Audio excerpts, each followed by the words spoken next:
All rise. District Court of Iowa is now in session. The Honorable Judge Latham presiding. You may be seated.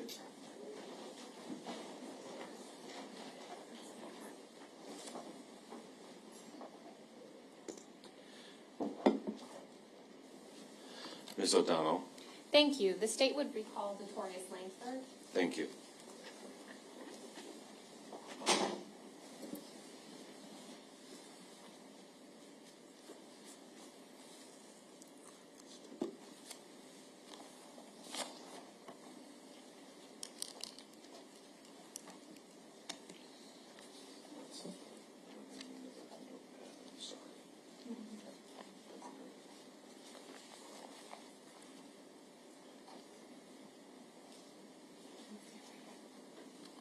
Good morning.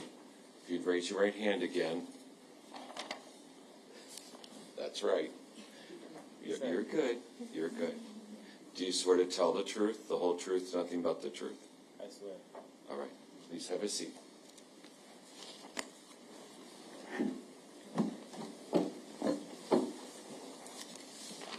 All right, good morning. When we left off on Friday, you just started talking about how on the morning that you woke up and Breasia was gone, at some point Henry came back and got you, and you guys went out to the maroon or purple Impala. Do you remember all that? Yes. Okay. And I believe you mentioned as well that Henry had grabbed both your clothing and Bree's clothing? Yes.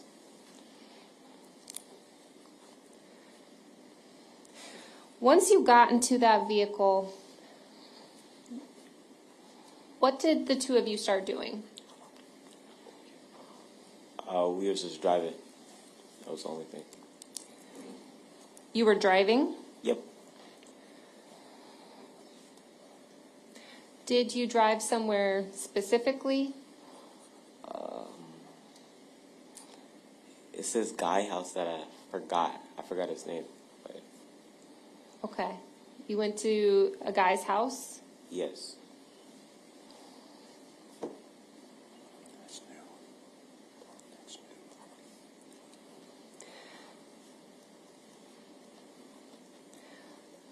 Do you know how long you were at the guy's house?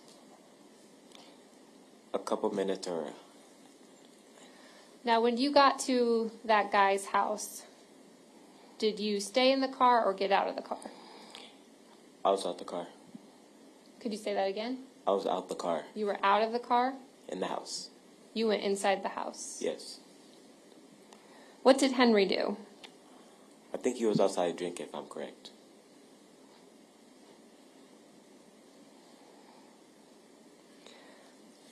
Now, I want to make sure that we're talking about the same time period, okay?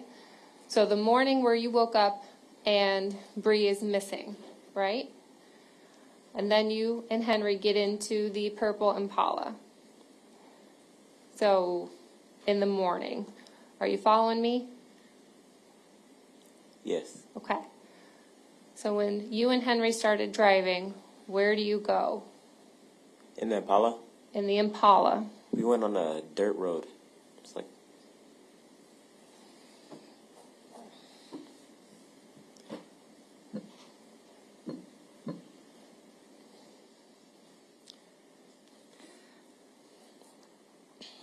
So when you got into the Impala and you started driving, was the dirt road the first place that you went? yeah.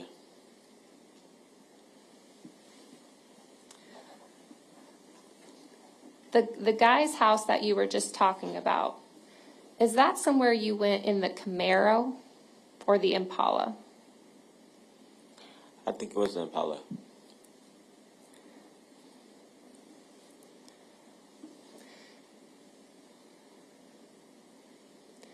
So again, talking about the morning where you woke up and Bree was gone, you get in the Impala and you drive to a dirt road. Do you have any idea how long it took you to get to that dirt road? Well, I was asleep. You fell asleep? Did it feel like a long time? A really long time, yeah. A really long time? Yeah.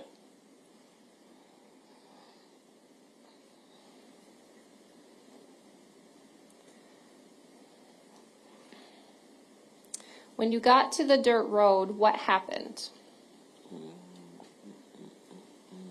We was at this place, what is it called? It had like trees.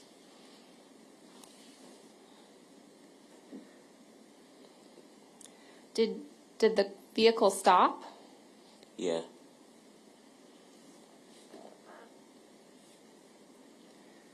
Then what happened?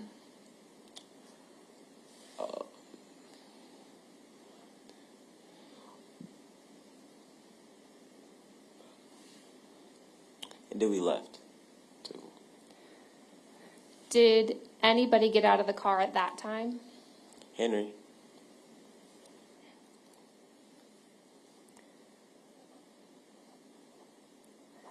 When Henry got out of the car, what did you see him do? Pour bleach. You saw him pour bleach. Yeah.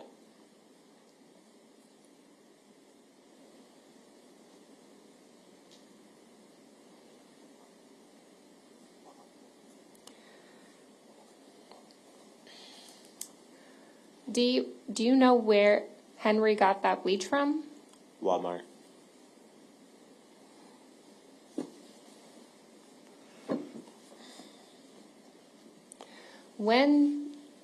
Were you with him when he was at Walmart? Yes.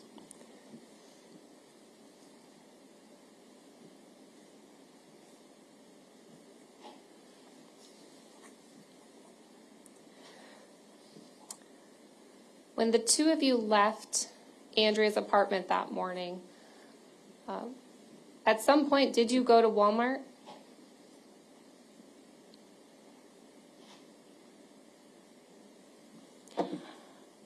I think so.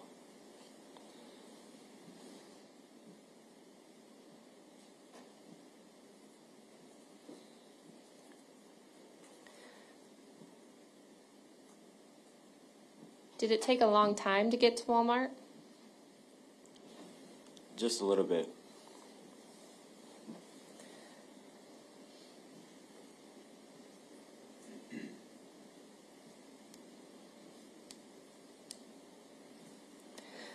When you and Henry got to Walmart, what did you do? I had to sit in the car. You had to sit in the car? Yes. What did Henry do? He went inside Walmart. Did you know why you had stopped at Walmart? I had no idea.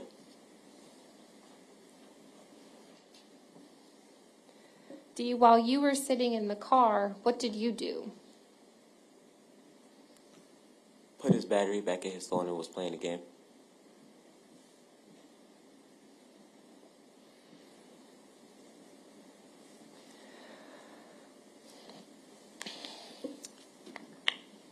So, at some point you had seen Henry's phone in the car. Yes. Do you remember where it was? By the cup holder. By the cup holder? Yes.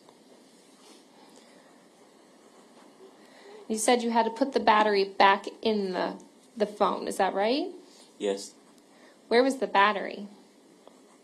Behind the phone. Also in the cup holder? Yes.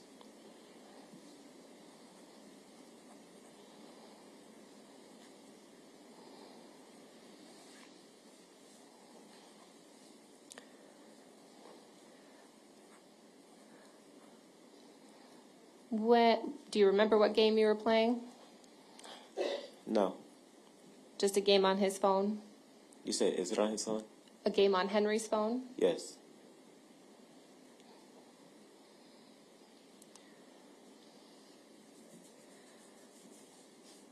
When Henry got back to the Impala, did he have anything with him? Bleach. What did he do with the bleach? He put it in the trunk. Then what did he do? And then we left.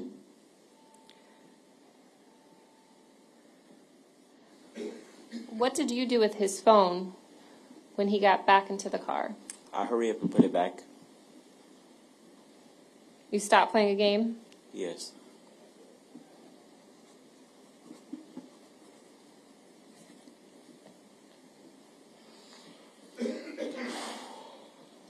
Now, you mentioned there's a dirt road.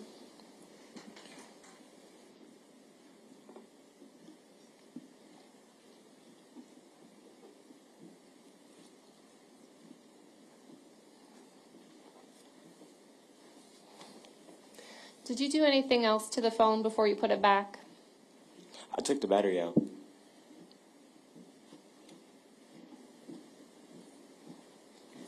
And why did you do that? Because I didn't want to get in trouble. Trouble for what? Putting the battery back in his phone.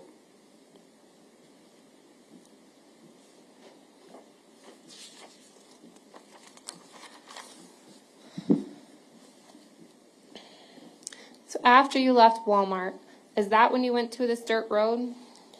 Yes. Had you been to that dirt road before going to Walmart?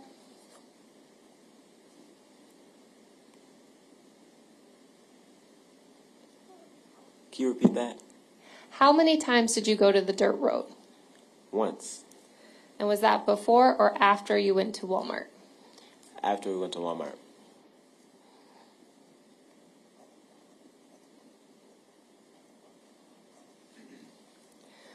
So then once you got to that dirt road, what happened? He poured the bleach, and then we left.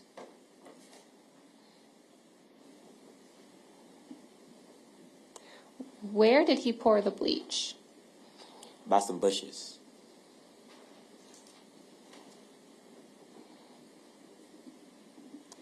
And where were you when this was happening? In the car.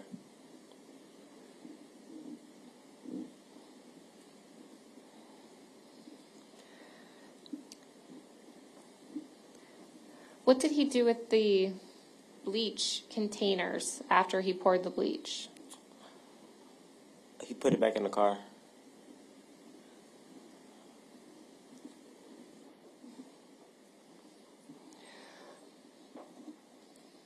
Once he put the bleach back in the car, what did he do? He left. Did he get back in the car? Yes. And where did the two of you go after that? We went back on that dirt road, and then I asked him where he was, and then he said that we was riding, and then we went to go meet my mom. So you asked where you were, and he just said, we're riding? Yes. What does that mean to you, we're riding? Like a joyride. Like a joyride? Yes.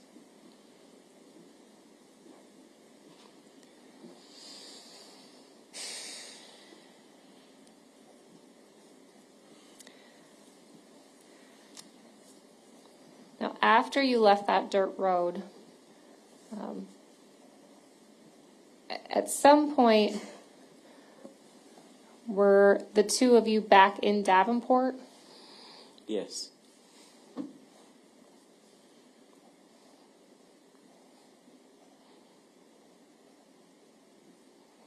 Now, Dee, are you familiar with the area of Credit Island?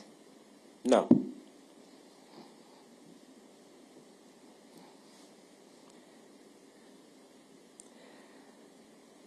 The morning you were driving around with Henry, at some point, did you go to some area by water? I don't recall.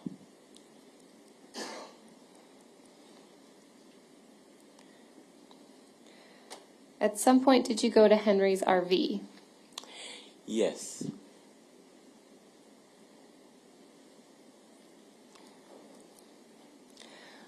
What did the two of you do when you got to the RV?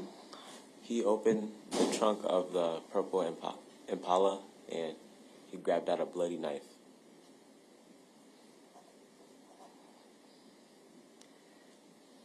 So he opened is it bloody knife A bloody knife, yeah.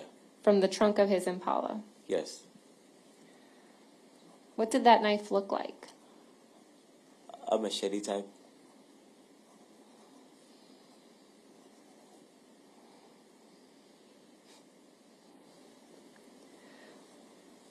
What did he do with the knife once he grabbed it? He wiped it off with bleach.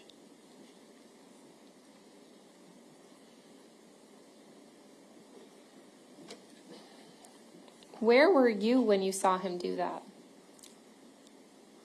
I was outside the car or inside. You were either outside or inside the car? Yes.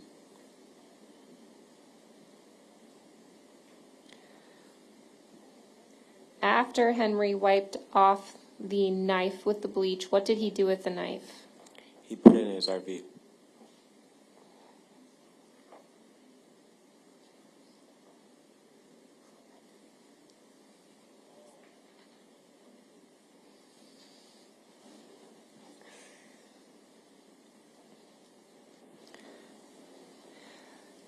Dee, was that the only time you saw a knife that morning? Yes.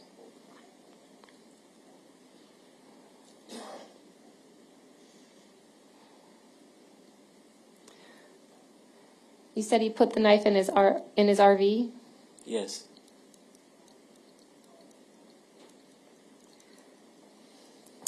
How did you know that's where he put the knife? I saw him put it in there. Where were you when you saw him put the knife in the RV? In the car.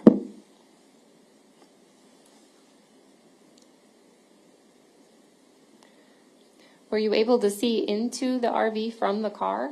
No. Then how did you know that's where he put the knife?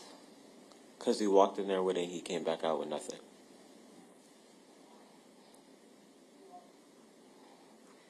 Did you go into the RV at all? No. No.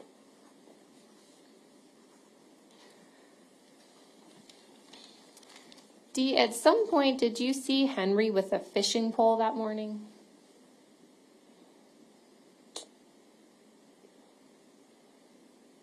I think so.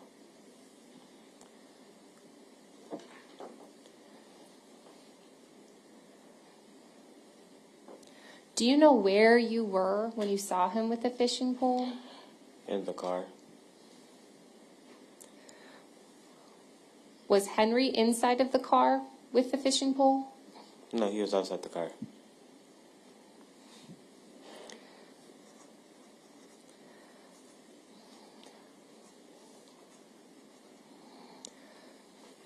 When you saw Henry with the fishing pole and he was outside of the car, were you still at the RV? No. Do you know where you were? It was by water.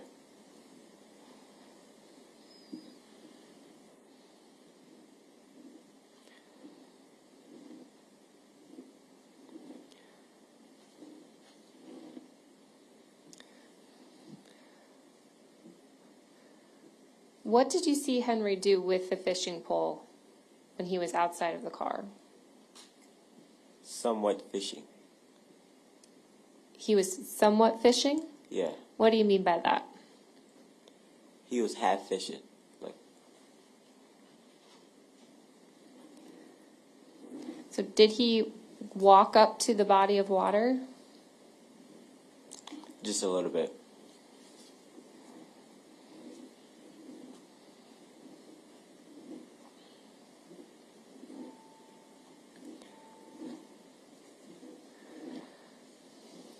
And where were you when this was happening? In the car. When you saw him walk up to the body of water, what did you see him do? Fishing. Okay. Did he have the fishing pole at that point? Yeah. And did he cast the fishing line out into the water? Yeah.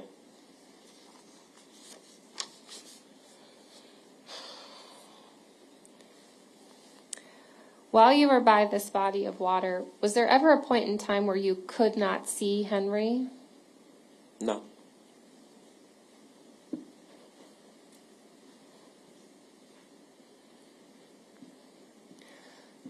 Now, the fishing part that you talked about here, did that happen before you went to the RV or after you went to the RV? After.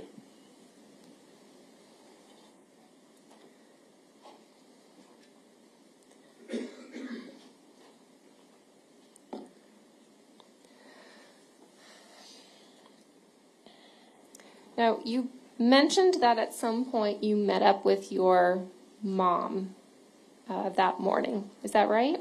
Yeah.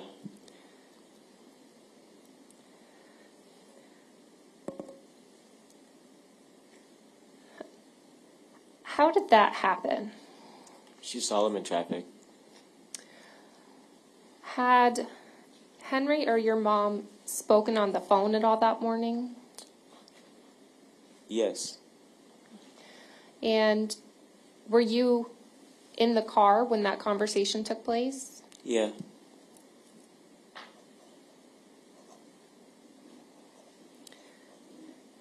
Do you know if Henry called your mom or if your mom called Henry? I think my mom called him or he called her. So one of those two things happened. Yeah. What did Henry tell your mom during that phone call? It's defendant statements. Excuse me? It's the defendant's statements. Overruled. So what did Henry tell your mom during that phone call? That he didn't know where Bree was.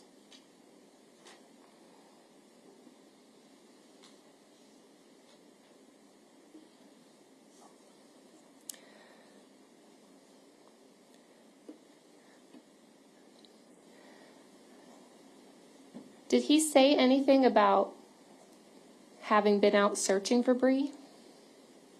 He said he was supposedly searching. So he told your mom that he was searching, Yes. but you added the word supposedly. Yeah. Why did you add that word? Because he wasn't searching.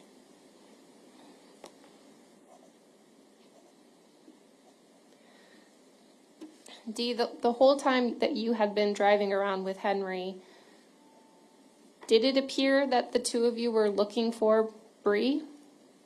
No. Did Henry ever roll down his window and yell out Bree's name or anything like that? No. Did he ever ask you to do that? No.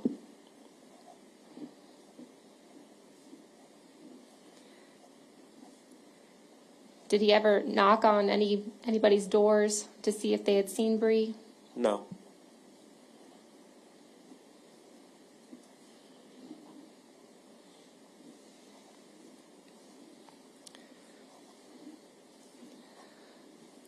While Henry was speaking with your mom on the phone, did he say anything about the police? He said that he made a report. He said that he made a report? Yes.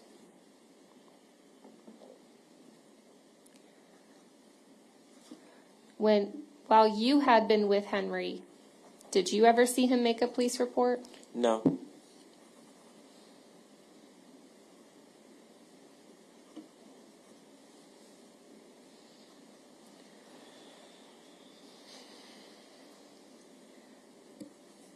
So after this phone call then with your mom, where did Henry take you? She saw him in traffic and then we pulled over back McDonald's. So your mom saw him in traffic and you ended up pulling over at McDonald's? Yes. Where did you go from there? I got in the car with my mom and then she made a police report.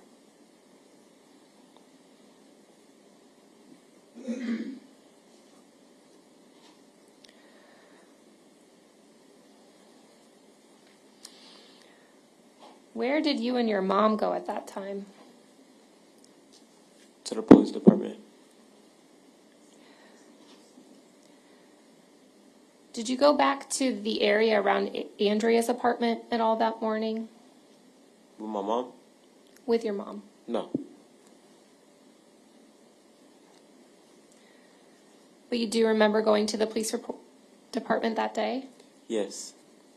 And were you interviewed by the police? Did they ask you questions? Just a little bit, yeah.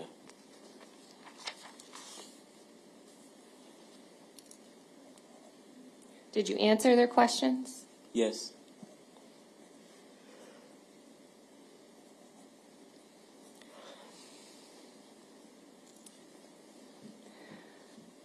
Dee, do you remember driving around with police officers a couple times? Yeah. And were they asking you questions about where you and Henry went on this morning? Yes. And did you try to show them the places that the two of you had gone? Yeah.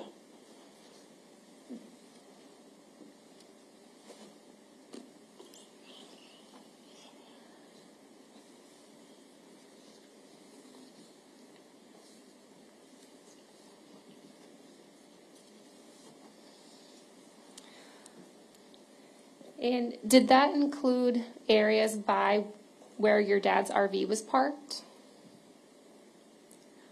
So when you drove around with the police officers and you were trying to show them different places that you had been that morning, right? Yeah. Did that include showing them the area where your dad's RV had been? Yes. And did that include the area over by Walmart where you saw Henry buying bleach? Yes. And did you try to describe that dirt road as well? No.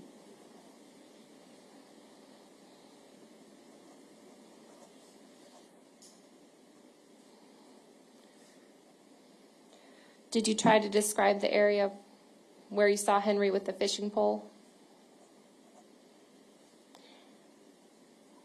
I believe so.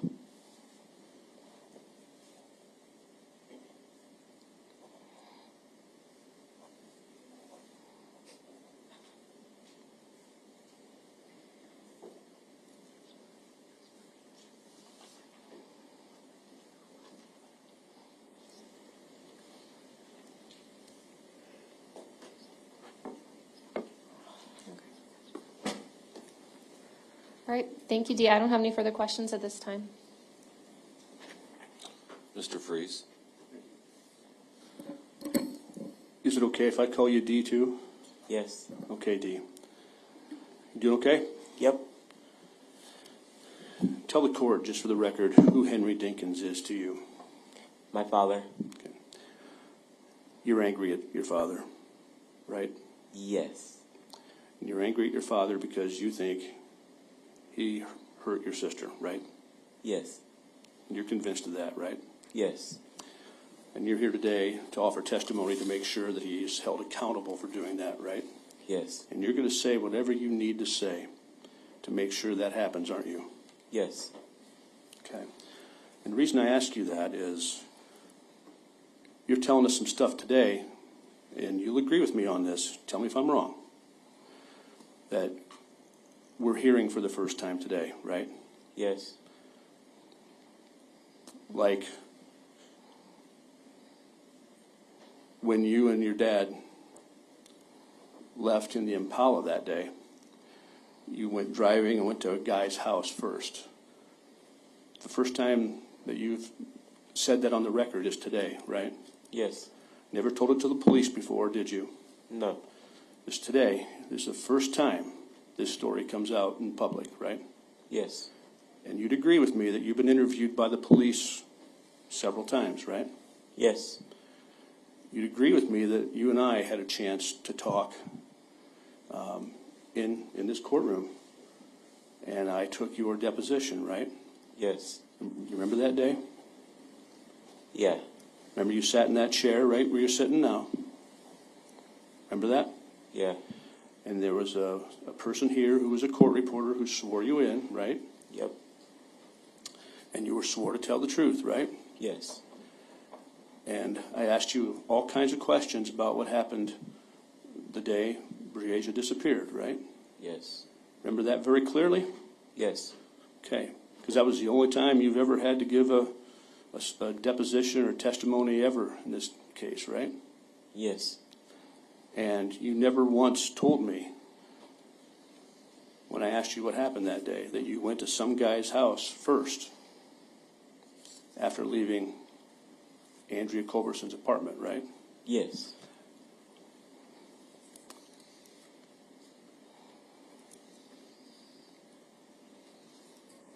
And you never told me, and this is the first time today we're hearing this, correct? Yes. That Henry was outside drinking that morning. It's the first time, right? I don't think it's the first time. Well, you just told the prosecutor on direct examination that you went to this guy's house with Henry, and you went inside. Do you remember saying that? Yes. And that was the truth, right? Yes. And you said Henry stayed outside and he was drinking. Was that the truth? Yes. Okay, so it was early morning when Henry picked you up. Is that right? Yeah. Were you awake when he picked you up, or were you still sleeping? I was awake. Was it daylight, or was it still dark? It was daylight. But early morning. Early morning. Okay. So Henry and you go to this house. You go inside. Are the people inside awake? No, it's just me and my sister that was inside. Who's inside? Me and my sister. Who's Briasia? Yes. So Briasia's with you at this point in time? When we went to his house, yeah. The morning she disappeared? Yeah. Okay. And then after you left, where did Briasia go? Can you repeat that? After you left, where did Briasia go? To his house. To whose What? house? Andrea. Okay, so Henry took you back to Andrea's house? Yes. On the morning she disappeared, right?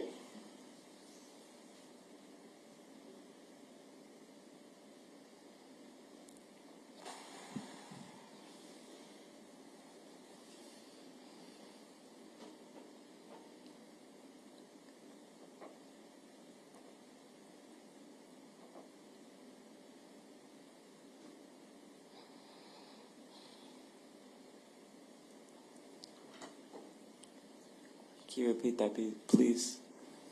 You just testified that Briasia was with you and Henry, right? Yes. And early morning hours of the morning she disappeared, because you just said Henry picked you up and took you to this house, right? It's when he first picked us up. On the morning she disappeared, early morning hours, right?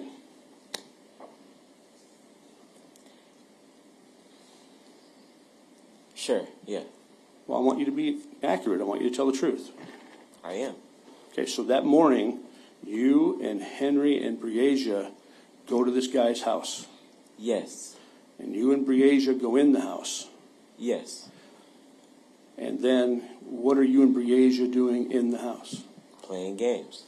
And Henry's outside. Yes. And he's drinking. Yes. And nobody else is in the house. No. So after you and Henry and Briasia are done there, where'd you guys go? To Andrea's house. And then you and Henry went where? That was the only place. Andrea's house. That's where we was. Okay. You having a little trouble with your memory, perhaps, Dee? No. Okay. So it's your testimony. I'm giving you another chance here. That this was the morning Briasia disappeared. Early morning hours of July 10th.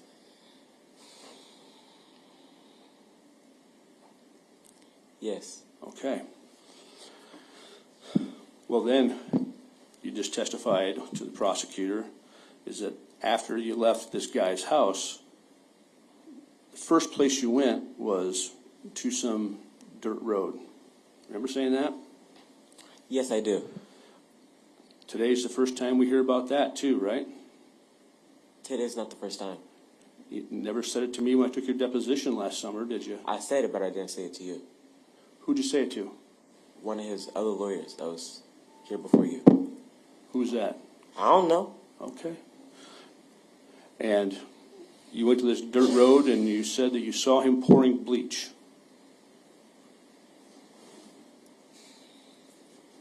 Is that right? Yes. Now, you said you saw him pouring bleach over some bushes.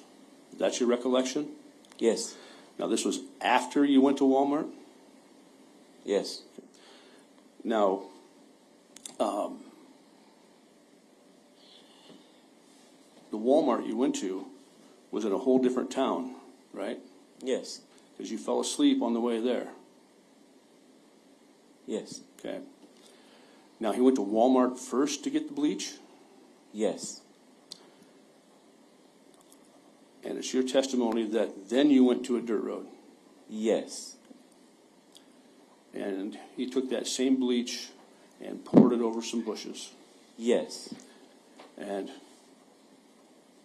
it's your testimony today that this is not the first time you have told this story. Yes. You've told it to the police before? Some of them. Okay. And it's your testimony that Henry got out of the car, and this is where he was where he was fishing? Yes. So he was fishing at the place he poured the bleach? No. Okay, so let me make sure.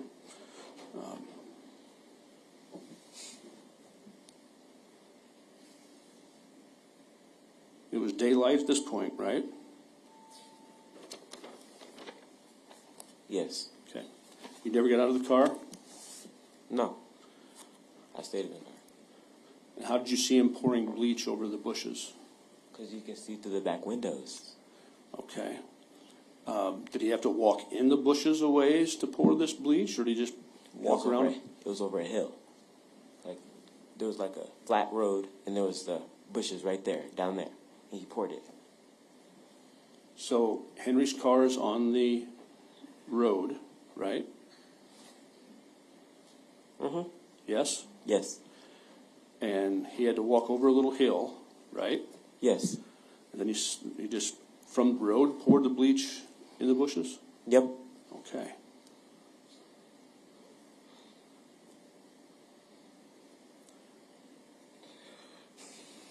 And what did he do with the bleach bottle?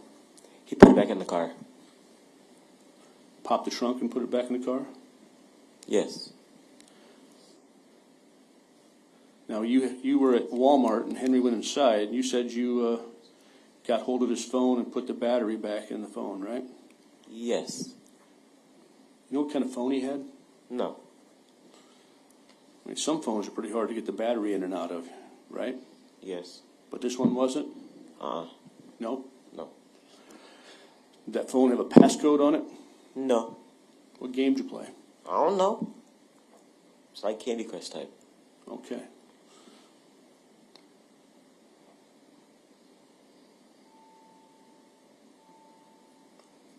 And then from the Walmart, you just drove around till you got back to the mobile home, right? Yes. And then it's your testimony that Henry stops, gets out of the car, and you stay in the car, and he gets to the trunk again, right? Mm-hmm. Yes? Yes. Thank you. And now he uses the bleach again? What? Now he uses the bleach a second time? He only used the bleach one time. Well, I thought you told the prosecutor he used the bleach to wipe off a bloody knife. It was like a spray bottle. He had a spray bottle. For the knife, yes. Okay, describe the spray bottle for me, please.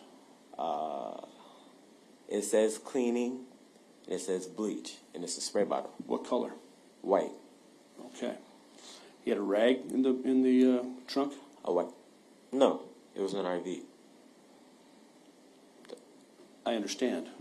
But he had to get the knife and the spray bottle out of the trunk, right?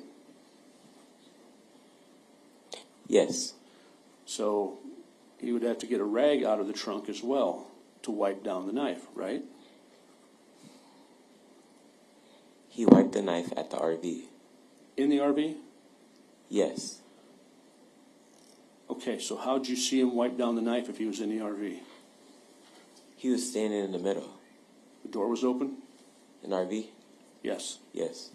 Okay. So describe this knife for me. What color was it? It had a brown handle, and the pointy part was silver. Brown handle, silver blade, right? Yes. And how could you tell it was bloody? 'Cause it had red stuff all over it. Covered in blood? Yes. Blood dripping off it? Yeah. No. You could just see a lot of blood on it. There was a lot, but it wasn't dripping off of it. But Okay. there was a lot. Okay.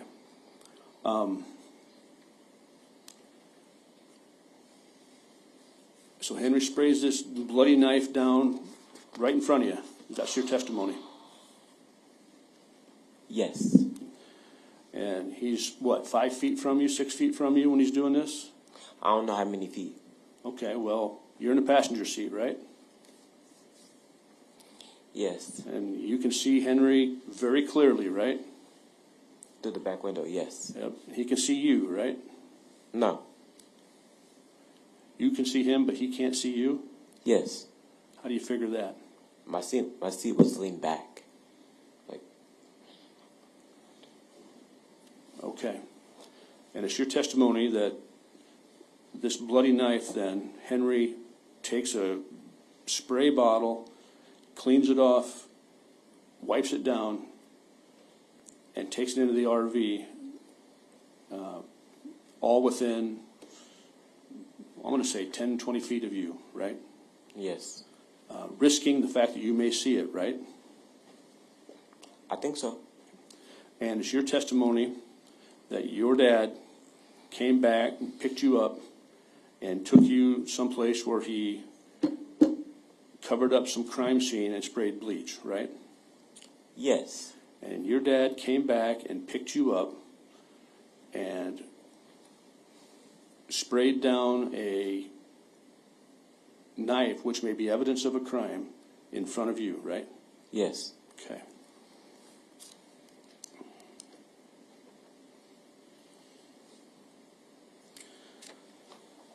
Now the fishing pole and Henry going fishing, today's the first time we hear about that too, isn't it? Yes.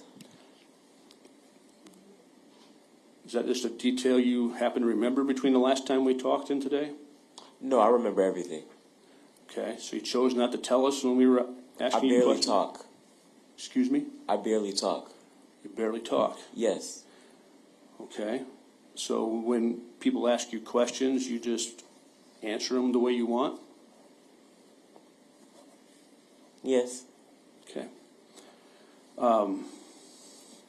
Well, Notorious, I think you talk more than you give yourself credit for, and let me tell you why. Remember the day Breasia disappeared, you went on a ride with the police, right? Yes. And your mom went along for this, right? Yes.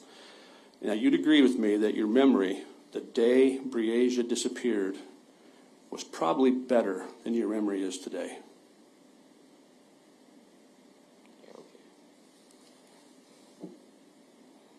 Right? I don't know. You don't know? No. Okay. So you think your memory's better today than it was? It's always good. It's always good. Okay. Yes. Have you ever told the police a lie? No. Have you ever told the police false facts? Facts. Just true facts? Yes. Okay.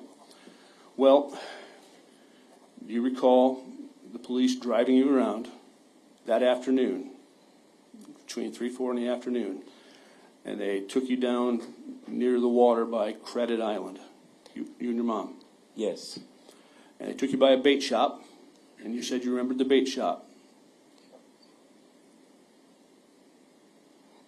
I don't recall. Okay. If an officer would testify that you said you remembered the bait shop, or there's a recording of it, that would be true and accurate?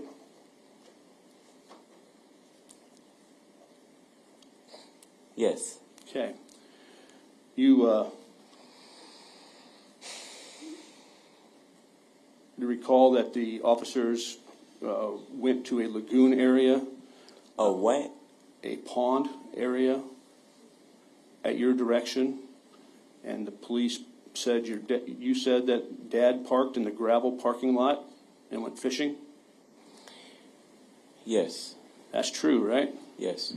You also recall telling him that day that Dad went fishing with 6 guys? I didn't. Yes. You told them that, right? Yes. And that's the day your sister disappeared, right? Yes. That's not true, is it? It is. So today, you're saying your dad went fishing with 6 guys? I don't know. You don't know if your dad went fishing with 6 guys? No. You also told the police that when dad went fishing with 6 guys, you had to stay in the car. Right? Yes. You also told them in response to a question where they asked you where Henry went, and you directed them to a tree line to the west area of the entrance of Credit Island. Do you recall doing that? No. If the police have a recollection of that, or there's a recording showing that, would you dispute that? What do you mean? Would a police officer lie about that if he said you said that? Objection. No. You can't ask a witness to comment on another person's credibility. Withdrawn. Do you recall telling them where your dad went fishing with the 6 guys? Credit Island. Okay. Do you recall getting out of the car and physically walking with them? No. You don't recall that? No.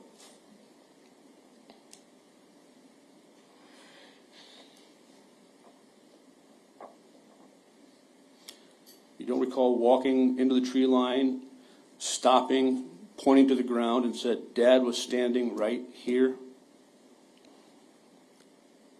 Huh? You don't recall getting out of the car, walking the police over to the tree line of the pond by Credit Island, stopping and saying, Dad was standing right here? Yes, I remember that. Okay. Was that true? Yes, it was. So Dad took you there as well that day? Mm-hmm. Yes? Yes. And there were 6 guys with him, right? They wasn't with him. They was already there. Okay. Did Dad talk to those 6 guys? I don't know. I did not even see him when you walked all the way back there. You also remember your dad saying as you were out driving that day, come on, Bree. I don't recall. If a police officer says you relayed that to him, would you have any reason to dispute that? No. Okay. Do you recall after Briasia was found that an officer came to your house and shared the news? Yes. You then also told police a different story, didn't you?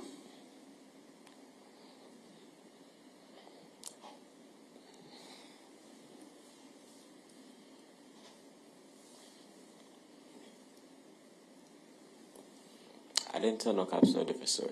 You didn't tell the police that you were present when Briasia was shot?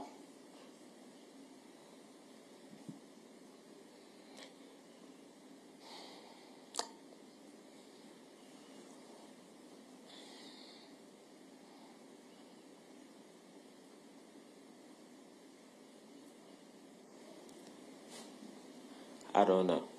You don't know? No, you're making me mad and upset. I understand that.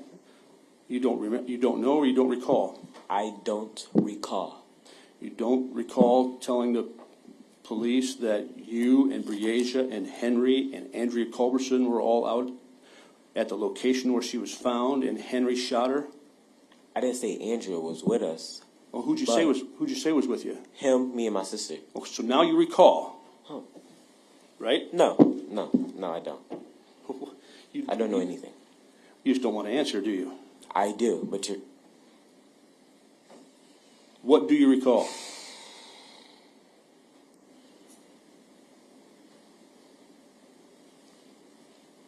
What do I recall? You obviously recall that Andrea wasn't there, so you recall facts. What do you recall? Us 3 there? At the location where Briasia was killed? Yes. Okay. You didn't testify to that today. right? Yes. Because that's not true, right?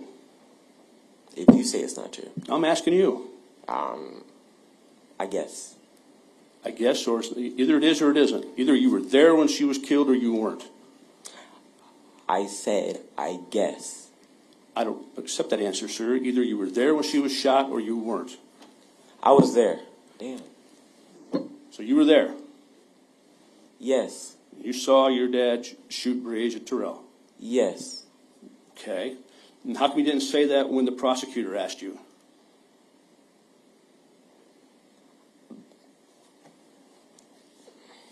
Because it's not the truth, right?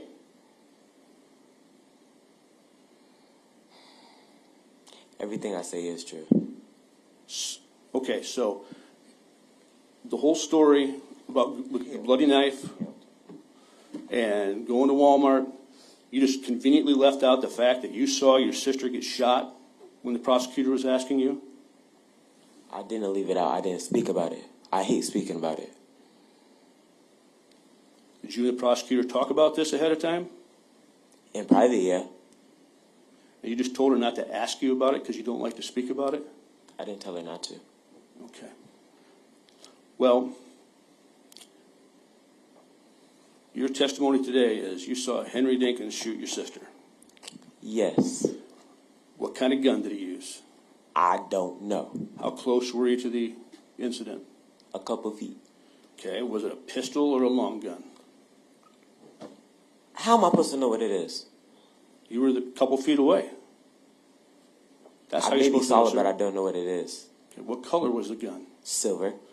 Okay, was it a gun that you hold up to your arm like this, or was it one you just hold in your hand? I don't know. Okay.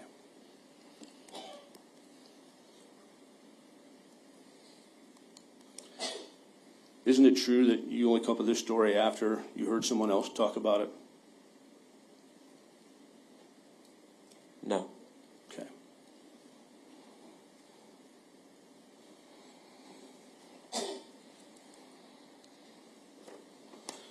You didn't overhear police or your mom talking about how Breasia was killed and come up with this story? I talk about what I saw, not what they talking about. What I saw. Okay. Not them. Okay.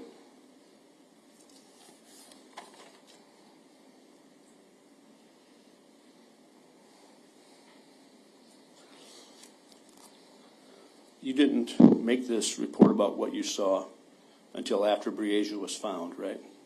I knew the whole story. And you didn't tell the whole story when Breasia disappeared, did you? I said I barely talk about it. I said that first before I got up here. Okay, so it's your testimony that your mom and your family and everybody else is out searching for your sister. Okay? You know what happened, but you don't tell anybody, right? No. Okay, so your mom's out there literally scavenging every possible place to find the daughter that she loves. And you know that she's been shot, and you know where she is. And you let your mom go out and search that way? I told her where she was. You told your mom where she was? Yes. Right away? Not right away, but someday after that. So you tell me now that you told your mom you knew where she was and where to find her, and your mom did not go look for her?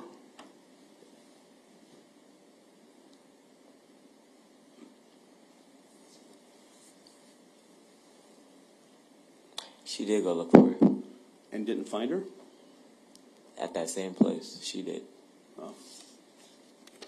Well, we'll ask her.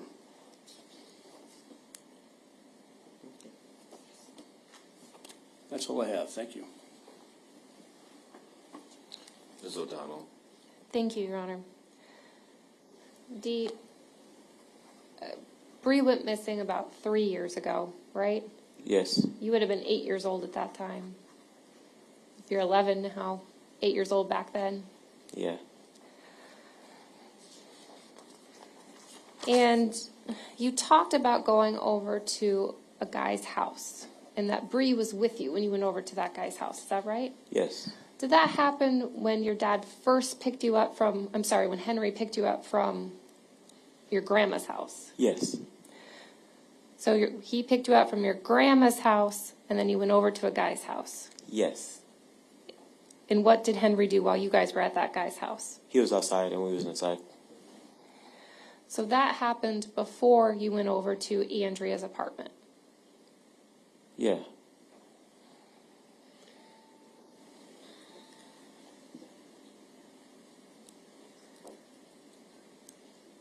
And so then you went back to, or after you left that guy's house, is that when you went to Andrea's apartment? Yes. And what happened when you got there?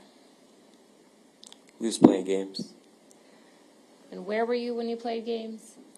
I was in the living room and she was in the bedroom. When you say she, who are you talking about? My sister. At some point then, did the two of you go to bed? Yes. And where did you fall asleep? In the bedroom. At some point, did you wake up in the middle of the night? Yes. Where was Bree? Not to be found.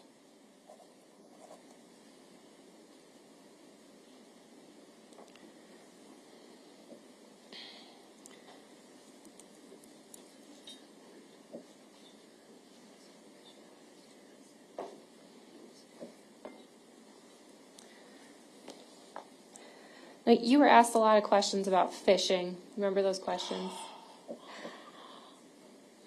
Now, you were asked though questions about you driving around with the police on the day that Breasia was reported missing. You remember those questions? And they took you down to Credit Island? Yes. And you told the police about your dad fishing during that conversation on July 10th, the day she went missing, right? Yes.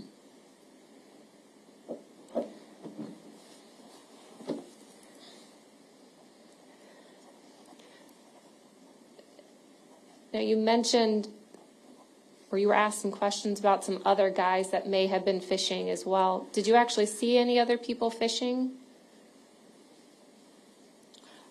I barely can see them. Were they just so far away? Way far, yeah. How did you know they were fishing? They had fishing poles also.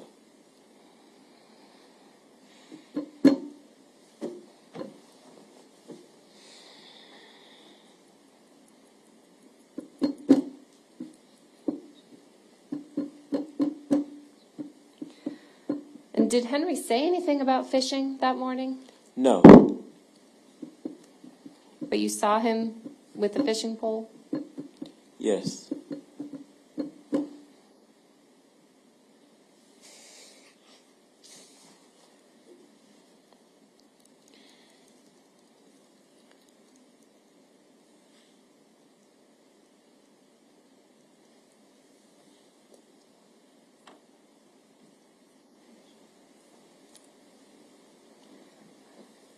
Dee, when was the last time that you saw Breasia?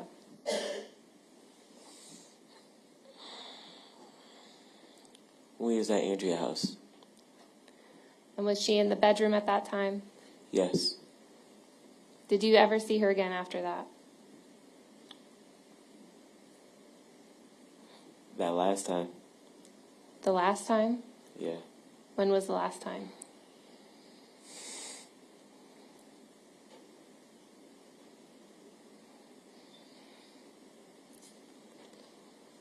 When she got shot.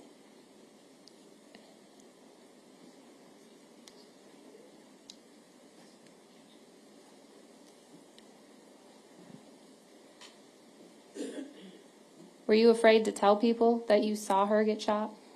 Yes, I was. Why? Because it's hard to talk about. Were you scared? No.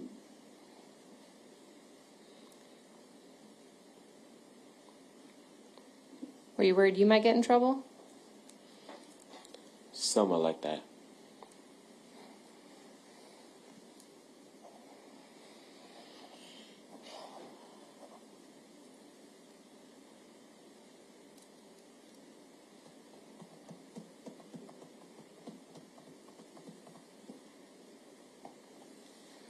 I don't have any further questions. You may step down.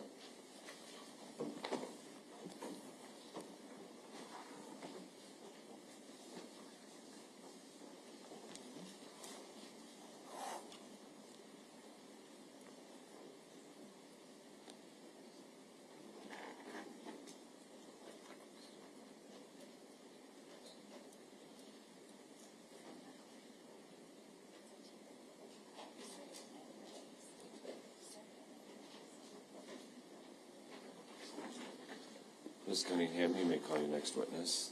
Your Honor, the state calls Aisha Langford to the stand.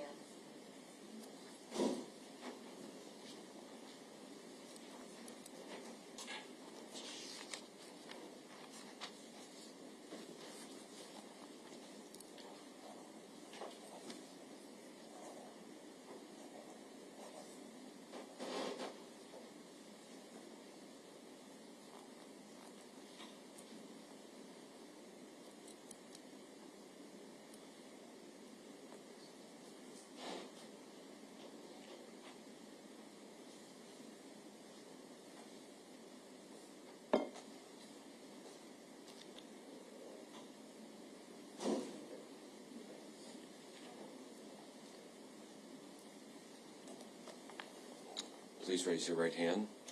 Do you swear to tell the truth, the whole truth, nothing but the truth? I do. Please have a seat.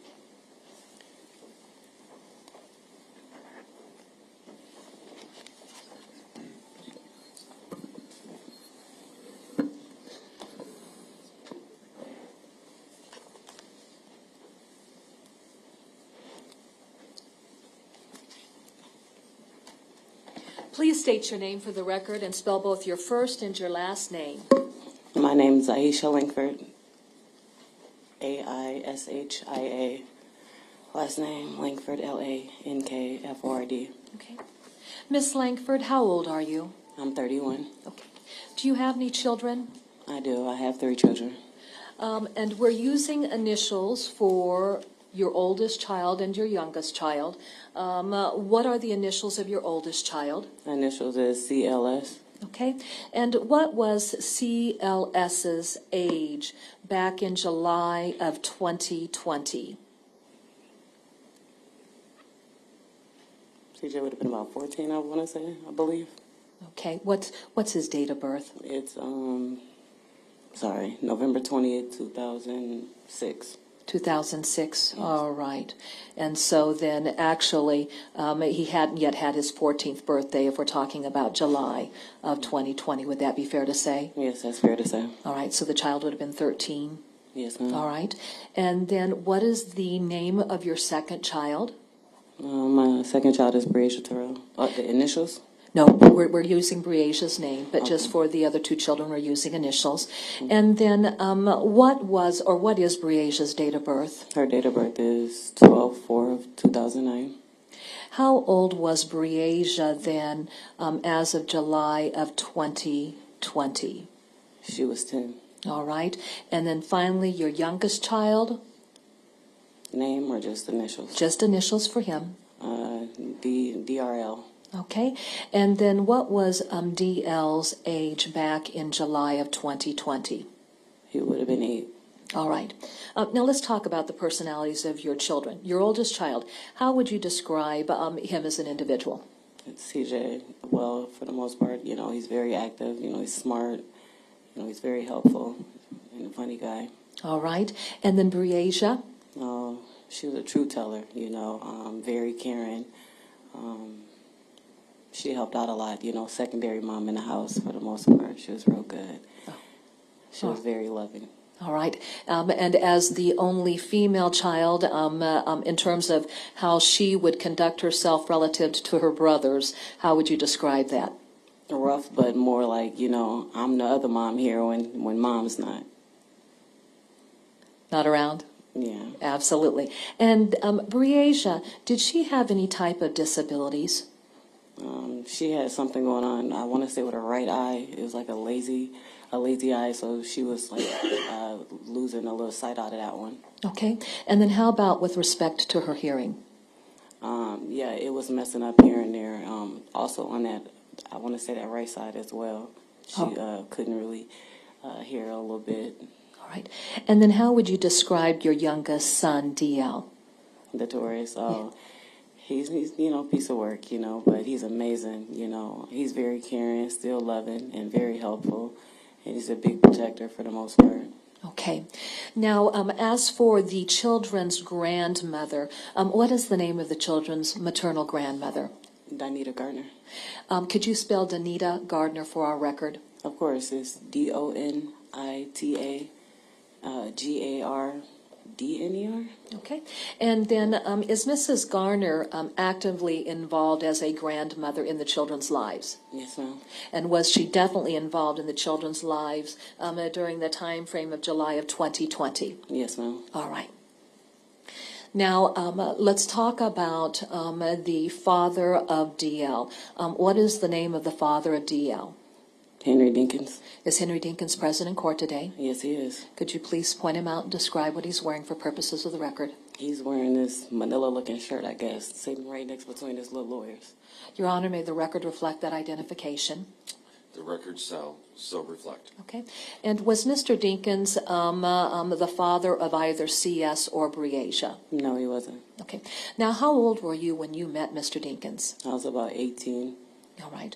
And at that time, then, did you already have Cardell and Breasia? Yeah, I just had Breasia a couple months prior to meeting him. All right. How old was Mr. Dinkins when you met him? Mr. Dinkins told me he was in his late 20s. Okay. Did you later find out that that was not true? Yes. Okay. And was there quite an age difference between the two of you? Yes, about a 19-year difference. Okay. How long were the two of you involved in a relationship with one another? For like a year or two. Okay. And then during the course of that relationship, then did you become pregnant with DL? I did. All right.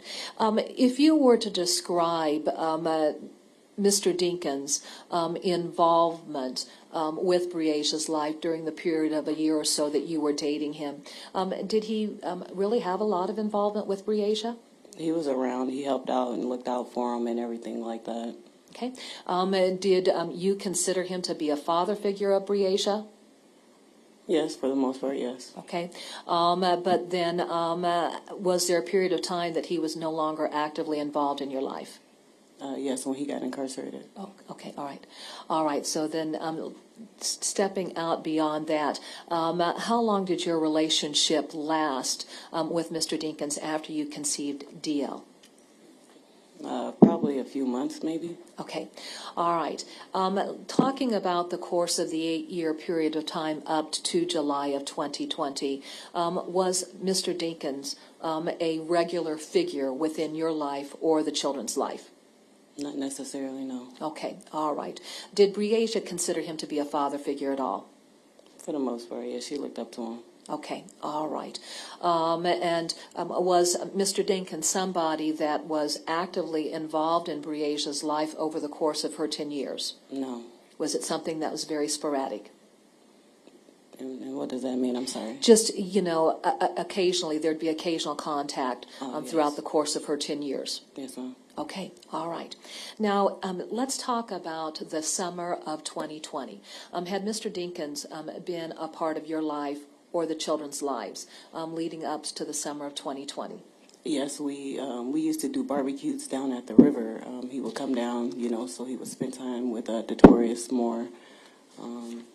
So we just hang out down there, make, hot dogs and stuff like that with the kids and family. Okay. And when you say that we were involved in cookouts down at the river, who was responsible for putting on those cookouts?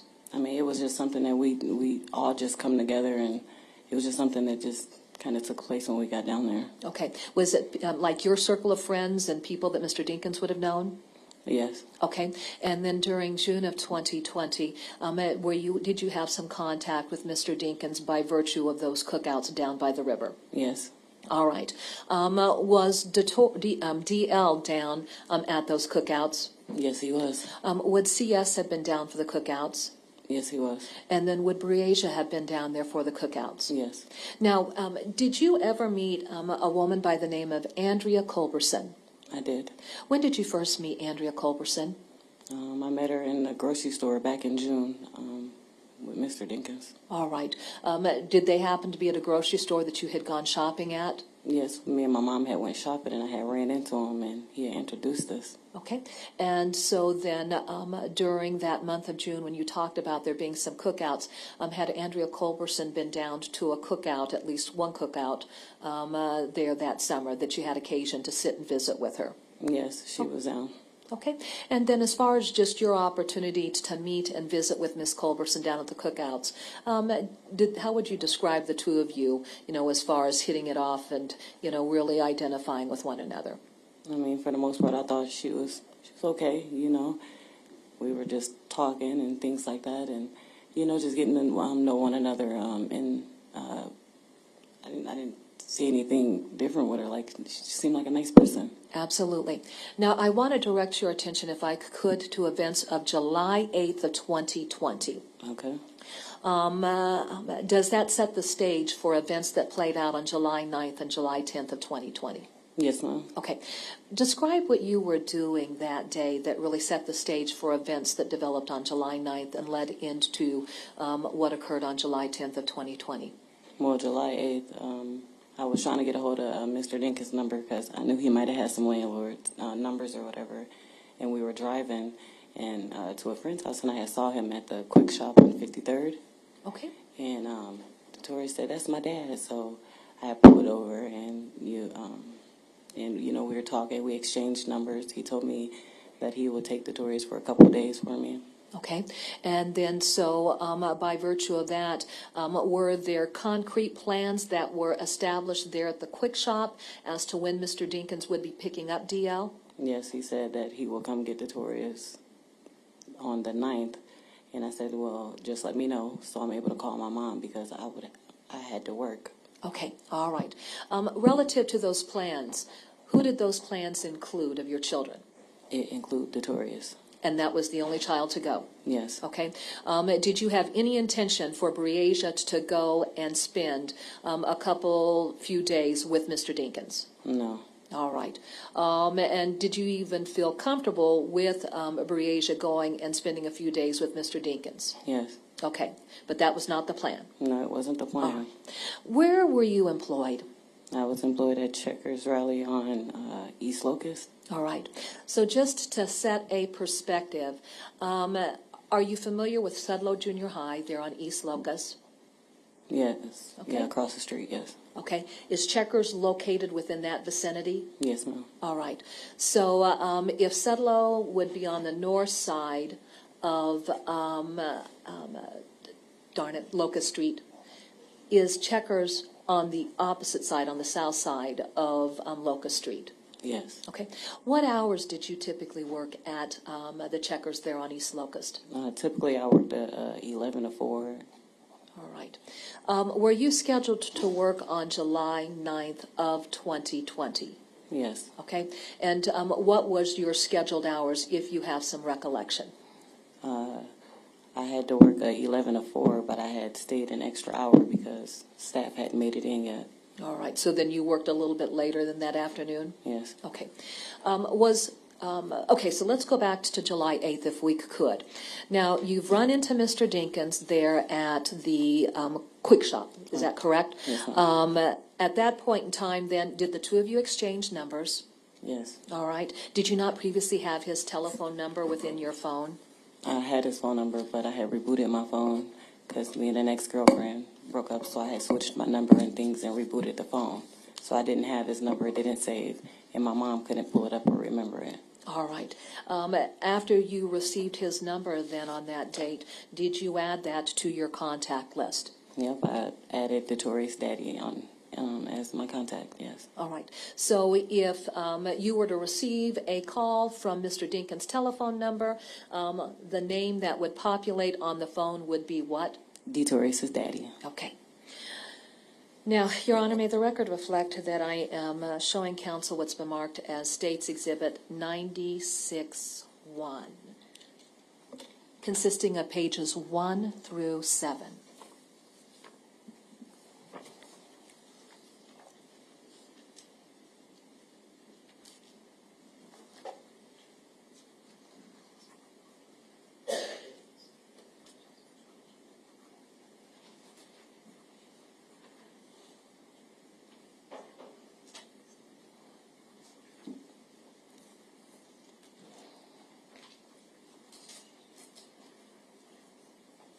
May I approach the witness, Your Honor? You may. I'm handing you what's been marked as State's Exhibit 96-1 for purposes of identification. Do you recognize State's Exhibit 96-1? I do. How do you recognize State's Exhibit 96-1? I recognize it because it looks a bit like my phone records. Okay. Now, at the top of that document, in the middle section, is there a caption that identifies what telephone number this cell phone log applies to? I'm sorry, what was that again? Right in the middle at the top. No, not saying it. I'm sorry. That's all right. Okay. Okay. All right. Directing your attention to that middle heading. Looking at that, does that identify which telephone number these records belong to? Yes, ma'am. What is that telephone number? It's 563-676-4247. Do you recognize that number? I do. Whose telephone number is that? That's my cell phone number. All right. And then as you look at pages 1 through 7, does this, what date range does it include as far as incoming and outgoing calls that were received on your phone? July 8th, July 9th, July 10th, Okay. All right. from 2020. All right. Does this document then reflect the different contacts that occurred between yourself and Mr. Dinkins involving calls either made or received from your cell phone? Yes. Okay. Your Honor, at this time, the state would move to introduce State's Exhibit 96-1. Exhibit 96-1 will be admitted.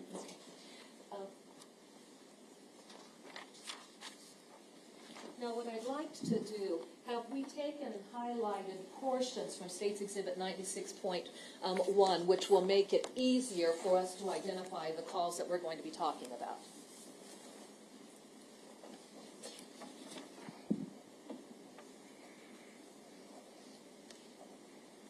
I'm sorry. Yes. Have we gone through and highlighted the relevant calls that we're going to be talking about through your testimony? Yes, ma'am. All right. And so will that make it just easier to pick out the various contacts that you had, either in incoming or outgoing calls from your phones to Mr. Dinkins' phone? Yes. For purposes of our record, could you please identify Mr. Dinkins' telephone number? Of course, it's 563-726-4078. Okay. Your Honor, may we publish this as we work through the various calls? You may. All right.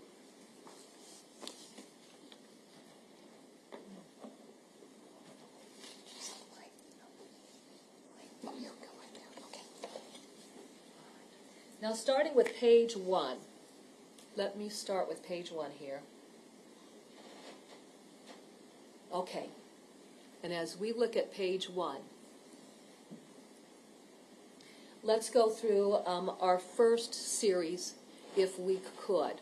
That very first entry. Actually, the entries that we're seeing on this first page, what are the dates of the calls that were either received or you made to his cell phone? You said the times? The date. The dates. They're July 8th of 2020. Okay. And then just walk us through the number of entries that we have. So how many entries do we have highlighted here? I see 6 so far on this page, All but there's right. more on the next one. We're going to focus on page 1. All right. As we look at the mobile roll, were these incoming or outgoing calls on the 8th? Yes, they were outgoing. Outbound. Were these calls that you were making to Mr. Dinkins? Yes. Okay. Now, that being said, the time frames for these calls, how is that reflected? Is it reflected in military time or just what would be normal time that any of us would recognize? Military time. And then do you understand the adjustments to make when there are times reflected for a call based on military time?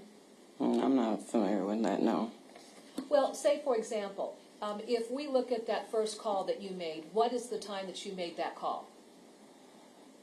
5:46 p.m. Okay, and then so is that appearing as 1746 Yes, ma'am. military time? Mhm. So essentially, are you subtracting 5 hours from that? Yes, I believe so. Okay, all right. So 5:46, how long did that last? About 10, it looks about 10 seconds, it looked like. The time of our next call, It was 5:47, how long did that last? 6 seconds. The time of our next call, It looks about, I think this is like 8 o'clock, okay. So 2100 hours, if that's what? 9, it's like 9. 8 or 9. No, okay, 9 o'clock. How long was that? The duration time, Yeah. 24 seconds. I'm sorry, not 5 hours, 12 hours. Okay, the time of our next call, It was 21:02 and it was 34 seconds. the time of our next call, 21:02 and it was 0 seconds. the time of our next call, 21:05 and that was also 0 seconds. all right, and the time of our next call. 21:05 and that was 3 seconds. All right. When we look at either there being no connection or just a very limited time associated with that, were you able to make any direct contact with Mr. Dinkins where the two of you were having conversations? No, it was more like kind of like a telephone type of tag thing, and it started, and text messages was being passed. All right. So now let's go ahead and let's go to page 2 if we could. During this period of time, then, what is it that what is the purpose of the calls? The purpose of the calls was I was at first grabbing this number, so I had to call a couple times, so then he would be able to have my number as well. And then also to kind of try to figure out a good time and things like that for the tourists to be able to go. All right. Now, we're going to page 2. Does page 2 involve different dates then between July 8th through July 10th? Yes, July 9th. All right. Now, how many calls are either going to Mr. Dinkins' phone or coming into your phone on July 8th on this page? And let's count our highlighted sections. I see 7 from July 8th on this one. Okay. All right. And then tell us what we're looking at in terms of date or time ranges. I'm sorry, I'm not following that question. Yeah. And then what times are these calls being made? 21:06. I see 21:09.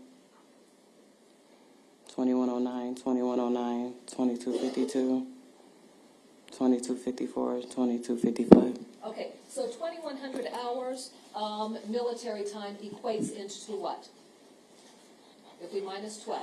It's like 9. Okay, and then for 2,200 hours, if we subtract 12, what does that equate into in terms of standard time? 10 p.m.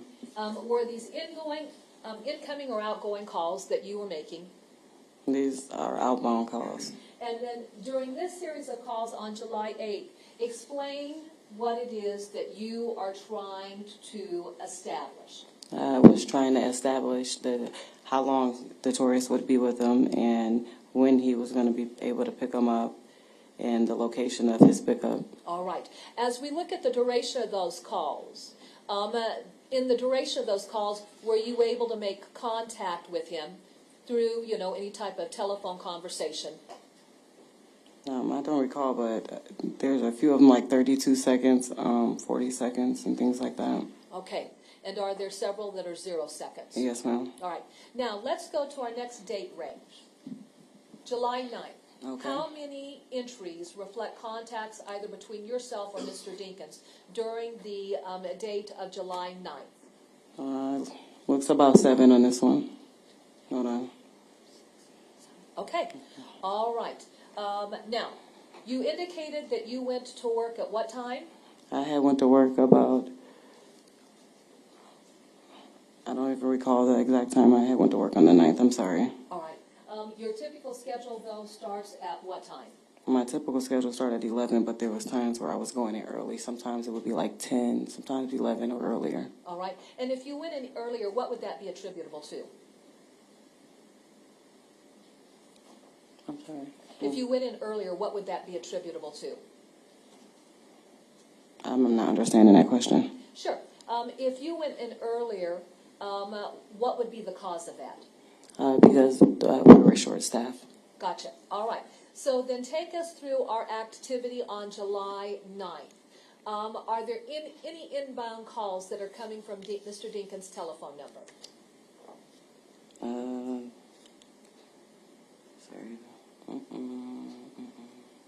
Outbound. There's a lot of outbounds. I don't think I see any inbounds.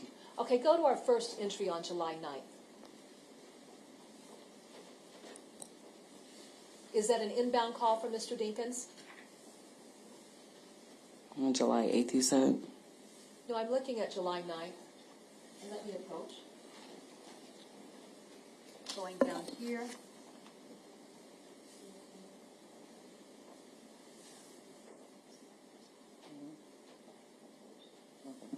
Yep. Okay. All right, so the first call on July 9th, is that an inbound call or an outbound call? That was an inbound. Okay, what time do you receive, or what time does that call, is it made to your phone? 10:40 a.m. Okay, and then what's the duration of that call? 79 seconds. Okay, and then is there subsequent activity between your phone and Mr. Dinkins' phone that shows that there's no connection? I'm not understanding that question either. Is there several calls after that where there's no communication at all, or attempts, like no conversations? Yes, ma'am. Okay, based on duration of call, which would be how many seconds?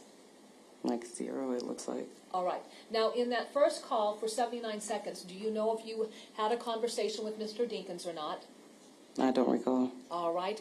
But at any rate, before Mr. Dinkins went to your mother's house to pick up the children, did you have any solid idea of what the plans were going to be? Yes. Okay, tell us about that. The plans were going to be that the tourist was going to go with Mr. Dinkins for 3 to 5 days. Okay. And then did you know what time he was going to be picking Detorius up? And if you don't remember, that's fine. No, he had, I want to say called or text, I can't recall exactly, but he called or text and said that he was going to be on his way. I thought it was probably around like 11 a.m., but I remember him saying to let my mom know that he was on his way, and I had quickly called my mom and told him to get the tourist ready. Gotcha. All right. Now let's go ahead and let's move on to our next page. And I want to talk about the third page of this particular exhibit. Is there continued communications or attempts at communications on July 9th between the two of you? Yes. Okay. And just take a moment to look at the activity. We won't go through that line by line, but look at the time of it so that you can get a perspective. And then once you have a perspective, describe your memory of what was developing throughout the rest of the day.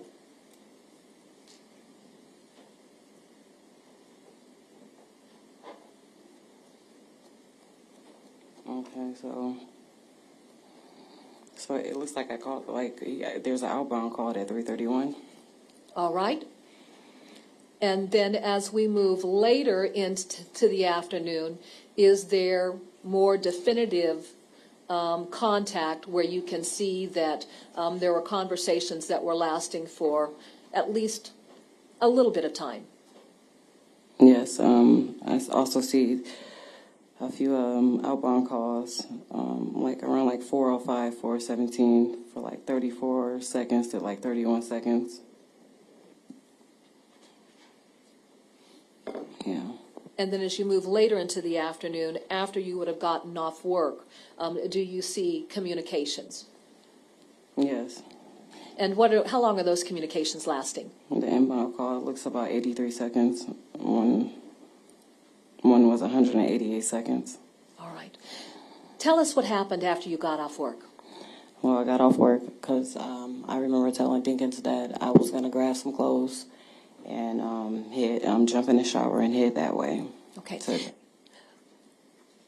I was just going to say that I was just jumping in the shower and head that way to drop clothes off. Okay.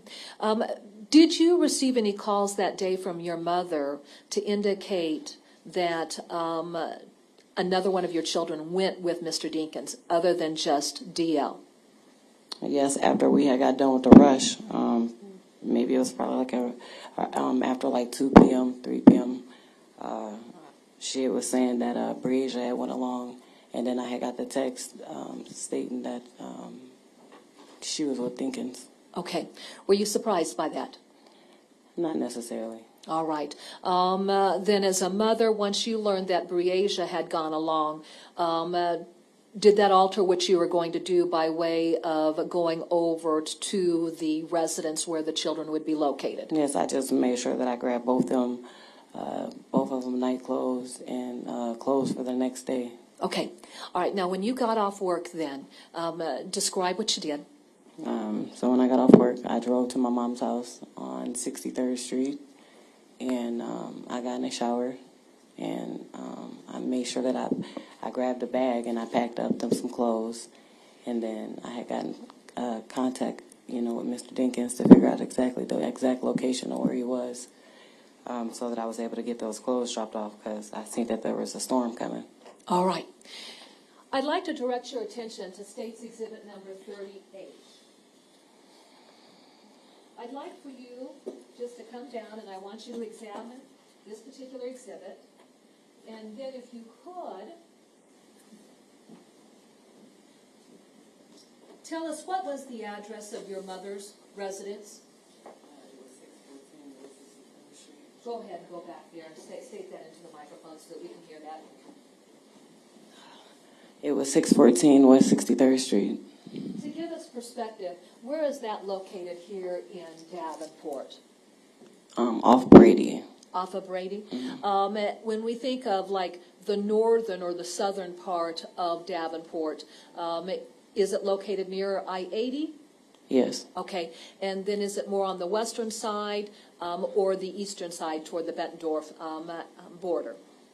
More of the western. Okay, now go back to the exhibit, and then I want you to go ahead and circle your mother's residence. And looking at that, was there a specific entry made to reflect your mother's residence? Okay. And don't say anything because we can't hear you. Go ahead and circle that. Take your seat.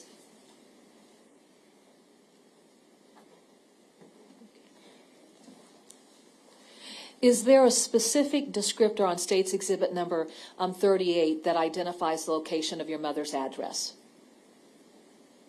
Yes. All right. Where were you and the children living during this period of time? At my mom's address at 614 West 63rd Street. Okay. Had you been living there long? Yeah, probably a few weeks, possibly. Okay. And so had there been some transition from your previous residence moving over to your mother's residence? Yes, ma'am. Had you completely unpacked all of your belongings and the children's belongings by the events of July 9th through July 10th? No, our things were actually in storage, and I had just like our clothes that we had on hand in the back of the truck. Okay. What type of vehicle were you operating during that period of time? I was driving a Ford Escape. Sure. So then when you packed up clothing for Detorius and Breasia to go over to Andrea Culberson's, where were you collecting those belongings from? At my mom's house in the back. I just popped the trunk. It was just going through the clothes. Sure. What types of clothing items did you package up for the children? I had packed up, I can't exactly recall the exact things that I packed, but I packed up some pajamas, and then I had packed up an outfit for both of them for the next day. Okay.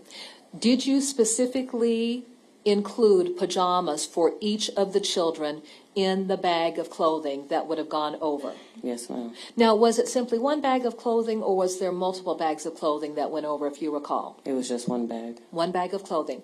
And then, did you have any idea what Breasia was wearing when Mr. Dinkins picked her up? No. All right. And then did you have any idea what Detorius was wearing when Mr. Dinkins picked him up, or DL was wearing when he picked him up? No. All right.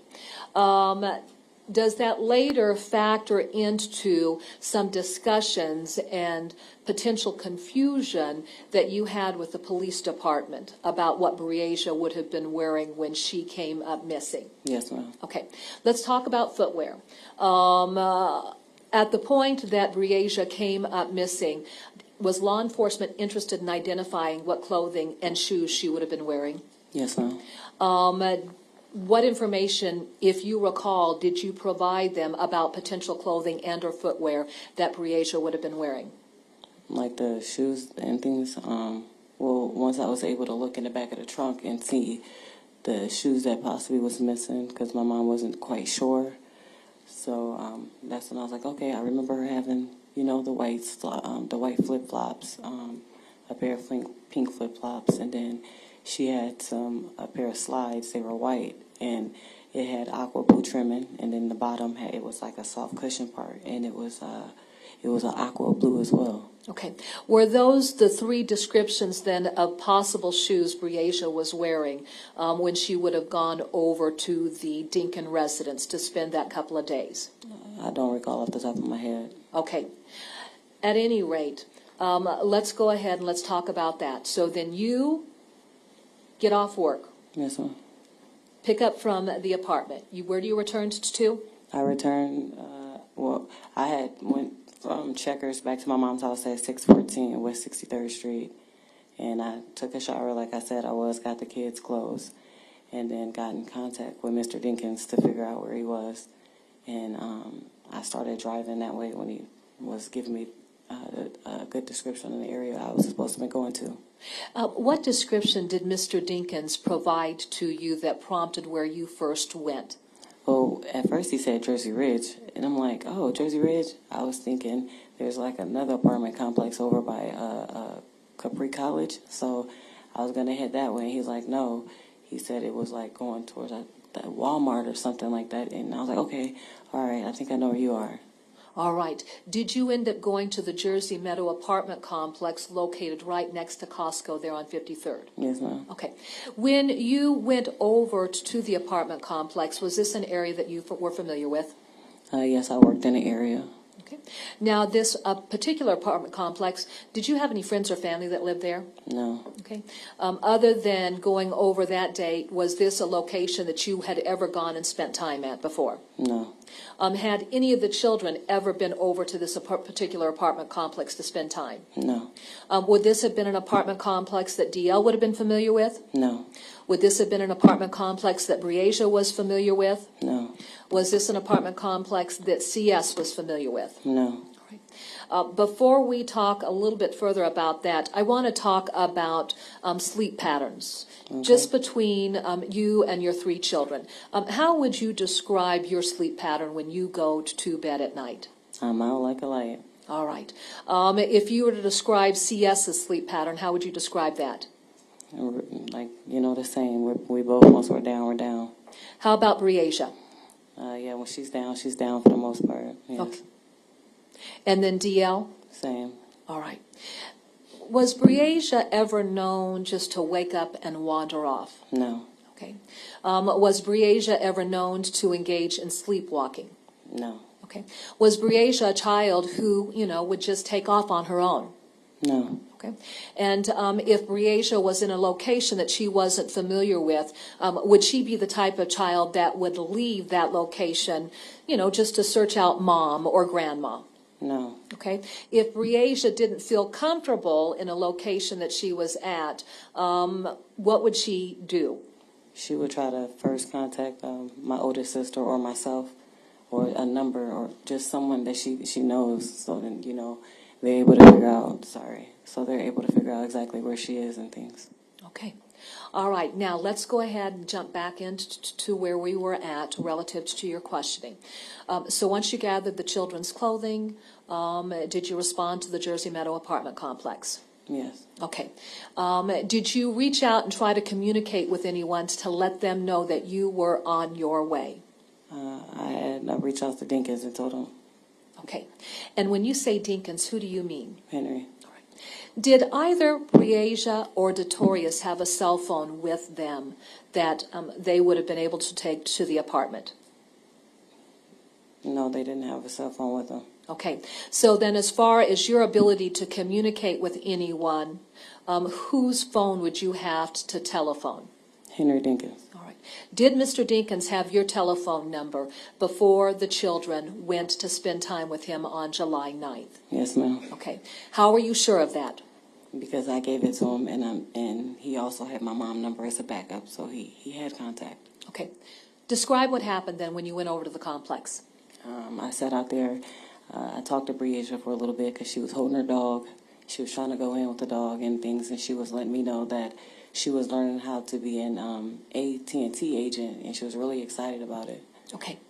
When you got there to the complex then, did you never go inside the apartment? No, I actually sat outside because she had came running around the building complex of the apartment. She ran around. Okay. And then did Briasia come meet you at the car? Yeah, she met me at the car. All right. So now tell us about the family pet. Had you taken a family pet with you? Yes, I had her dog. Okay. When Briasia saw that her little dog was in the vehicle, how did she react? She was pretty excited. She was like, "Ooh, mommy." And I'm like, "Yeah, you can't take her," because she tried to take her inside. I'm like, "They ain't gonna want that dog inside that house." So I took her back, and she was like, "Oh, okay. I love you. Bye." Okay.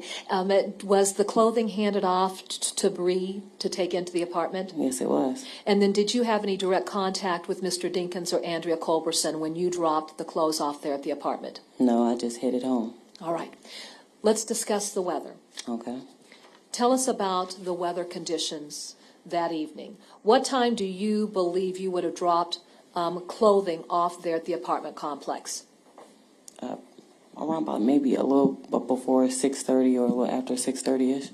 Now let's go back to our state's exhibit 96-1, and then if you could,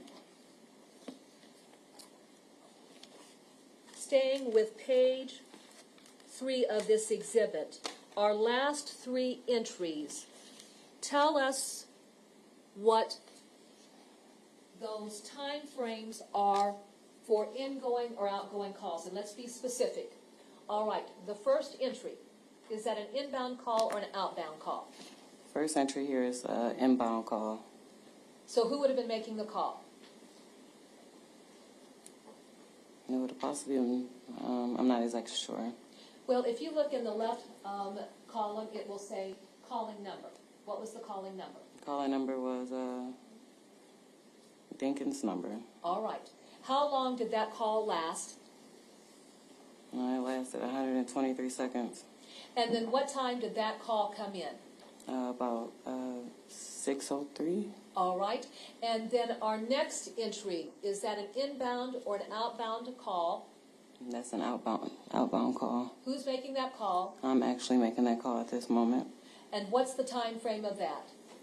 It is 6:21. And how long does that call last? 241 seconds. All right. So does this give us a perspective of when you would have been having conversations with Mr. Dinkins about where to go? Yep. All right. Yes. When you left the apartment complex, describe what developed.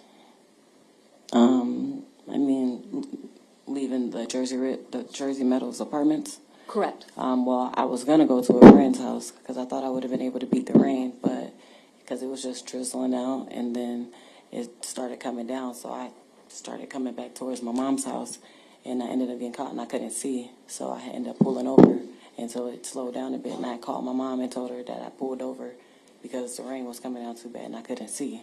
Okay. What street were you heading down when this heavy rainstorm broke out? I was heading on 53rd. Okay. And then how far were you traveling, east toward Bettendorf or west the other direction towards your mom's apartment complex? West towards my mom's apartment complex. Where did you have to pull over because the rainstorm was so heavy you couldn't see? I had pulled over by, there's like this, it's like a liquor store, and then there's an apartment complex, like a candlelight apartment complex over there, and there's North across the street up there. And when you say North, are you talking about North High School? Yes, ma'am. All right. What did you do then because it was so heavy, the rain was so heavy? I sat in the car, listened to my music playing with the dog, and I had called my mom and told her I had got caught in the rain. Okay. And I told her I'd be home as soon as the rain slowed down a little bit to where I was able to see. All right. How long, if you have any idea, but how long did you have to sit there before you were able to start driving again? Maybe, estimate probably like 10, 15 minutes or so. All right. And was it an extremely heavy rainstorm during that period of time? Yes. Okay. Does that become something that is very relevant to discovers once Briasia's body was found? And if you don't know the answer to that, that's just fine. Yeah, I'm not sure. You just know that it was raining really hard on July 9th. Yeah, it was getting down out there. Okay. What happened next? Once it slowed down a bit, I drove back to my mom's house, and when I came in, I instantly just grabbed my covers and I laid on the couch with the dog, and my oldest son had laid right in front of the couch in front of me, and I just went to sleep. Okay. Did you sleep through the evening? Yes. Were you scheduled to work on July 10th? I was scheduled to work at 11 to 8. Okay. And did that end up changing? Yes, it did. We won't discuss that just yet, but let me ask you this. After you went down on the couch at your mother's on July 9th, was there any attempted communication by your children, either of your two children, over at Henry Dinkins' apartment and yourself? I didn't have any contact, but when I had woke up to use the restroom, I noticed that I had a missed call or two from Dinkins' number. Okay. And then did you answer either of those calls? No. Okay. Did you attempt to return the call? I believe I tried to return the call. I'm not quite sure. And I sent a text message because I also think that a text message was sent to me too. Okay. And who was the text message from? I was hoping one of my kids. I'm not exactly sure. Okay. All right. Did you respond thinking in kind that it was one of your children? Yeah. All right. Let's go back to State's Exhibit 96-1. And let's go to our next entries. Now, as we look at the next page in that center section, how many entries do we have highlighted for July 9th? We have 3. All right. Our first entry, who's the calling number? Calling number is Dinkins. What time does that call come in at? I think it's 9/11. All right. Then our next entry, what's the calling number? The calling number is Dinkins' numbers again. What time? It was 9:13. What was the time elapsed between the first call and the second call? I'm sorry, what was that again? What was the time elapsed between the first call and the second call? The time, that's 9:12. Okay. So just a little over a minute? Yes. All right. And then our third entry, what's the calling number? The third entry, that's the calling number is, it's my cell phone number, 676-4247. And then who are you calling? Dinkins' phone. All right. And then what time do you make that call? I made that call at 9:16. Was that call answered? No, it wasn't.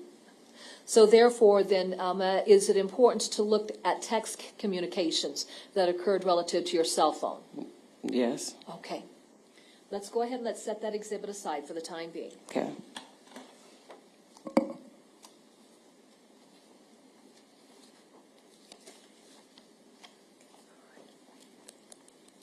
Your Honor, may the record reflect that I'm showing counsel what's been marked as State's Exhibit 96.2.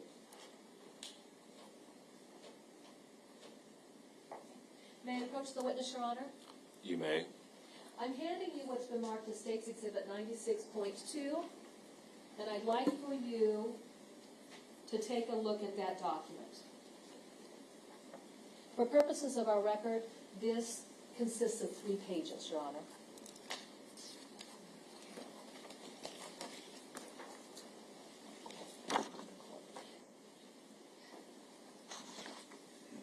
Now, Ms. Langford, as you look at this, do you recognize the various text messages within this document? I do. Okay. Whose telephone number were these text messages either sent to or received from? They were sent to, sorry. It looked like I was messaging a friend and we're not going to talk about the specifics, but are these text messages that came in on your phone or that were sent from your phone? Yes, ma'am. Do they cover the dates of July 8th, through July 10th of 2020? Yes. Your Honor, at this time, the state would move to introduce State's Exhibit 96-2, consisting of pages 1 through 3. 96-2 will be admitted. All right. We're going to work from the back page forward. Okay. Do our earlier dates start at the back page? Yes, it does. All right.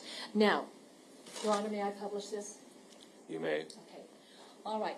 Looking at this particular exhibit,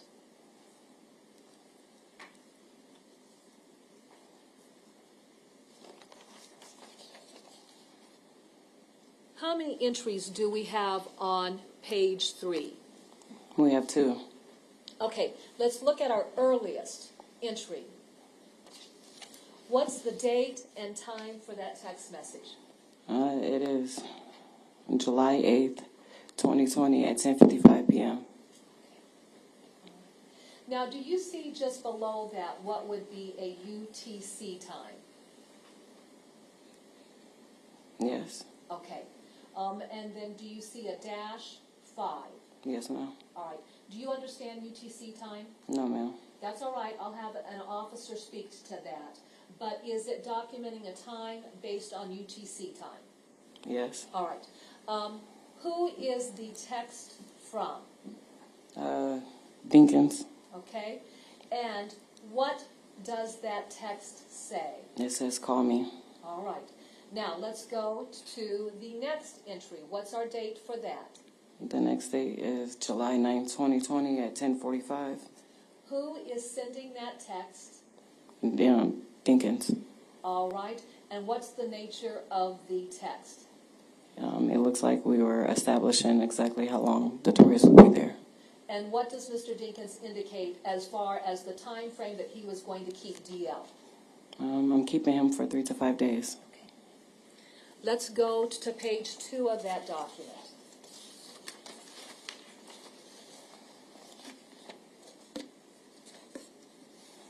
Now, working our way from the bottom up,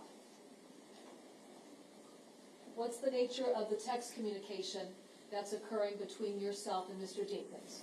And if you could, tell us who's sending it, the date, and what's being said. And just read through all of those entries, working from bottom to top, that would be applicable.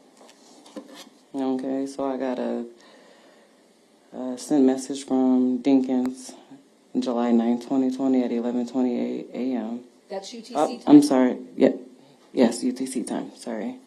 No, I had sent that message to him. I do apologize. Sure. It was me stating that I would bring Detorius some clothes and that Detorius was going to love that, to be able to spend time with him and for him to send me some pictures. Sure. Next entry. The next entry is July 9th, 2020 at 11:31 a.m. UTC time? Yes, ma'am. Go ahead. And it looked like a message that was coming from Dinkins' phone. It states, "I'm with Dink, with his dad." Okay. Did DL have a nickname? Yes, he did. What was his nickname? Dink. Okay. Our next entry? Next entry is July 9th, 2020 at 11:36 a.m. UTC time. A message was sent. I was saying okay. Continue. Okay. Am I going just reading the Henry Dinkins messages or also friends? Just read the messages between yourself and Mr. Dinkins. Okay. And then it looks like July 9, 2020 at 2:50 p.m. UTC time. I got a message from Dinkins asking if I was off. And then July 9, 2020 at 2:51 p.m. UTC time. Dinkins had texted again and asked what time was I getting off. And I sent the message back July 9, 2020 around 3:31 p.m. UTC time, stating, "For what they giving you problems." Okay, and explain that. Well, I had put 4 because we were busy, so I was a quick text. So I was like, okay, I get off at 4. I'm like, oh my gosh, like, why are you trying to get in contact with me? Are they giving you a problem or something? Okay, so you were wondering if the children were being ornery? Yeah, because he was asking, like, was I off? And I'm like, okay, well, I'm at work, and I'm gonna bring up some clothes. Sure, go ahead. And let's see, I got July 9, 2020 at 4:20 p.m. UTC time. Sent message. It looks like it was about. It says, "How about you just hit me because I hit your phone twice? All right, Okay, and then were you sending that message to Mr. Dinkins? Yes, Explain why you sent that text.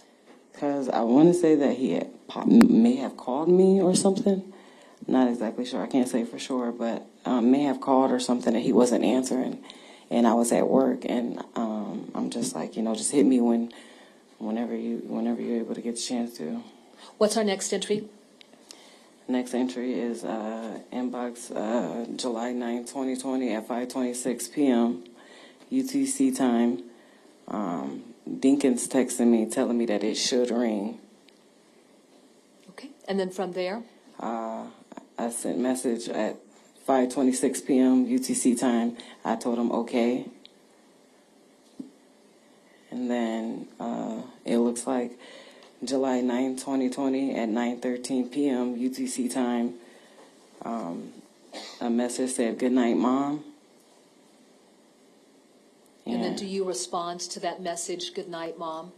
I respond to it, "Good night, I love you, Brian Dink." Okay, now let's focus on those times. UTC time, what I'd like for you to do is to subtract 5 from the time that's reflected. Are they accurate? Okay. Oh, hold on, give me a moment. Let me just double check to see if these are accurate for the time. Oh, you know what? They are accurate for the time. Okay, all right, so they are accurate for the time. Go ahead. What time does that come in then? Good night, Mom. Let's see, that one comes in at 9:13 p.m. Gotcha. All right, from there then? From there, at 9:16 on July 9, 2020, I sent a message saying, "Good night, I love you, Brian Dink." And then July 10th, 2020, at 8:08 a.m. UTC time, Dinkins text telling me to call him. All right, and then I need to correct something for the record. So it looks like we actually have accurate times here, and we don't have to worry about the UTC time. So then your first text from Henry Dinkins came in at what time on July 10th? On July 10th, the call me, it came in at, it looks like 8:08 a.m. Yes, 8:08 a.m. All right. Put that aside, and we're going to discuss another topic. What ended up happening on July 10th relative to your work schedule? Well, I had got woken up. My boss had called and asked could I come in. He probably called me about like maybe 7:42, 7:45-ish. Asked could I help come open up the store. They needed some openers. And I brushed my teeth and rushed out the door. I made it to Checkers maybe 7:59, 8 o'clock, 8:01, and clocked in. And then when you got there to Checkers, did you clock in? Yes, I clocked in, and then I got on the grill, and I got the text message, and I was trying to call. All right. As we look at State's Exhibit 38, the area that you've circled where your mother was at, were you at that residence the entire time from when you got home after dropping off the children until you had to go into Checkers that morning? Yes. All right. And so was your cell phone always at that location? Yes, it was. And so therefore, with your cell phone at that location, can we assume that your cell phone would have never moved during that period of time? Yes, ma'am. Your Honor, may the record reflect that I'm showing counsel what's been marked as State's Exhibits 95-1 and 95-2. Okay.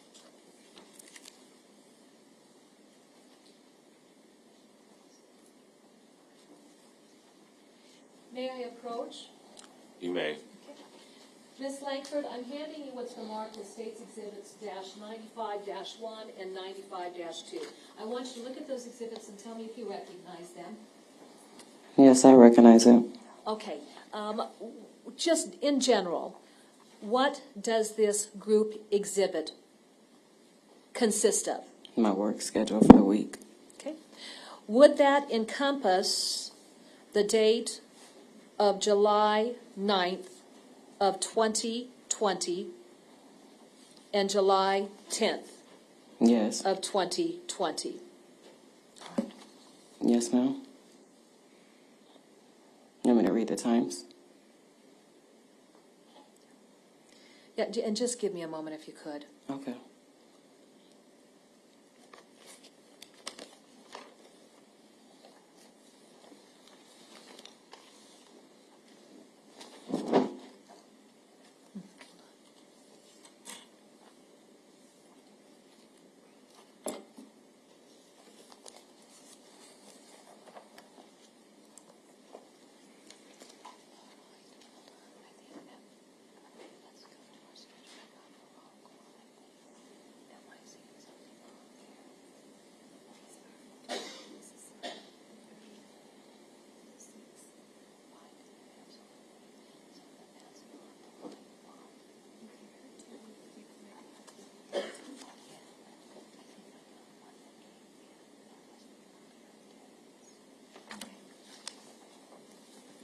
Give me a moment, Charlotte.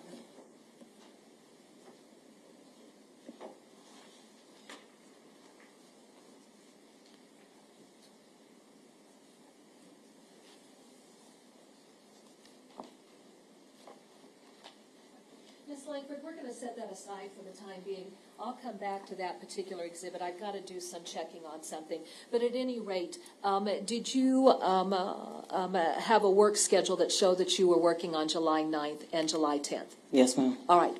Now, when you were at work, and we see that entry for July 10th at 8:08, what developed from that point moving forward?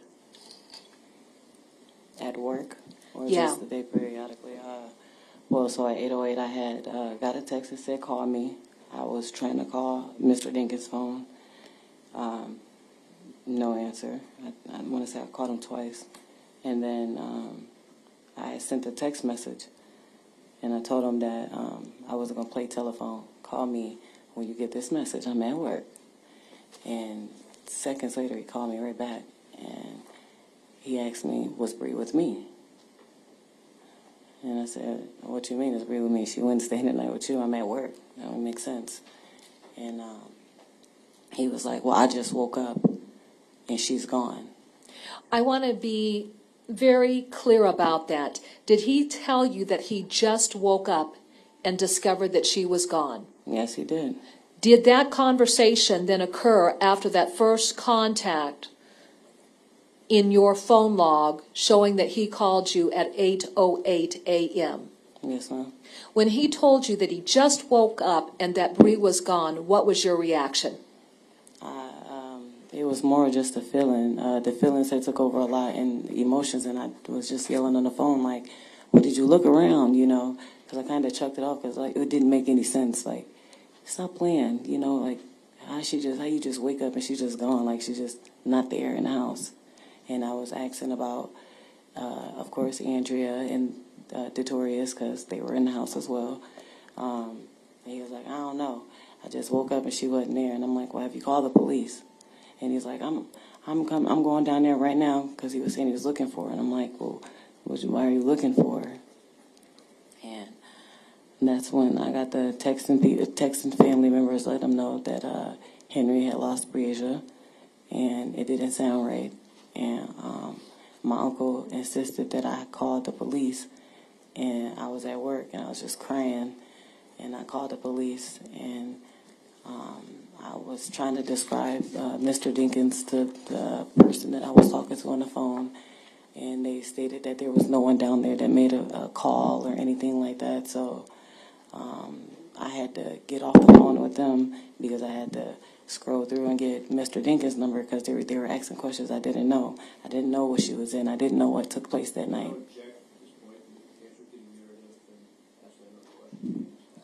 I'll go ahead. Sustain. Yeah, I'll go ahead and ask another question. And so then anyway, when you were communicating with someone, was that an individual at the Davenport Police Department? Yes, ma'am. And then what types of questions were they asking you? They were asking me, like, what was the location, what was she wearing, and I didn't know what she was wearing. I know what I saw her in that night when I dropped off clothes, but I didn't know what she was wearing for the day.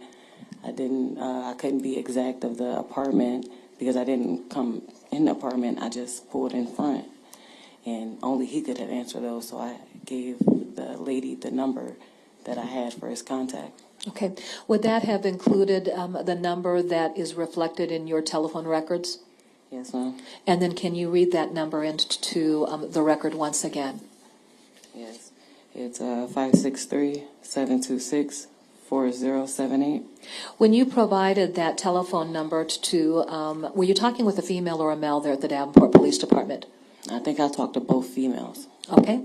And so let's clarify this. Initially, what number did you dial? I called 911. Describe what happened when you called 911. I called 911 and I told her that my daughter was missing. Dinkins said that, he woke up and she just wasn't there. And they told me, she said something about switching me over, and I got switched over to someone. Okay. Would that have been a representative of the Davenport Police Department? Yes, like a non-emergency or something like that. Sure. And then during this second contact, is this where you were being asked various questions in the process of trying to gather information? Yes. Okay. Then once you provided Mr. Dinkins' telephone number to the lady there at the Davenport Police Department, what did she indicate that she was going to do? She told me that she was... Your Honor, Mona Varelli has already testified. Just hold on, everyone. Oh, I'm sorry. Can't be talking over one another. There's no objection. Ms. Cunningham, you responded. Your Honor, Mona Varelli has already testified to this. So this testimony has come in, and we've had that individual present in court. So at this point in time, the concerns about hearsay do not exist because we've had that individual testify. Excuse me? If you'd please use your microphone so I can hear. That is cumulative and redundant. Overruled. You may answer. So what? I'm sorry. Sure.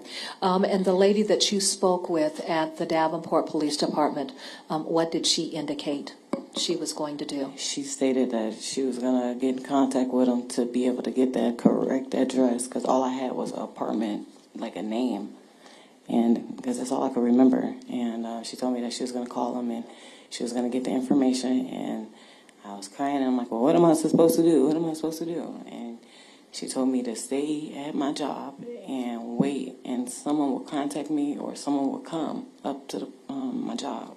Okay, all right. By virtue of that directive, is that what you did initially? That's what I did initially, yes. And my boss said, as I was sitting in the back, because I couldn't work, I was just crying because, I felt a crazy feeling. And so he was like, if that was my daughter, I would be down there at the police department. And I'm like, right. Your Honor, this response is beginning narrative, is getting into hearsay, and I object and ask that another question be asked. Sustained. Okay. And then relative to the conversation that you had with your boss, did that direct the course of your conduct? Yes, and I left. Okay. All right. Now we're going to stop there. Have you had a chance to review the conversation that was recorded between yourself and the dispatcher when you called 911? No. No. Have you had a chance to hear it? I heard a little bit of it. Okay. And then did you recognize your voice in that call? Yes, ma'am. Okay. When you had a chance to listen to this, was this the conversation you would have had with the dispatcher? Yes, ma'am. Your Honor, may the record reflect on showing counsel what's been marked as State's Exhibit number 77.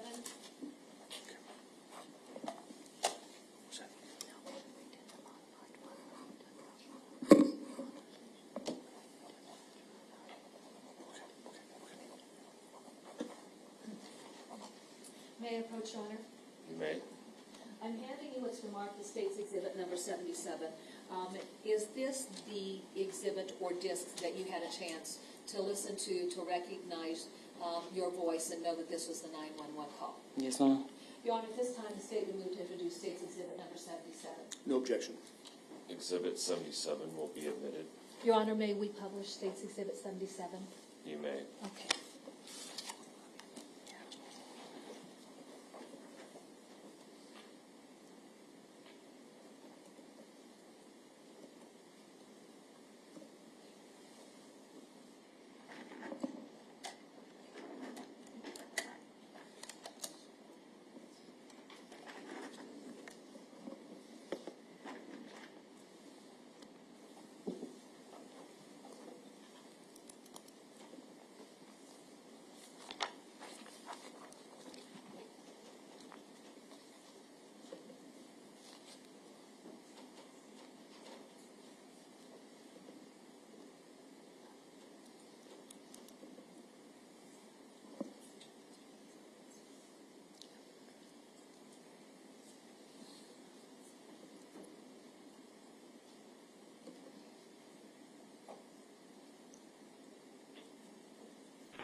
What's the emergency?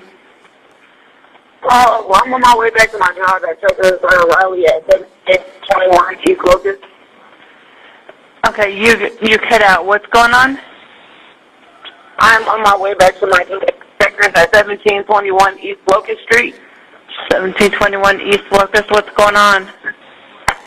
Well, my daughter was staying the night with my son's dad and my son, and I had went into work, and he had just called me and told me that he don't know how long she's been gone, nor what the hell she has on. She was last over by Jersey Meadows apartment. How old is she? She's only 9.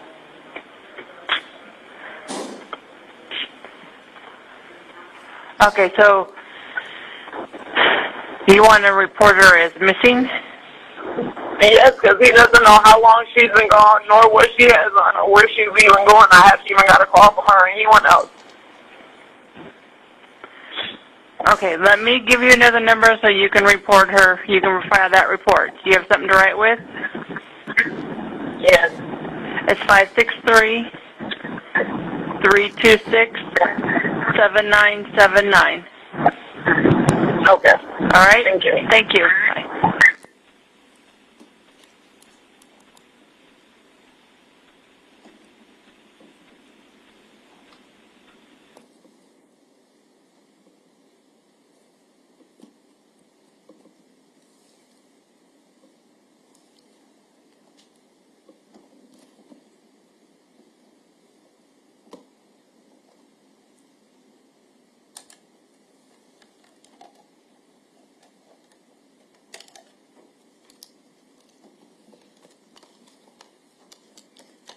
Your Honor, may we approach?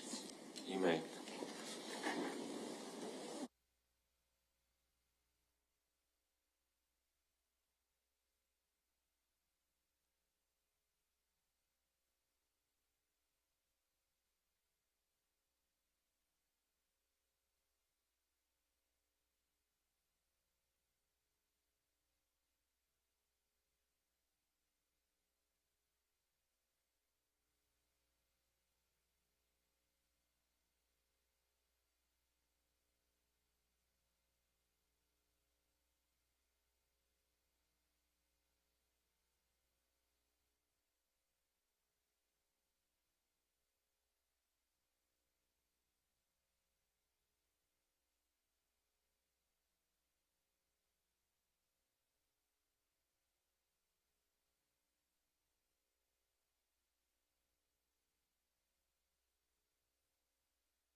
At this time, we will take our afternoon break. We'll reconvene at 1:30.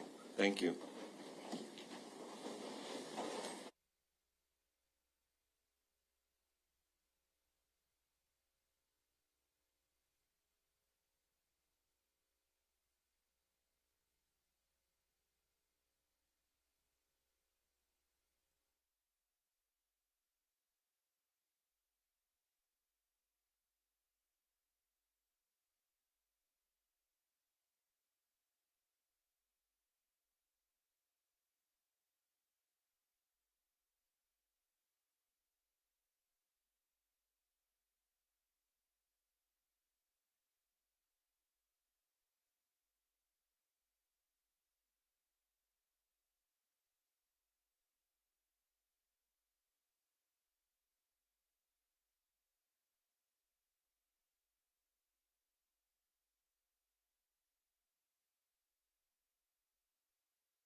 Would you agree with that, Mr. Freeze? I would. All right, thank you.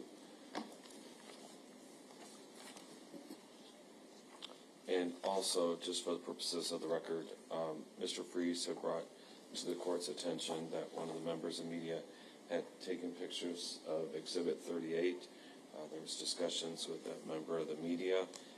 It was related to the parties that was just taken to be utilized once that those portions of the exhibit were entered into evidence so that the member of the media knew what was being referenced and could be utilized at that time for the expanded media purposes. Would you agree with that, Ms. Cunningham? Yes, Your Honor, and I did indicate to our representative from the media that all of the entries on State's Exhibit 38, which have not yet been addressed, will come in through the testimony of Detective Evan Obert, and that at that point in time, then all of the additional details on State's Exhibit 38 will be a part of evidence. Did you agree with that, Mr. Freeze? I do. Thank you. Is there anything else that we need to take up before we resume the trial? No, Your Honor. Not this time.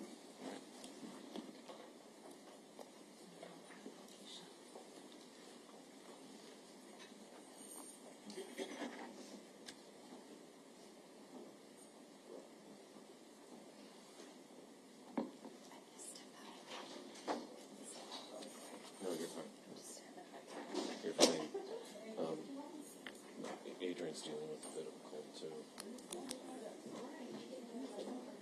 Yes.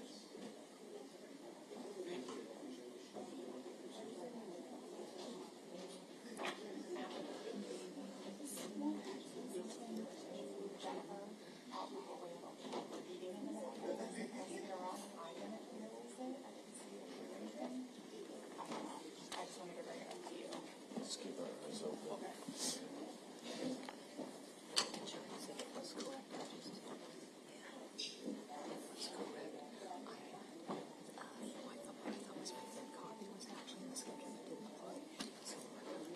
Okay.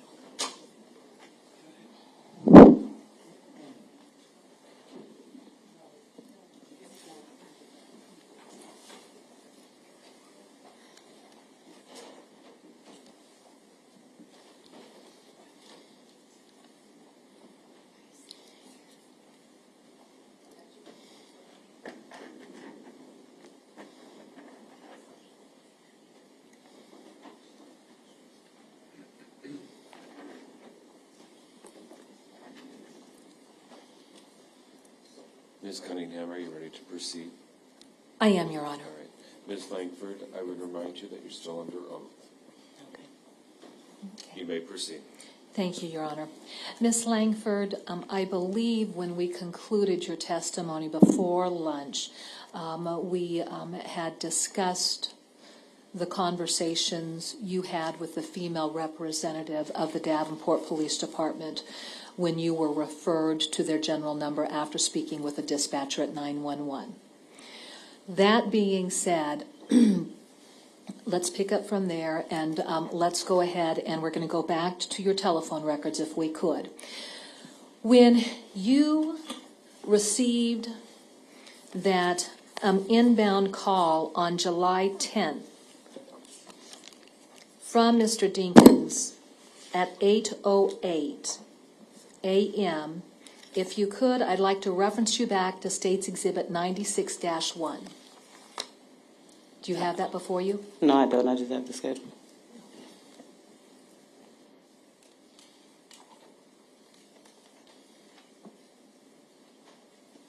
Yeah, just go sit down.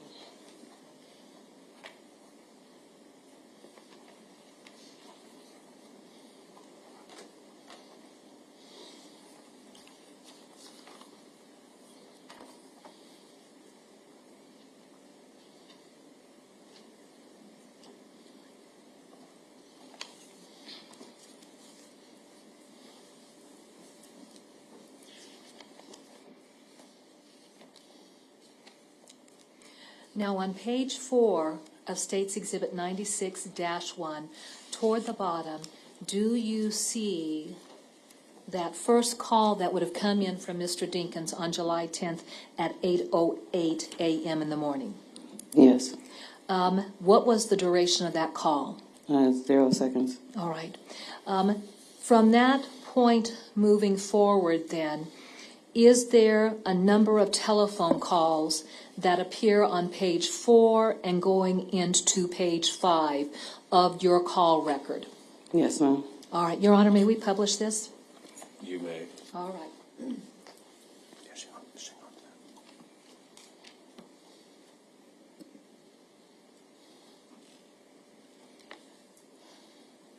How many calls after the unanswered call at 8:08 do we see on this particular page? On this particular page, I see 3 after that 808 call. Okay. All right. Who is the calling number in that left column? That's actually my number. All right. And then what number are you calling? I'm calling Dinkins' number, the 726-4078. Does this document show that those are all outbound calls from your number to Mr. Dinkins' number? Yes, ma'am. And then do all of those outbound calls on this page after that 8:08 time frame all occur on July 10th? Yes, ma'am. If you could then articulate for our record the 3 successive outbound calls that you made and the duration associated with that. So just give us times and then the time that the call lasted. All right, so I have 8:09 a.m., 34 seconds. I have 8:10 at 34 seconds and 8:10 again at just 24 seconds. In those 3 outbound calls that you made, do you know if you were able to connect with Henry Dinkins, or are you just simply calling over and over and over trying to make the connect? I was trying to make a connect. All right. Let's go to our next page.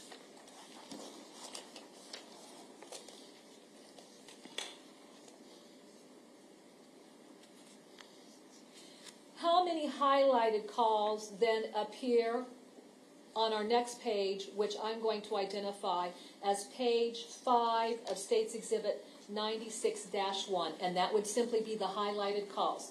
How many are we seeing here? We're seeing 6. Okay. Now let's go back and let's repeat that process if we could.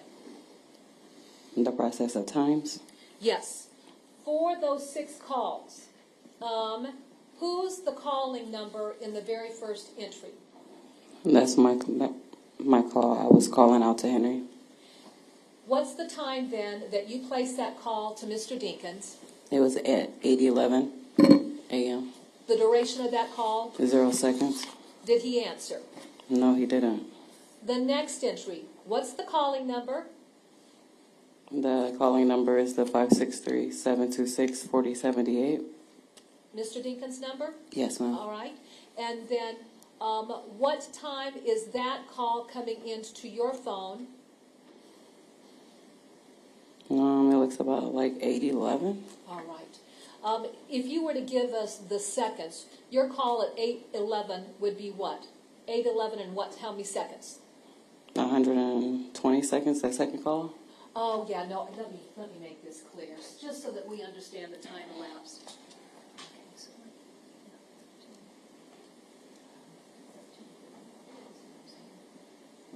Got it? Okay. All right. So for your call, give us the seconds on that call. What time did you make it? I made it at 8:13 a.m. that morning. 8:13, 39 seconds or something like that. Is that 8:11-13 seconds? I'm not exactly sure what you're looking at. The very first entry. No, the very first one. It's 0 seconds for the very first one because that was the call outbound. The inbound call was at 8:11 a.m. and 8:13. Well, hold on. The end call was at 8:13, it looks like. Okay. How long did that call last? That lasted me about 2 minutes. All right. Now let's go to our third call. Who's making that call? I'm making that call to Mr. Dinkins again. And then what time do you place that call? I placed that call in at 8:15. 8:15 or 8:17? That's 8:15 here. That's the end cost. It's the end date. So am I looking at the end date or am I looking at the start date? I'm a little confused. It may be that I didn't highlight one. All right, so give us the next call. Who's making that one? Myself again, back to Dinkins. Okay, and what's our time? That is 8:18.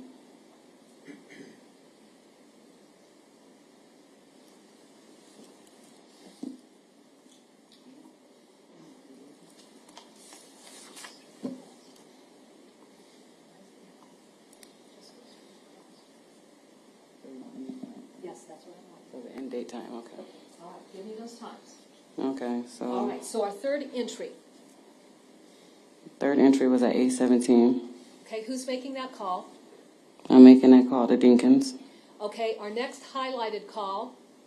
Who's making that call? That's myself again, reaching back out to Dinkins At what time? at 8:19. All right, and then our next entry. The next entry is me calling Mr. Dinkins again at about 8:26. And then our final entry. That final entry, that was me calling the police. It looks like 326-7979 at 8:35 a.m. All right. And what is the telephone number that's reflected for when you call the police department?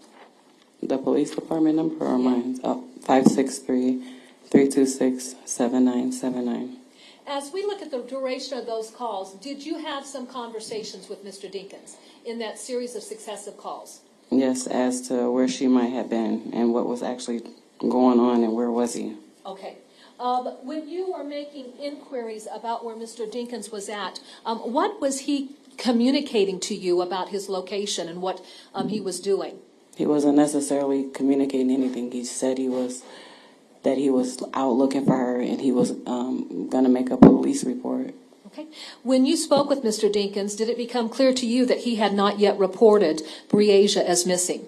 Yes. Did you question him as to why he would not have reported Breasia missing? I don't recall. Okay, and that's all right. Now let's go back to State's Exhibit 96.2, and then I'll go ahead and hand this to you again. And then what I want to focus on is I want to focus on the communications then that occurred between yourself and Mr. Dinkins on July 10th. And what is going on in text messages. All right, so on page 2, starting with July 10th at 8:08. right. That was the call me, Who made that, or who sent that text? Mr. Dinkins. Okay. From there then, And from there, do we go to our first page?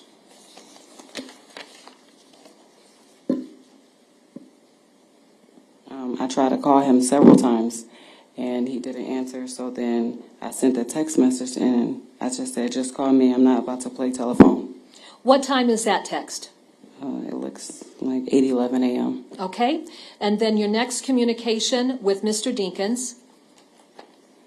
It was at 11:07 a.m. Who's sending the text? That was me. What are you saying? I'm asking him, where is he? All right. And then your next communication with Mr. Dinkins. It was again at 12:03 p.m. Who's sending that text? Mr. Dinkins stating that he was downtown. All right. And then does that include all of the text messages that you had with Mr. Dinkins? Yes, ma'am. All right.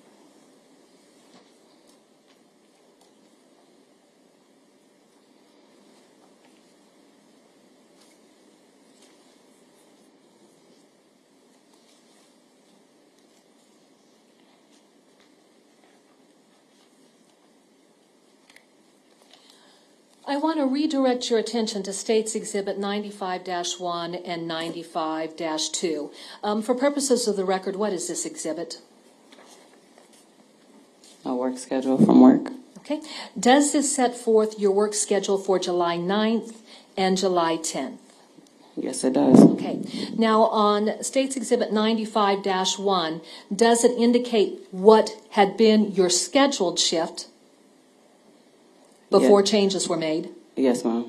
And then going into 95.2, does it actually show the hours that you would have worked on July 9th and July 10th? Yes. Your Honor, at this time, the state would move to introduce States Exhibit 95-1 and 95-2. No objection. Those exhibits will be admitted. Okay. On States Exhibit 95-1, in that left-hand column, what kind of information is contained in that left-hand column? That's the names of the employees. Does your name appear in that list of employees for a work schedule? Yes, it does. What is the date range for this particular work schedule? It's from July 7th, 2020 to July 13th, 2020 for the week. Is there a column set forth for your scheduled shift, your original scheduled shift, for Thursday, July 9th of 2020? Yes, there is. What were you to work on July 9th of 2020? I was to work 10:30 a.m. until 5 p.m.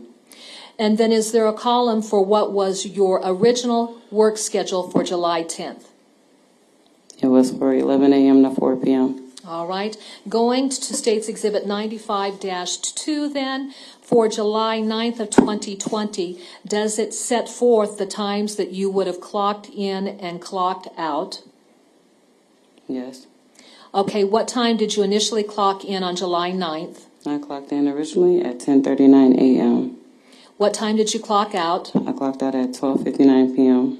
Did you have a lunch break at that point in time? Yes, I did. And then what time did you clock in after your lunch break? I clocked back in at 1:33 p.m. And then what time did you clock out on July 9th of 2020? I clocked out at 5:07. Okay. And then so from that, did your trip over to the apartment complex occur within, an hour or so later? Yes. Okay. Now on July 10th, what does it show as a time that you actually clocked in at? It says that I clocked in at 8:04 a.m. What time did you clock out? I clocked out at 8:16 a.m. Okay. I want to pick up at the point in time where you described sitting in the back room and you were crying. Yes. There at Checkers. What did your manager encourage you to do? He encouraged me to get into the car and go downtown and figure out what was going on. By going downtown, what do you mean? Like going down to the police department. Did you actually leave Checkers to travel down to the Davenport Police Department? I did. All right. When you left Checkers, what direction did you head to go downtown to the Davenport Police Department? I was heading west, so I was heading away from, so yeah, I think it was west, right? On what street? On Locust. As you were traveling west on Locust, did you notice something of interest to you? Yes, I did. Describe. I noticed Mr. Dinkins Impala flying down the opposite way, making a really hard turn on, I think it's a left turn on Eastern. Okay. What type of vehicle was he driving? He was driving in a maroon Impala with tinted windows. Okay. And then did you pass him when you saw him heading east? Yes, and What did you do? I made a U-turn. And then at that point in time, describe what you did. I was speeding behind him, honking the horn. I was calling his phone, and when I finally got him on the phone, he said that he was headed to Jersey Meadows because they wanted to talk to him out there. And I was still on his bumper, honking the horn, and we had pulled over by the McDonald's on Northwest, or it's like Kimberly, East Kimberly, across the street from Walgreens by the Old Kaplan. All right. How would you describe the rate of speed that Mr. Dinkins was traveling? Well, I was probably going about 65, 70 possibly, because he was driving really fast. All right. Going back to States Exhibit 38.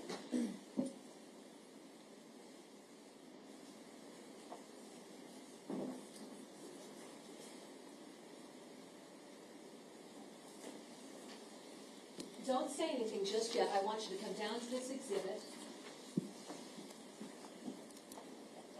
And then I want you to look at the exhibit in terms of the map of the downtown area. Does it set forth an entry for your employment there at Checkers?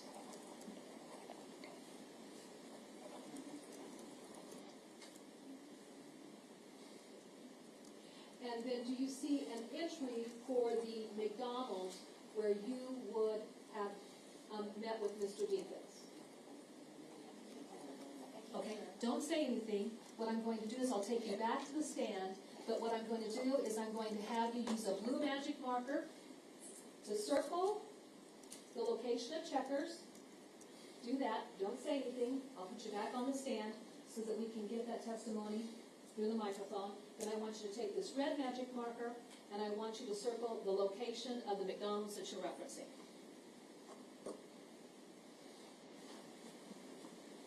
Go ahead and take yours on the stand.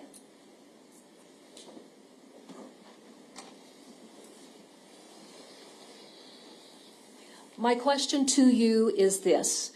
Do you see on State's Exhibit 38 the area of Davenport where Checkers is located? Yes. Does that reflect Locust Street and the area that you would have traveled when you were heading to the Davenport Police Department? Yes. Do you also see an entry for the McDonald's on East Kimberly Road? Yes. And does that map reflect Eastern to show what direction he would have traveled on Eastern to get to McDonald's? Yes. Okay. Describe what happened then when you got to the area of McDonald's. Well, when I got there, I was screaming because the feeling wasn't, it just didn't feel right. And so I was screaming and I was like, give me my son. And like, where, asking him, where were you at? Where was Andrea? Like, this don't even sound like Breasia. And he's like, I don't know. I had just woke up. And he wasn't like making any eye contact. And so I snatched the toys out his arm and he had gave me like these bags, one of the bags that I had when they had went to stay the night, and another bag. Okay. And I just snatched it, and he was like, well, I'm on my way out there to go speak to the officer or something. And I said, yep, and I'm going to be right behind you. All right. When you sent the children's, or dropped the children's clothing off the previous evening, how many bags did you utilize to bag up the children's clothes? Only one. All right. And then so when you received the children's clothing back, how many bags were the clothing, or was it, I should say, was the clothing bagged up in? It was bagged in 2. Okay. What happened next?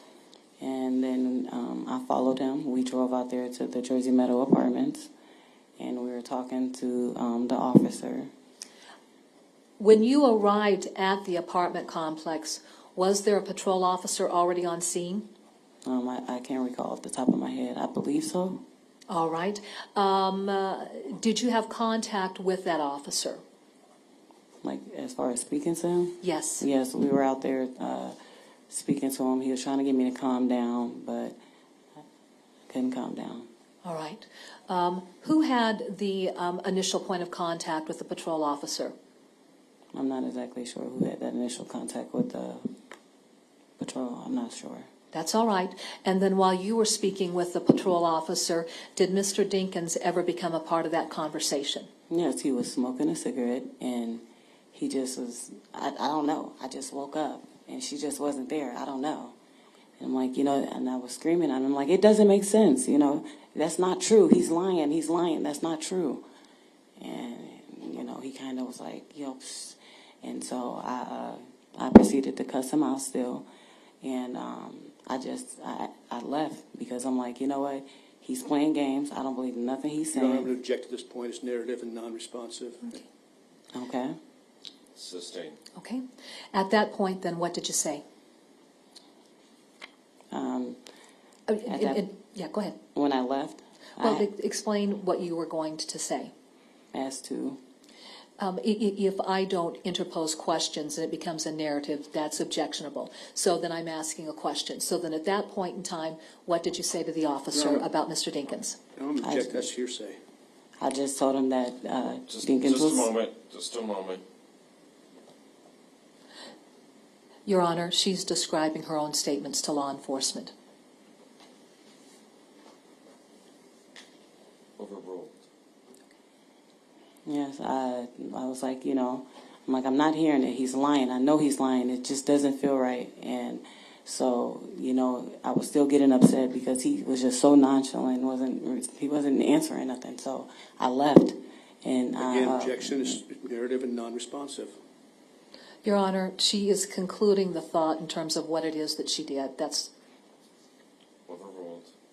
I left and I went to my mom's house, and I dumped all the kids' school pictures out, and I tried to gather as many as I could. And in the midst of me doing that, I think it was a detective officer or someone had called me and had asked for me to come back to the fire station or something, because I told him I was at my mom's house trying to get gather up family to come out there to, you know, patrol that area and knock on a couple of doors. all right. When you were talking with the officer, did you have an opportunity to make observations about Mr. Dinkins' physical appearance? Yes. Describe what you noted about his physical appearance. Well, he had a black do-rag on that wasn't really on. It was kind of like tilted a little bit. His little braids were out. His lips was white. He was chain smoking cigarettes. He had on a long white T-shirt, and it was dirty, like dingy, like not dingy, but like dirty type, as if he was fishing or something or whatever. But he looked dirty, and then I can't recall the bottoms he had on, but he just looked muddy, and he just looked off. Did you notice anything particular about the shoes that he was wearing? Yes, they were some gold-looking type shoes. They were muddy-looking. They weren't tied. Yeah, that's all I remember. Miss Langford, were you later interviewed by law enforcement at the Davenport Police Department on July 10th? Yes. Okay. Did that occur sometime in the early afternoon of July 10th at the Davenport Police Department? Yes, ma'am. In your conversations with the officer who was interviewing you, did you mention what you noticed about Mr. Dinkins and his physical appearance? Yes.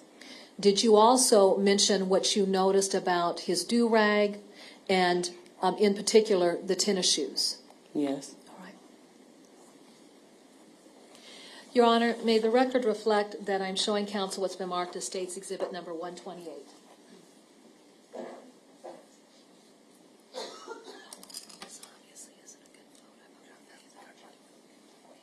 May I approach, Your Honor? You may. I'm handing you what's been marked as State's Exhibit 128 for purposes of identification. And in looking at that, do you recognize any depiction on State's Exhibit 128? Yes, I recognize this is what he had on. Well, in the first photo here. How many photos are there in State's Exhibit 128? Well, there's only two. Okay. So which of the two pictures do you recognize as clothing and shoes that Mr. Dinkins was wearing? The picture to the left, where it looks like we were outside talking to the officer. It looks like, well, he was like walking up or something. This one. And as you look at the background, do you recognize the location? Yes, I do. And what is that location? That's Jersey Meadows Apartments. Certainly. Thank you. Your Honor, the State is not going to introduce State's Exhibit 128 at this time. The State will lay foundation for the second photograph through another witness, and then I will introduce State's Exhibit 128 through that witness. Did you, in fact, get photographs of Breasia to give to law enforcement? Yes. Okay. Ms. Langford, then describe for us how the day proceeded for you on July 10th and your family. Yeah, so we all met out there at Jersey Meadows. We were knocking on doors. Neighbors were coming out, and they were saying things. They were helping us out. We sat there while they were looking through the apartment. We was out there trying to reach contact with Mr. Dinkins. And, while we were looking, and there was no contact there, we were just searching. All right. There was people coming out, people looking at the apartment, people asking questions and things like that. Was there anything that came of that where there was information that would help locate Breasia? No, it wasn't. All right. Did you, in fact, reach out to friends and family for assistance to look for areas that Breasia potentially could be? Yes. Okay. Beyond the area up at the apartment complex, describe your own efforts and friends and family members' efforts to try and locate Breasia. Well, like we looked like in the bushes that's in the back of the apartment complex area. We went to stores in that area. We went by the little garage areas. We searched quite a big area when we were out there. Everybody was grabbing pictures and moving to different areas outside to figure out where she might have been or if anybody may have saw her. Okay. Was there any information that came forward that Breasia had been seen anywhere in the area? No. Okay. Now, the area that your mother lives at, does she live in an apartment complex? Yes, ma'am. What's the name of that apartment complex? I don't think it's apartment. It's just a sixplex. A sixplex? Yes. Okay. All right. Did friends and family and yourself even check out in that area in the event that Breasia would have tried to walk home? We didn't check out in that area because my feelings told me that because she left with Mr. Dinkins, so she wouldn't have been in my area because that's where I left from. And my mom was there, my son was there, so she wasn't there. I knew she wasn't, so it wasn't a reason to search that area because she wouldn't have left an area she wasn't familiar with unless it was with somebody she knew. All right.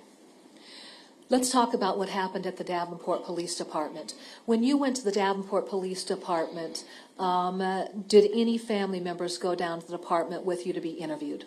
I don't remember exactly who all came down, but I know that me and Detorius we had came down. They asked us to come down. Okay. In addition to you being interviewed, was DL interviewed? Yes, he was. Was your mother interviewed at some point in time? Yes, she was interviewed, yes.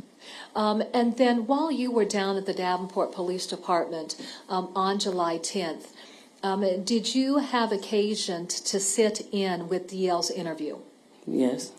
Did DL provide any information about locations that he would have traveled with his father when they came back into Scott County? Well, he wasn't really good at the description exactly where it was. And one of the detectives had asked him if we had got out there and drove, would he see if something like that looked familiar in the area or something like that. Okay. In DL's interview, did he ever mention going to the RV that Mr. Dinkins had parked down in the southwest portion of Davenport near Credit Island? I don't recall. Okay. At any rate, did you go along with detectives and DL to see if he could identify areas that he had been present with Mr. Dinkins the morning of July 10th? Yes, I did. All right. What locations then were you directed to or shown by DL? We were showed down on the River Drive area, towards the Credit Island area, and then the frontal area of the Credit Island, and we kind of drove, back and forth in that area towards the south end of Davenport. All right. Did DL ever direct the detectives over to the location where Mr. Dinkins' RV was parked? He might have, but I don't recall. That's all right. Your Honor, may I approach? You may. Okay. There's been a diagram that's been drawn of the area of Credit Islands. I want you to look at this, study it for a moment, and then tell me if you recognize what's depicted. Yes. Okay. As you look at that diagram, what do you recognize this area to be? The frontal area down at Credit Island that we were in when we were walking around that area, Dotori said that he had stated that they had stopped, so, people had came out there and, we, as family and everything, we walked around that area out there as much as we could. Okay. Was there a search done out in that area by law enforcement, as well as yourself, family members, and friends? Yes, it was. Okay. Was there anything that was found that would help you locate Breasia? No, it wasn't. All right. Now, I think that there's a pointer somewhere in the area, actually right there. I want to keep you there at the witness stand so that you're there at the microphone. Using that pointer, show what would reflect the entry into Credit Island from River Drive. Like right up in here, like right in here, down here. Okay, all right. When did you and the detectives actually go on to River or onto Credit Island as a result of Detorius directing you to that area? Yes. Okay, all right. Now, looking at that diagram, do you recognize a location where DL indicated that they had pulled over? And if you don't, that's fine. No, I don't recall that. Did he, though, identify a location where Mr. Dinkins would have pulled over in his car? I don't remember. I don't recall that one either. Okay, that's all right. Is there anything else that you can remember about the trip when yourself, DL, and the detectives left the Davenport Police Department to identify locations that DL would have been with Mr. Dinkins once they returned to Scott County? No, not that I can think of. All I right. don't recall. All right. Later on in the evening, did you return to a location with your family? Yes. What would have been that location? That location would have been my mom's at 614 West 63rd Street. All right. Had there been any discussion between yourself and law enforcement about clothing or footwear that Breasia could have potentially been wearing? I'm sorry, can you ask that question Yes. one more time? Let me be a little bit more specific. Earlier in your testimony, I had asked you if law enforcement had inquired about whether or not you could provide information about the clothing or footwear that Breasia was wearing. Do you recall that testimony? I do recall. Okay. And then focusing on the footwear, initially, what kind of footwear was in play? Meaning, what was the different descriptors of footwear that you provided that she could have potentially been wearing? Pink flip-flops, a pair of white flip-flops, and a pair of slide. They were white. They were white slides. It had aqua blue trimming around the top strap, the top Velcro strap piece, and at the bottom of her the slide piece was a cushion little blue slide. In the later part of July 10th, after dark, did any detectives respond out to the area of your mother's residence to show you a photograph that had been taken of an item found there in the area of Credit Island? Yes. What was that? A picture of one of the flip-flops that I was shown to see if it might have been hers. And in the midst of them on their way coming out there, I kind of, lost it a little bit because I'm like, oh my God, a shoe. And they bought it out there. And I was kind of relieved a little bit because it wasn't hers. Okay.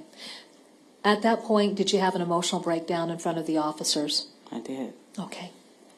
Your Honor, may the record reflect that I'm showing counsel what's been marked as States Exhibit 3-139 and 3-140 that was previously introduced through the testimony of civilian crime scene technician Jill Foster.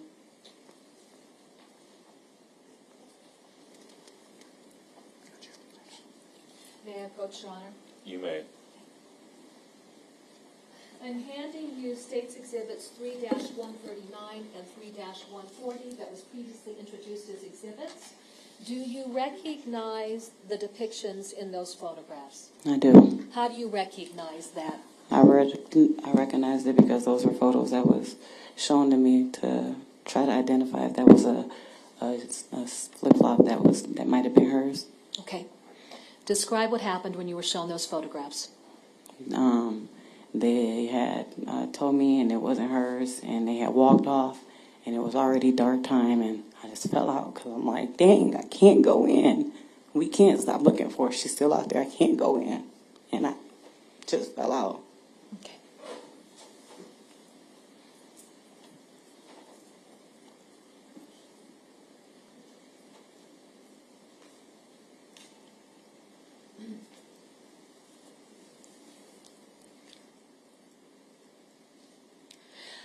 Let's talk about Briasia's hair.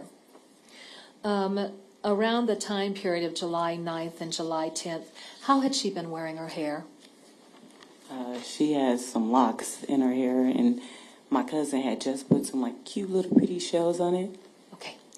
Did you tell law enforcement about the little seashells that had been interwoven into the locks of her hair? Yes, I did. Okay. Did you actually collect photographs for law enforcement so that they could see what those little seashells look like? Of course I did. Okay. Your Honor, may the record reflect that I'm showing counsel what's been marked as State's Exhibit 146-1 and 146-2. May I approach, Your Honor? You may. Okay. I'm handing you what's been marked as State's Exhibit 146-1 and 146-2. Please look at those exhibits and tell me if you recognize those exhibits. Yes, I recognize them. How do you recognize this group exhibit? Well, of course I sent them, but because those were our pictures. Those were our pictures that we had taken, and they also identified those shells. Okay. Your Honor, at this time, the State moves to introduce State's Exhibit 146-1 and 146-2. No objection. Those exhibits will be admitted. May I publish those, Your Honor? You may. Okay. Now, as I publish these exhibits for our written record, I want you to describe what it is that we are seeing. In State's Exhibit 146-1, what are we seeing in this photograph? In this photograph, you're seeing, I want to say this was back in June at one of my uncle kids' birthday parties. We were taking a family picture, and you see Briasia sitting here with her two frontal shells that she had, that she really liked it. That was so pretty. All right. Does this show us, I guess, the maturity level of DL during the period of June and July of 2020? Yes. Has he grown quite a bit since this photograph? Yes, he has. All right. And within that photo, does that include you and then your older child, CS? Yes. And then going to State's Exhibit 146.2, describe what we have in State's Exhibit 146.2. Well, here is just a picture that was taken between me and Briasia. They were doing something on Facebook with mommy duties photos, and we had taken this picture, and that was also to show that shell right below her little cheek down there. Did she have these shells in her hair when she would have gone with Mr. Dinkins on July 9th to spend time with her brother over at the Dinkins Culberson apartment? Yes. Okay. Let's talk about Briasia and how she felt about her little hairstyle and going out in inclement weather. Describe that for us. Well, she wasn't the type of little girl that would like to get her hair wet at all. It curled up. She didn't like that. So, I always, had it, restrained or something. She doesn't do the hair wet. She doesn't like storms. So. Yeah. Okay. Given the stormy conditions of July 9th of 2020, is that another factor that weighs into whether or not Briasia would just simply walk out of an apartment? Yes. Okay. Is Briasia the type of child who would simply leave an apartment in the middle of the night? No. Okay. Would she be the type of child that would leave an apartment in the middle of the night, particularly recognizing that there had been pretty inclement weather conditions during the evening of July 9th of 2020? No, she wouldn't have. Okay. I want to move forward to March 22nd of 2021. Did you become aware of 3 gentlemen in the Clinton area who had gone fishing and found human remains? Yes. How did you find out about that? I got a call from Piper at like 7:33 that evening, and I never forget because it was a call that was just a call that I was waiting on. But he had called me and told me that he think that they had a break, and that he was heading out there, and I had knots in my stomach, and I'm like, oh, so what am I supposed to do? And because he had said that some remains were found or whatever, and I'm like, oh, okay. So I sat by the phone and I tried to wait and I tried to wait, and I drove out there the next day. All right.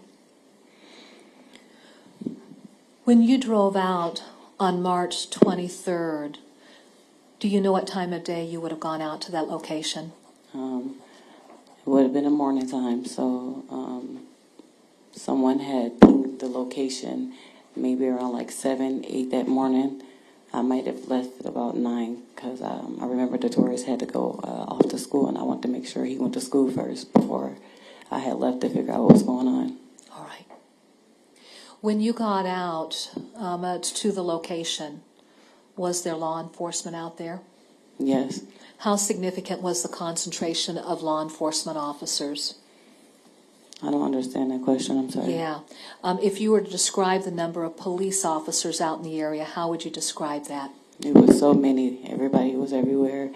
They had, that whole area blocked off. And I was trying to talk to the sheriff that was blocking the front entrance off because I was trying to get through the front entrance.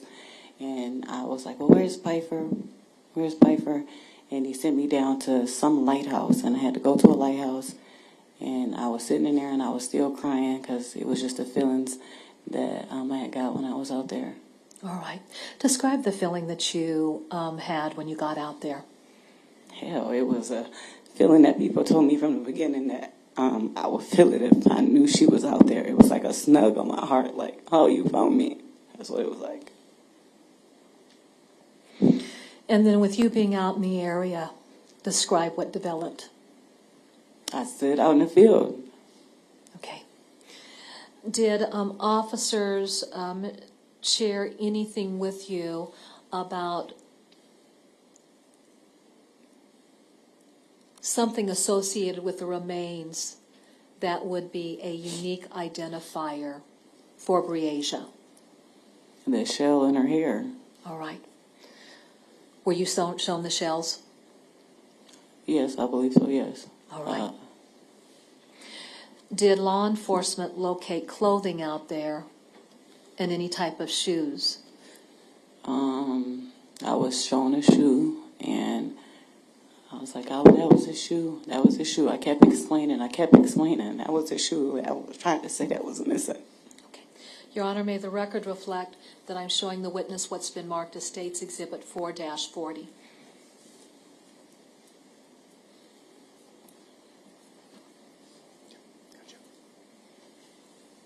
May the record reflect I've shown counsel. May I approach the witness, Your Honor? You may.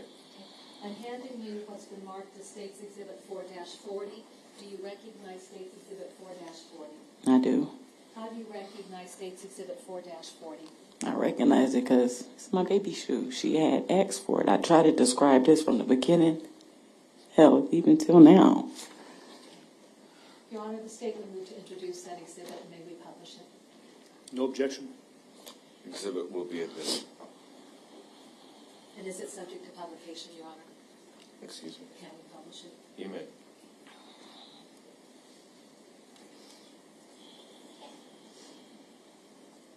Okay. Is that the slide that you had been describing for law enforcement? Yes. From there, were you aware that the remains had been recovered and sent off to the state medical examiner's office for an identification of cause of death and identification of who the skeletal remains belonged to? Yes, and I was told they would contact me once they had more information, but yeah. Okay. Was your DNA required so that they could identify if this was a female child of yours? I want to say, I think that they had got her like from an old DNA or something like that. Okay. I'm not exactly sure. Was there DNA that was a part of paternity records? Yes, ma'am. Okay, would that have included your DNA Yes, ma'am. and Briasia's DNA? Yes, ma'am. And then was there also a request for any type of dental records so that they could specifically identify these remains as being Briasia Terrell? Yes, ma'am. Okay. And were there dental records that you were able to provide to them so that they could say this definitively was Briasia instead of just a female child of yours? Yes. All right. Okay. I have no further questions. Mr. Freeze? Ms. Langford, when did you find out how your daughter had been killed? Well, I was just told that she was shot. That's all I know. And who told you that? One of I want to say Detective Pfeiffer. Okay. Did he tell you that out there on the 23rd when you were there and identified the shells and the shoe? No, that was later. How much later? Maybe a couple of days or something like that. It was because I kept calling, texting him and begging him to show me something. Sure, understandable. After Detective Pfeiffer shared that with you, did you share it with anyone else before Mr. Dinkins was charged? No, I didn't, because he told me that I had to keep that to myself. Okay. When you talked to Detective Pfeiffer, was that on the telephone? I talked the day of, like when I was heading out there. No, I'm sorry. When he told you how Briasia was killed. He had actually he had came to the house, and if I recall, he had came to the house and was telling me, it's Briasia and that type of stuff. Okay. Where was Detorius during this? Detorius he was in the back room with the door shut. At this point in time, when Detective Pfeiffer comes to your home and tells you how Briasia had met her demise, that she'd been shot, had Detorius shared with you that he had been present when she died? Or did that come after? That came, I want to say it came after, but I'm not exactly sure. Okay. So Detorius at some point told you that he was present for Briasia's homicide, right? At one point, yes. He told you that he was present, that Henry Dinkins shot his sister, right? Yes, that's what he said. He said he was taken to a remote area along with Briasia and Andrea Culberson, right? Right. And that he was in the car and the other three left the car, right? Right. And that somehow he knew that he heard a gunshot and that Briasia was shot, right? I don't recall that exactly, but... Did he also tell you that he heard a second shot and Mr. Dinkins pulled the trigger? No, I don't recall that. Okay. Did you share that with Detective Pfeiffer? I may have texted his phone about some things, yes. Well, did you share those specific facts with Detective Pfeiffer? I'm not exactly sure. I don't recall that. Okay. Well, if Detective Pfeiffer has a recollection on that, can we trust his recollection? Of course you can. Okay. Now,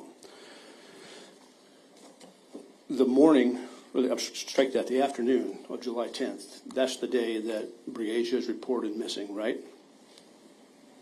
No, I made that call that morning.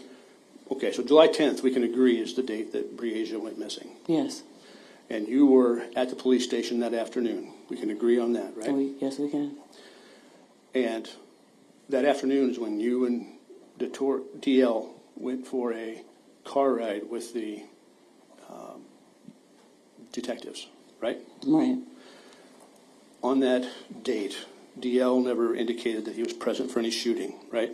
No, he was just trying to show us the areas that they had taken that was familiar with him. Did he indicate to anyone in that car that day that he saw a bloody machete?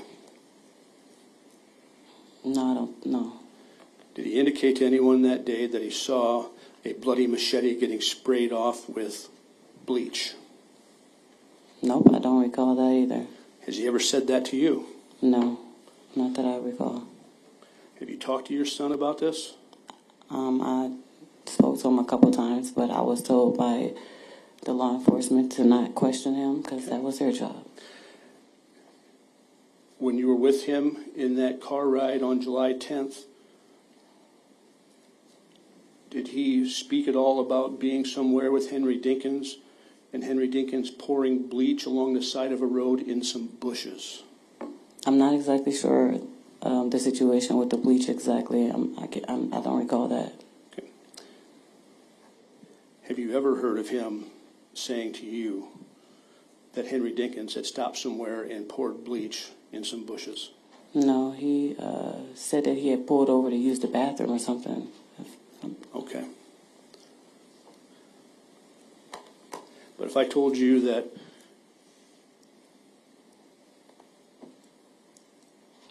I believe that your son had said Henry Dinkins had pulled over and poured bleach on some bushes, today be the first time you've heard that, right? I wouldn't say that. I just don't recall if it was said. That's all. Okay. This is a pretty important event in your life, right? Right. And I'd like to think you would recall important events in your life. Agreed? Agreed. But you don't recall anything about bleach being poured on bushes as relayed by your son. No, I don't recall that off the top of my head. My son, he was kind of off a little bit while I was trying to get back out there to look for my daughter. Okay. Is your son the kind of boy that likes to exaggerate? Depends on the situation. What kind of situations does he exaggerate? When he steals something or when he's just telling little movie tale stories. Okay. Not about his sister, though. Okay. He wouldn't lie about that. So we spent a lot of time talking about your phone records. Yes. Okay. And I think I'm going to approach the Elmo here.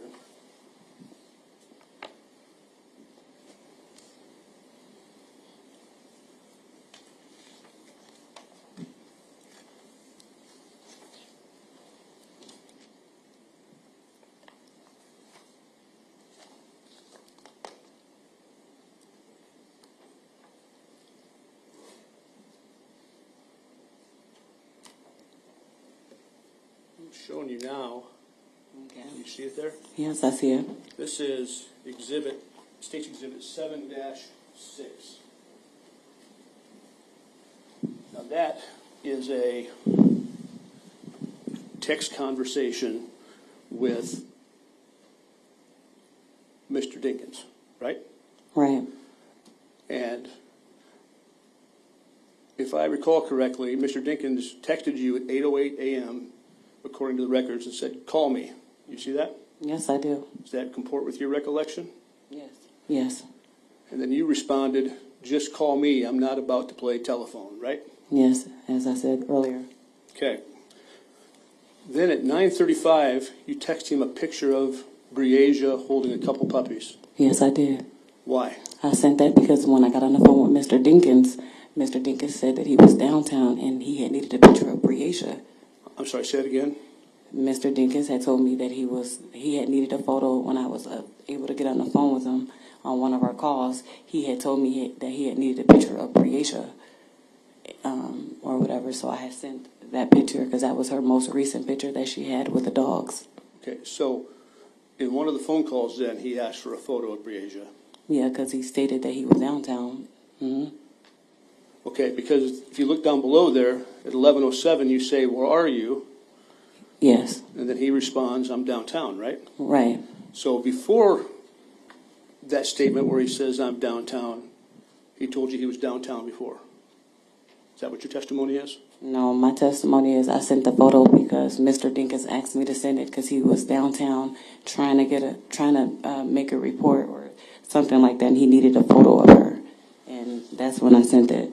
And then when I asked him where he was, that's because he had then left the area, and we were all looking for him, and I was calling him and calling him and calling him, and he wasn't answering. So I asked him, like, "Where are you?"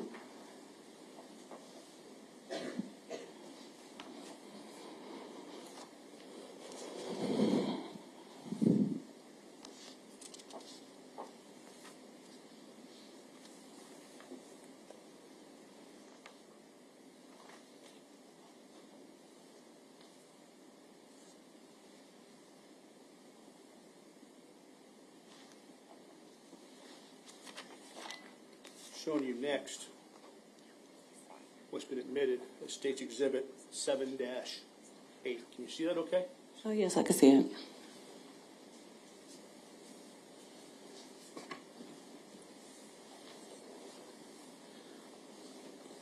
So it looks like there's 4 incoming calls to you at 8:11 a.m., right?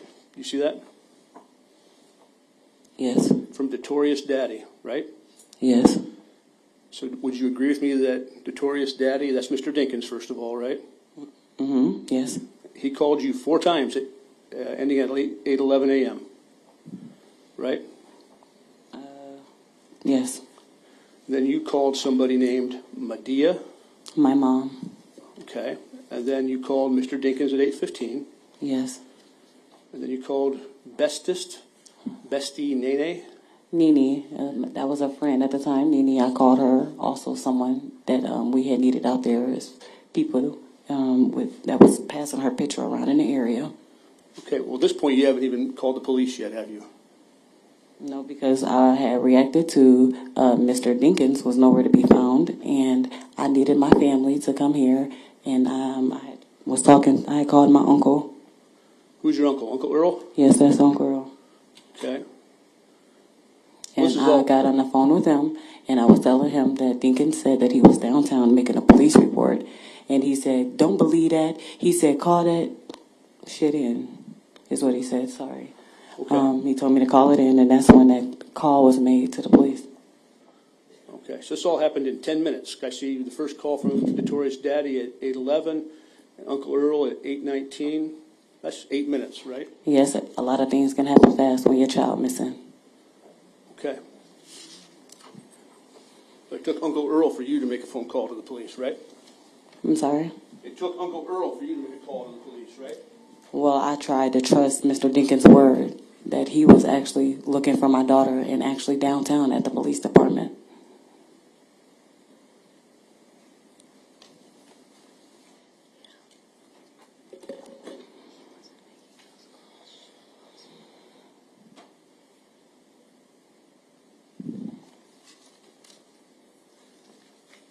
I'm going to show you next what's been admitted as State's Exhibit 96-2. And actually, I'm just going to start with page 2. If you just see the top here, you see the very top here where I'm going to point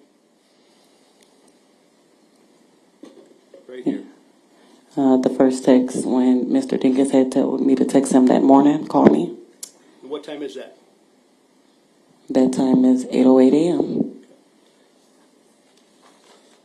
So now we can agree that Mr. Dinkins called you 4 times at 8:11 and texted you at 8:08, right? We can agree that I called Dinkins quite a bit of times, and he wasn't answering several times. Okay. Can you see the first page of Exhibit 96-2 fairly well? It's a little blurry over here, but I see it. I can bring you a copy. That'll work.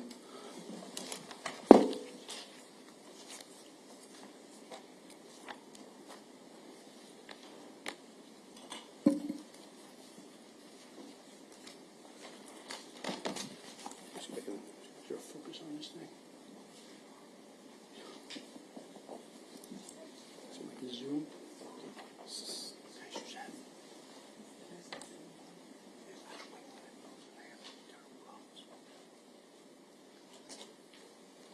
I'll just show you the actual exhibit for its indulgence. Thank you.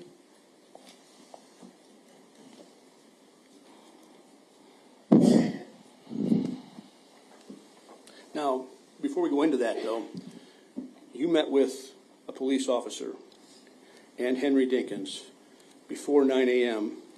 at the apartment of Andrea Culberson and Henry Dinkins, right? Right. So, 8:08 he calls you, or texts you. 8:11 he calls you several times. 8:20 something you call police. At 8:54 Mr. Dinkins is with you at the apartment complex making the report with you, right? Mr. Dinkins didn't call me 4 times. I called Mr. Dinkins. because I was trying to get Dinkins on the phone. That's the confusion part. I'm sorry. But in any event, 8:54, he's with you at the apartment complex and a police officer, right? Yeah, right. And you're talking to the police officer, and you get angry and leave, right? Yes, I got angry and left, yes. Because you didn't like what Mr. Dinkins had to say, right? Yes, because he was on. Yes. Okay. And then, if you look at exhibit number 96-2, I want you to look at entry number 1070. You sent a text to Detoria's daddy. It's on the very first page, ma'am. If you'll see the left-hand side, they're numbered consecutively. Yes. Do you see 1070? I definitely see it. What time is that text message? That text message was about 11:07 a.m. And that's from who? That is from me, To? Mr. Dinkins. And what do you say? I asked him where was he. He left the area. We couldn't get a hold of him. Okay. And the police were out there and they needed to talk to him. And The police were where, ma'am? they were out there at the Jersey Meadows and we were trying to get him on the phone. Andrea was calling, like we were trying to get him on the phone, and I just sent him a text message. Okay, so you got angry and left and came back? Yes, I got angry because of the situation and Mr. Dinkins not being honest, and I left, got photos, and the detective had called me and told me to come to the fire station, and when I returned, Mr. Dinkins wasn't there. Who is Kishante or Kishanta Langford? That is my oldest sister. Okay. I want you to look at entry number 1072. Do you see that entry? Yes. And that's a text message from who? That's a text message from me, To? my sister Kishana. And what'd you say to her? Well, at 9:17 a.m., I told her Henry lost Breasia. Call me, please. Because that's what you thought. Henry had lost Breasia, right? Yes. You didn't think Henry had brought any harm on to Breasia at that time, did you? No, but the feeling wasn't there. Okay. Something was wrong. Mr. Freeze, I apologize for the interruption, but if you're going to refer to those entries in the exhibit, somehow I have to see what you're referring to. Okay. Because you've taken away the exhibit for me to refer to.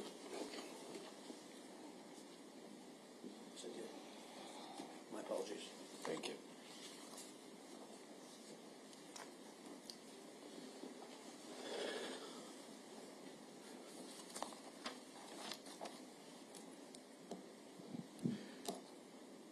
After you texted Mr. Dinkins at 11:07, he responded back at 12:03, entry number 1067. Do you see that? No. You said what was the entry number again? 1067. Okay. He responded and said I'm downtown. Right.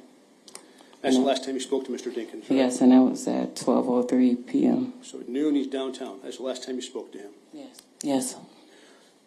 Look at number 1066, the next one up. Tell me who that text message is from, first of all. 1066. Yes. That is my friend Nene. I was texting her. At 1:49 p.m.? Yes, 1:49 p.m. Read, And, read, if you would, Of course. what you said to your friend Nene. Yes, I said, how am I supposed to feel when everything keeps happening to me? I can't take this at all, Nene. I'm hurt so bad to another core. I'm getting all my kids' phones in a week or so, and I'm changing my ways as they mommy. I'm so scared. I'm changing my ways. What did you mean by that? Changing my ways as to allowing them to just go anywhere, because when Breasia went missing, it made no sense. Okay, it made no sense. What do you mean by that? It made no sense because she's been plenty of places and she's always came home. Okay. Well, if you go up to the very first entry, it's 1081. Do you see the very top one? On the first page, the Very first page, 1061. 1061. Yes, it is. I'm sorry. Okay. Who's that from? That is, I think from me maybe. Let me see. It might have been sent for me. I think it was sent for me. Yes, I was texting my friend Nene at 1:58 p.m. You want me to read the message? I do. All right. It says, I said, why me? I can't stomach anything else. And then there is Bree. I need to work on being a better mommy. My kids will never go anywhere else again. So there you say, in that text, you need to work on being a better mommy. Yep. Yes. What do you mean by that? Because I was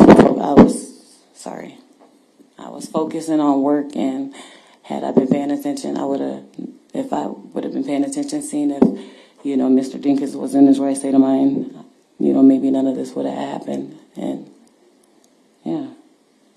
Do you have reason to believe that Mr. Dinkins was not in his right state of mind? Something, because she was missing. You trust your mom, right? My mom? Yes. Yes, I do. And your mom met with Mr. Dinkins on July 9th, right? I guess so. Well, your mom was the one that allowed Breasia to go with Mr. Dinkins, right? Yes. And you trust your mom to make those kind of decisions, don't you? I trust enough that she won't put my babies in harm's way, of course. So when Breasia was allowed to go with Mr. Dinkins that day, we can safely assume that she thought Breasia was going to be safe, right? Right. And Breasia was always safe before with Mr. Dinkins, right? Yes. And Breasia enjoyed going with Mr. Dinkins, right? I mean, she didn't really go like that, I guess. So when she did go around him, she was okay. And there was a year or so where he helped you raise Breasia. No, he never helped. He was around. My sister and her husband had her a lot of the times. Okay. So your sister and her husband had Breasia. Had Breasia majority of the time, yes. You didn't? Not necessarily. I was going through a lot. Okay. Like with housing, keeping a job and things like that. Okay. Breasia, when you came over that day to bring clothing, she was the only one you saw, right? Yes. And she was outside already, right? No, when I pulled up, I told Mr. Dinkins that I was outside, and then I saw her run around the building. She was happy then. Yeah. She was smiling then. Yes, she was. She was telling you that she was learning how to be an AT&T agent, right? Yes. Which is what Miss Culberson does, right? Yes.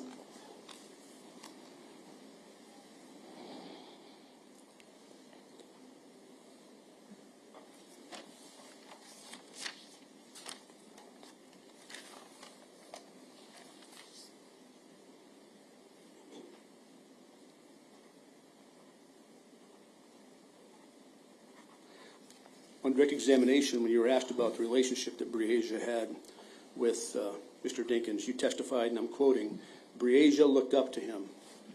What do you mean by that?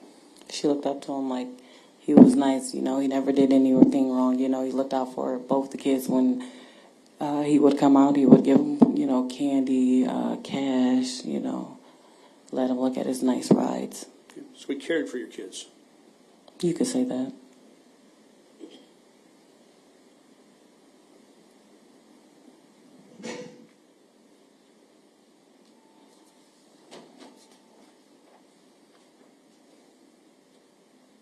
The pictures you were shown of Mr. Dinkins, the white shirt and the gold shoes, those pictures fairly and accurately depict the way he looked when you saw him on July 10th?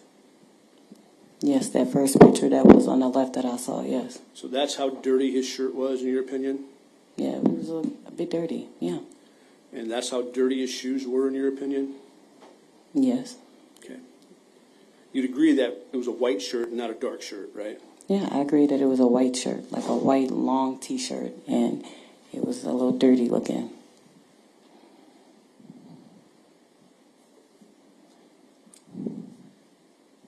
You ever heard Notorious indicate that Mr. Dinkins was down at Credit Island fishing? He had said that early on, yes, I believe. With 6 other people around? Yeah, he had said that he had went fishing, and he had met some people downtown or some, down at the Credit Island.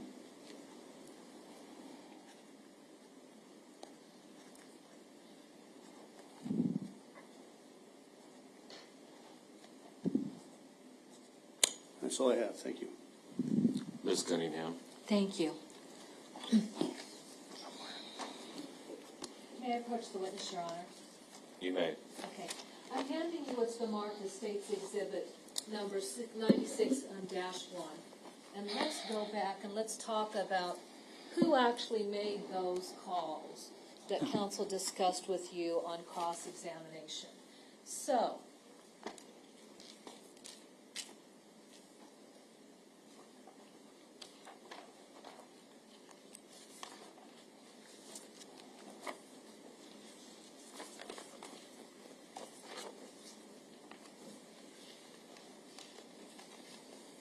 please go to the 4th page.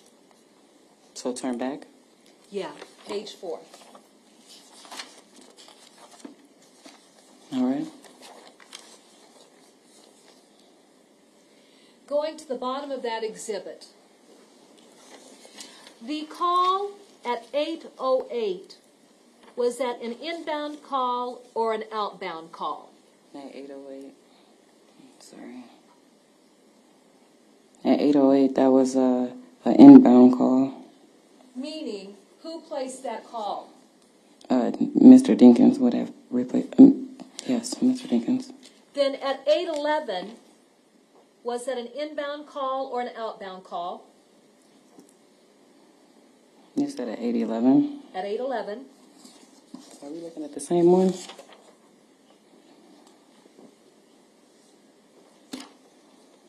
Well, let's just do this. Let's talk about all the others. 8:09, was that an inbound or an outbound call? That was an outbound. Okay. And then again at 8:09, was that an inbound or an outbound call? That was another outbound. At 8:10, was that an inbound or an outbound call? Outbound. So were you making those calls to his phone? Yes, I was. All right. And that 8:11, was that an inbound or an outbound call? It was at 8:11. It was another outbound call to Mr. Dinkins' phone. At 8:15, was that an inbound or an outbound call?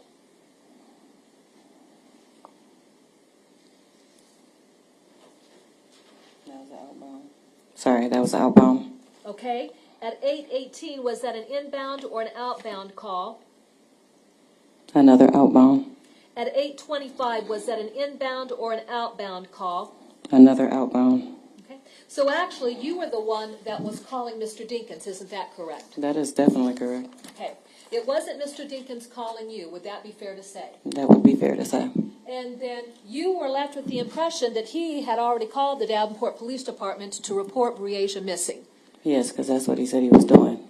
And at 8:29, when you spoke with Mona Varelli, is that when you discovered that he actually had never placed a report of Briasia missing? Correct. Okay. Now, let's go to the moment in time where you have followed Mr. Dinkins to the Jersey Meadow Apartments, and you've met with the patrol officer. Does the name of Officer Burkle sound familiar? I think it was the gentleman at the scene, the first time I met him, I think. Okay. There.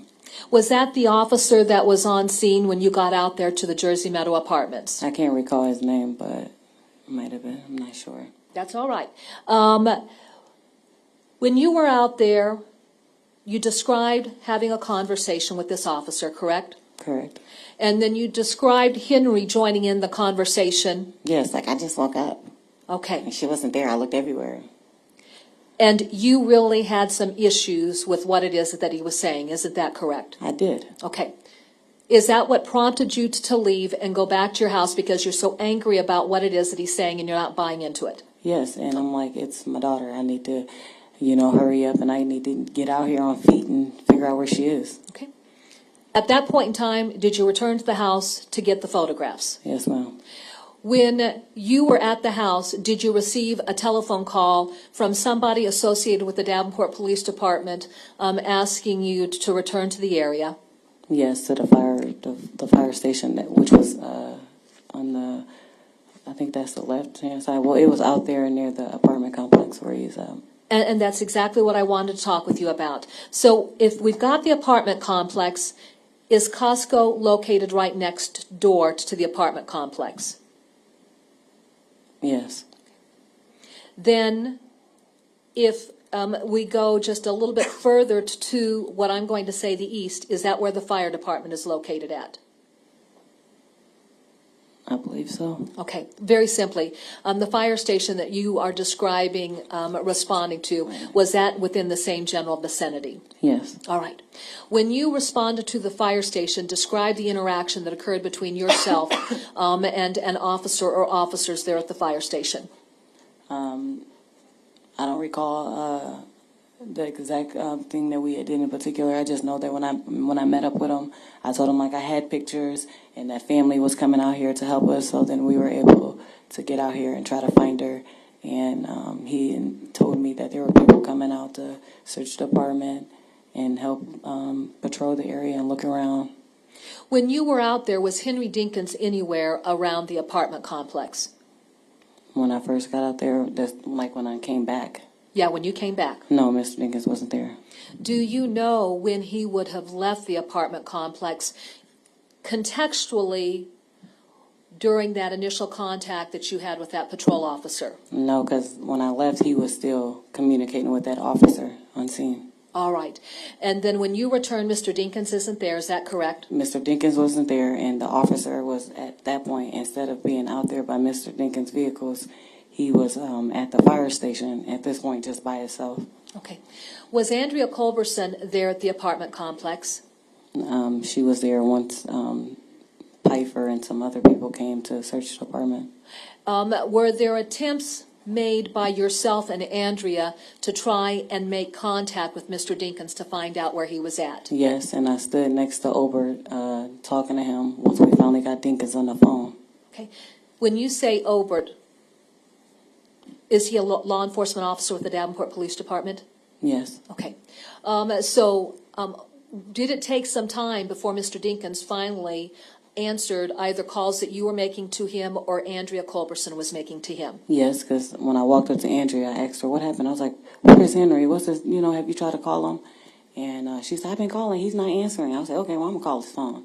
And I tried to have my mom call as well. My mom called twice. She said he answered once, but didn't answer the other time. And then I sat out there and I kept calling, standing next to Obert. Okay. And then finally, with that series of calls being made to his phone, is that where the response comes through that he's down at the Davenport Police Department? Yes. Okay. When you talked with him, and he's saying that he responded to the Davenport Police Department, what specifically did he say that you found to be very troubling? Can you ask that one more time? Yeah. Do you recall a comment that he made in that telephone call when you were able to make contact with him to find out where he was at? Oh, yes. So when we finally got him on the phone, I said that the detective wants you to come down and answer a few questions. He said, "I'm not going down to no police department." I said, "Why not? If you didn't do anything, it's nothing. It's just a couple questions." I said, "You did say that Briacia's your daughter, right?" And that was really it that we had. And he agreed to come down. And then he had came down, and I also had came down as well. Okay. Now, there was some discussion about Briacia going and spending time with Mr. Dinkins. Had Briacia ever gone off and spent the night with Mr. Dinkins in the past? They haven't successfully stayed the night because I always had to come get them. But they stayed for a while with him, yes. Okay. And when you say that Briacia had spent the night with Mr. Dinkins in the past, was that something that was a frequent thing, or was that something that happened on a rare occasion? It was like not really even rare. It was trying to get Henry and his wife at the time, used to him so he would know his siblings and that end. And she would definitely tag along. Where there's Dink, there's Bree. Okay. During that period of time, then, would Brie have been with her brother staying in a house where Mr. Dinkins lived with the lady that he was married to at the time? Yes, it was right behind my mom's apartment at the time. Did you feel comfortable with that scenario? Yes, because I can walk behind, and I was able to be in reach, if anything, because Detorius was still young. Okay. Let's just discuss Briacia's development. In terms of her physical development at 10, had she started to physically develop? like body-wise. Yeah. Sustained. Okay.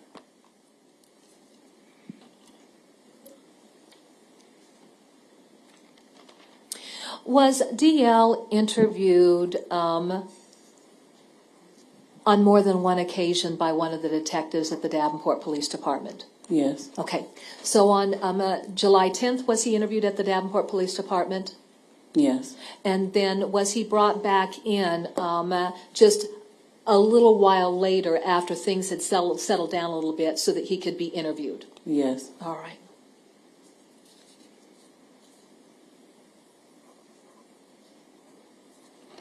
I have no further questions. Mr. Freeze, Nothing else. you may step down. Okay, all right.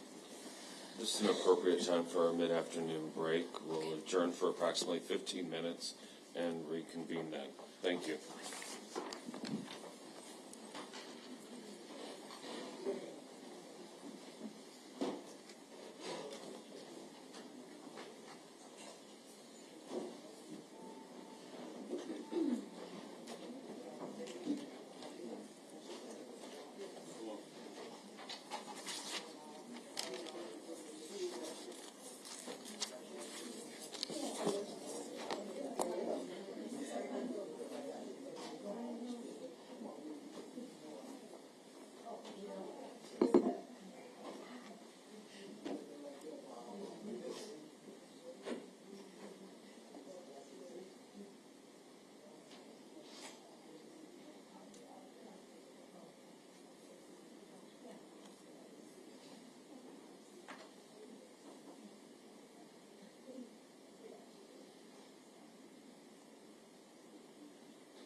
Michelle from Mental Health sends me this.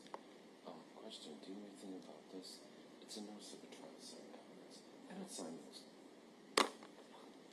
She should know that. And it was misfiled into her mental health. Maybe she should do a little investigation before she starts, I know. It's not like you're not busy. I know.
The court has been advised they would like to have the court make a determination as to the status of Aisha Langford and her status as to being recalled as a witness.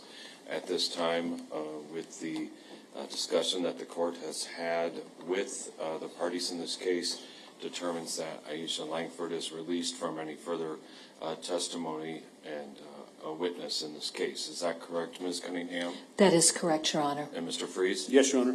Thank you. Ms. Cunningham, you may proceed. Your Honor, the state calls Andrea Culberson to the stand.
If you'll raise your right hand, please. Do you swear to tell the truth, the whole truth, nothing but the truth?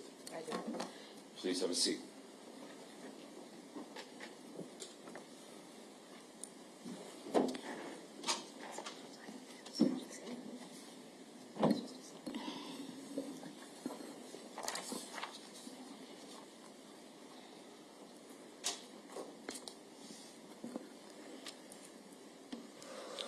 You may proceed, Ms. Cunningham. Thank you, Your Honor. Please state your name for the record and spell both your first and your last name. Andrea Culberson, AndreaCulberson.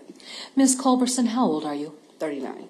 Are you a resident of Scott County? I am. What was your address back in July of 2020? 2744 East 53rd Street, Apartment 8. I assume that that's an apartment complex? It is. And what was the name of the apartment complex? Jersey Meadows. Could you identify the location of the Jersey Meadow apartment complex relative to businesses there on 53rd so that we've got a perspective? It's right there by Portillo's, AT&T, Walmart. It's right in the business area. All right. And then are you familiar with the business of Costco? I am. Okay. Where is the apartment complex located in reference to Costco? I would say like right beside it, right behind it. Okay.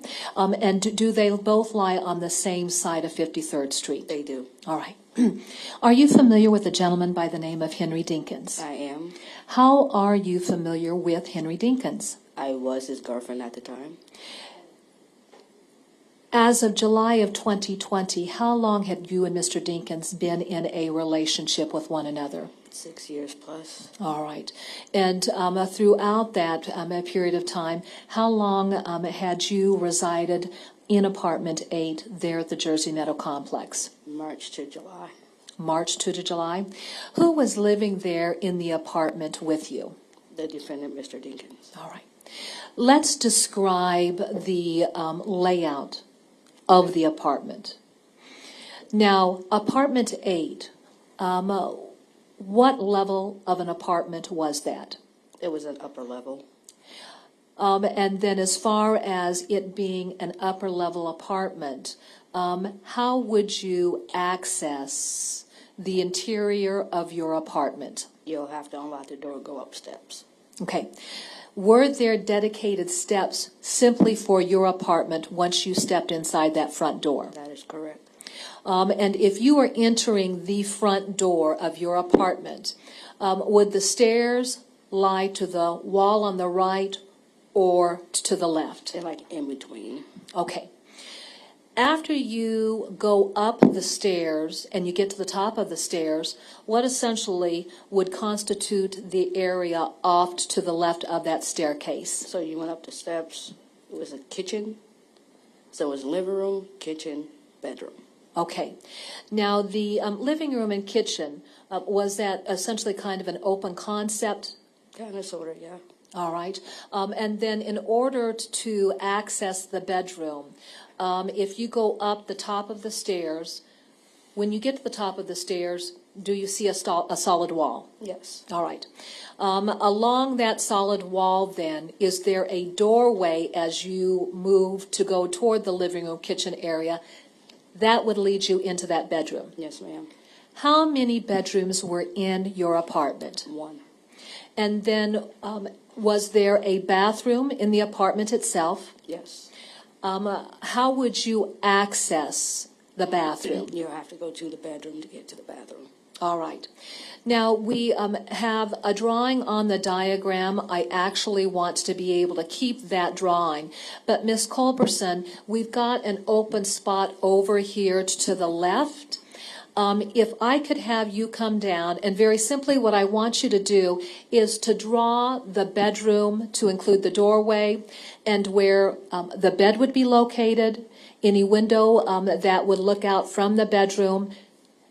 Indicate the location of closets in that bedroom and then the doorway into the bathroom. Now, when you do that, don't say anything. You're just going to draw the drawing, and then once you've got that drawing up there on the board, then I'm going to have you come back to the stand where you can use the microphone, and then you'll walk us through that explanation, okay? I know that you're rather short. Would it help just to bring this board down so that you can work with it? Yes. Okay, and so you know what I'll do? I'll just stand here and hold it because I'm tall and strong enough to be able to do it. Yes.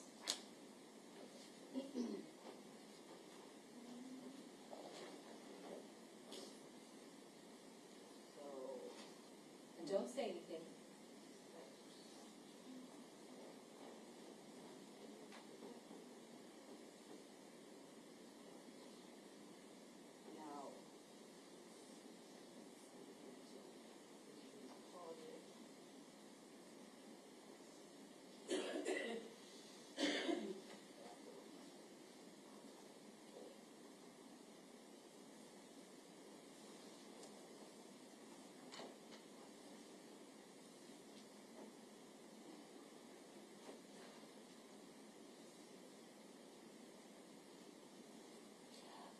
Also label what would be the bed, and if you could, is there a window within your bedroom? And don't answer, just go ahead and draw that in there. And then within your bedroom, if there is a dedicated area that you use for a specific purpose, can you also put that within the diagram, and then we'll go back to the witness stand and we'll talk about that.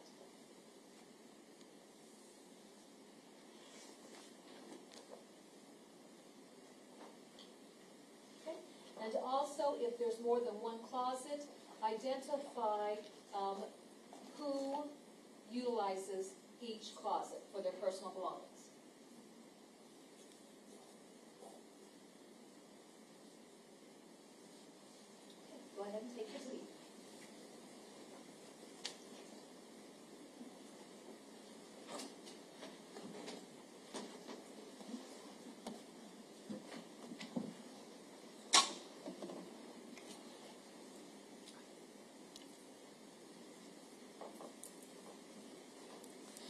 Ms. Culberson, as we look at the diagram, have you drawn a specific room within your apartment?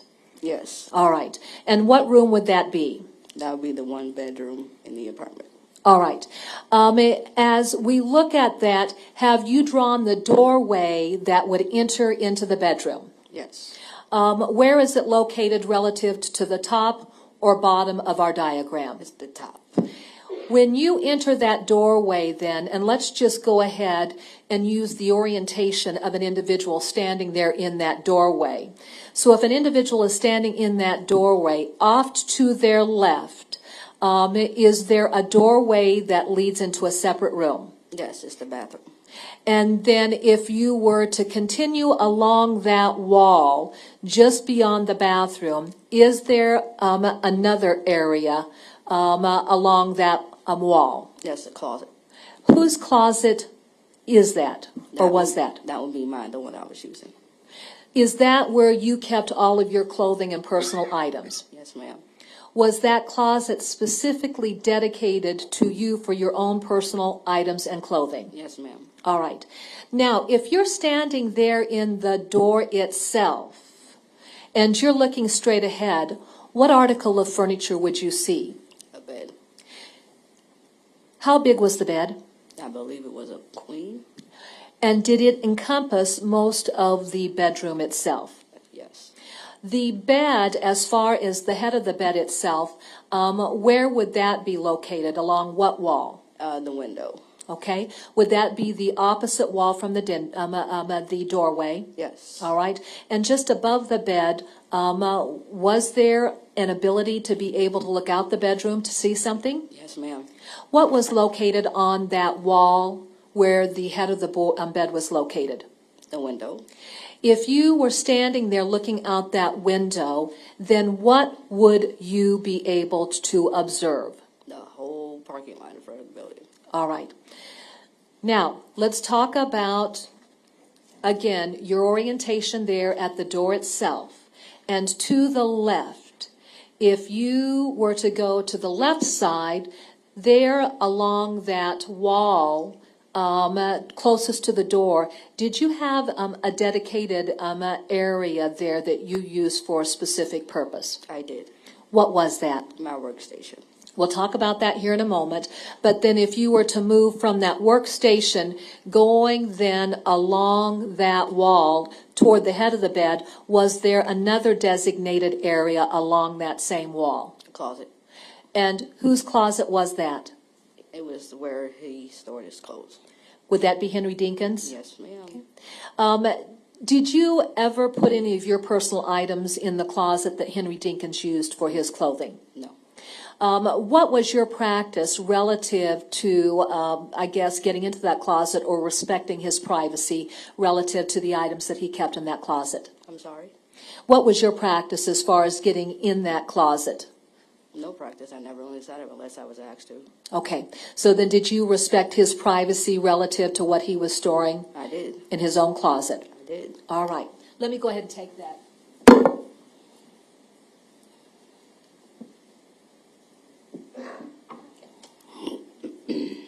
How are you employed, Ms. Culberson? AT&T. What type of work do you do for AT&T? Customer service. As far as your work as a customer service representative, do you go to work at an established office? No. Where do you work from? Work from home. And were you working from home back in July of 2020? I was. What does your work consist of as a customer service representative? Oh, goodness, a lot. I just basically handle people's accounts, order phones, any regular customer service rep. Okay. Within your bedroom then, the workstation that you've identified as having been set up, was that your workstation that you utilized performing your responsibilities for AT&T? That's correct. What were your hours of work as a customer service representative for AT&T? At that time, I believe I was working 11 to 8. Would that be 11 o'clock in the morning? Yes, ma'am. All right. During this period of time, was Mr. Dinkins employed? No. All right. Now, I want to ask you about your knowledge of certain individuals. Did you know Mr. Dinkins to have children with other women? Yes. Were you familiar with a young lady by the name of Aisha Langford? We have been acquainted. When would you have met Aisha Langford relative to the events of July of 2020, if you recall? At a gathering down at the river. And would that have been in the summer of 2020? Yes, ma'am. Did you have an opportunity to meet the children of Aisha Langford? I have met Detorius once, but not Breasia. All right. And who did you understand Henry Dinkins to be the father of? Detorius. Okay. Now, at any time prior to July 9th of 2020, had Breasia ever come out to your apartment to spend the night? No. Had DL, and we're referring to the child as DL, had DL ever come out to the apartment to spend the night? No. Directing your attention then to the events of July 8th of 2020, did Mr. Dinkins speak with you about having run into Aisha Langford? Yes. And what did he report to you as far as the contact that they had had on July 8th of 2020? That he was going to spend his time with his son and is going to bring Breasia with him. All right, now were the original plans to bring Breasia or just simply DL? Just DL. Okay. Did that later change as of July 9th of 2020? Yes. On July 9th of 2020, do you recall what day of the week it was? No, I do not. All right. Would it have been a work day, though? Yes. With your understanding that DL was going to come to the apartment, normally where would you and Mr. Dinkins sleep? In the bedroom. With the child coming to the apartment, was there some discussion about how you would handle sleeping arrangements? Yes. And what accommodations did you put in place to handle at least one extra individual staying there in the apartment? Me and Mr. Dinkins would stay on the air mattress, and the kids would take the bedroom. Okay. Did you set up some type of air mattress there in the apartment when the children came over? Yes. Where was that air mattress set up at? In my living room. All right. Now, going to July 9th of 2020, when did you learn that Breasia actually was going to be spending the night there at your apartment with her brother DL? I believe it's 24 hours. Okay.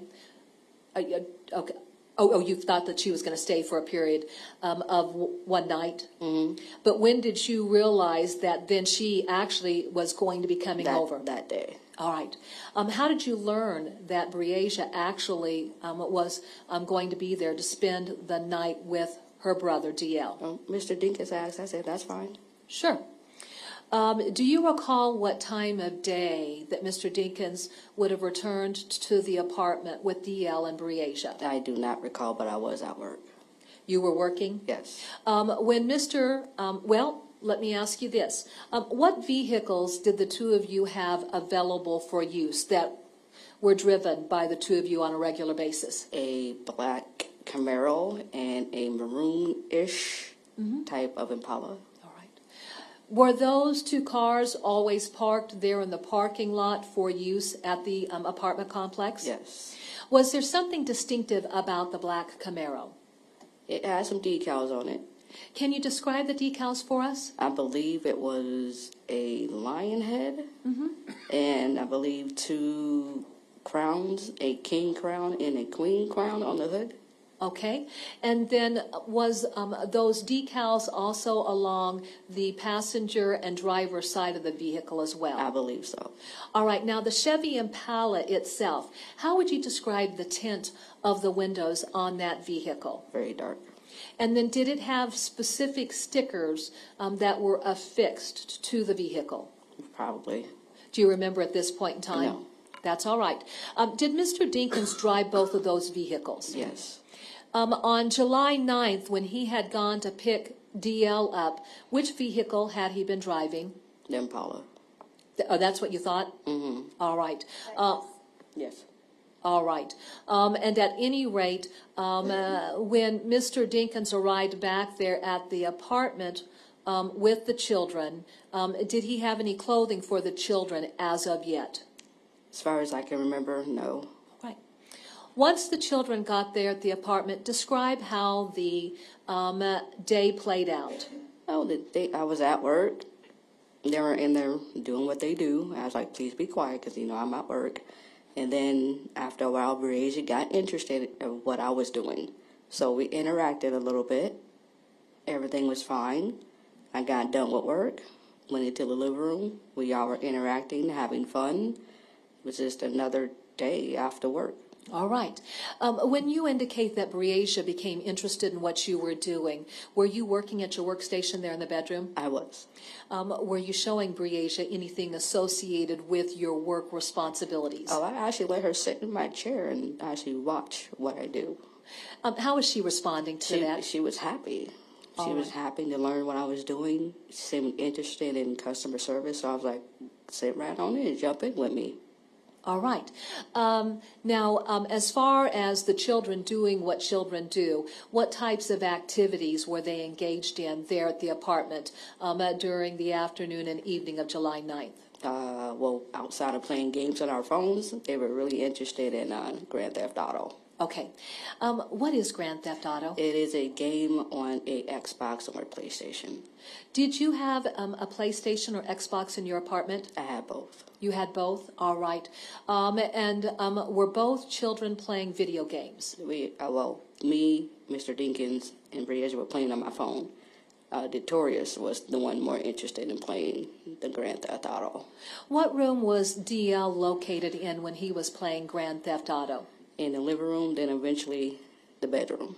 And when you and Mr. Dinkins and Briasia were playing video games, what room were you located in? It was in the living room.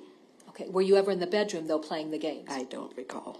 All right. Do you recall sitting on the bed with Briasia and playing games? That I do remember. Okay. And so when I asked you about being in the bedroom, sitting on the bed, was Mr. Dinkins there on the bed with Briasia playing the game? No, that I don't remember. But you do recall being in there in the bedroom with Yes. Briasia playing? Yes. All right. How did the evening then proceed beyond that? Okay, so after a while, I would say like 11:30-ish after that, I got tired. I worked a long day. I'm sleepy. So I went to sleep. I heard Mr. Dinkins tell Detorius he got until midnight to keep playing the game, and I fell asleep. All right. Let me take you back in time if I could. Okay. At some point in time, was any clothing brought to the apartment for the children to wear? Yes. Explain. Their mother bought over some overnight clothes for them. All right. Would that have included pajamas? Yes. All right.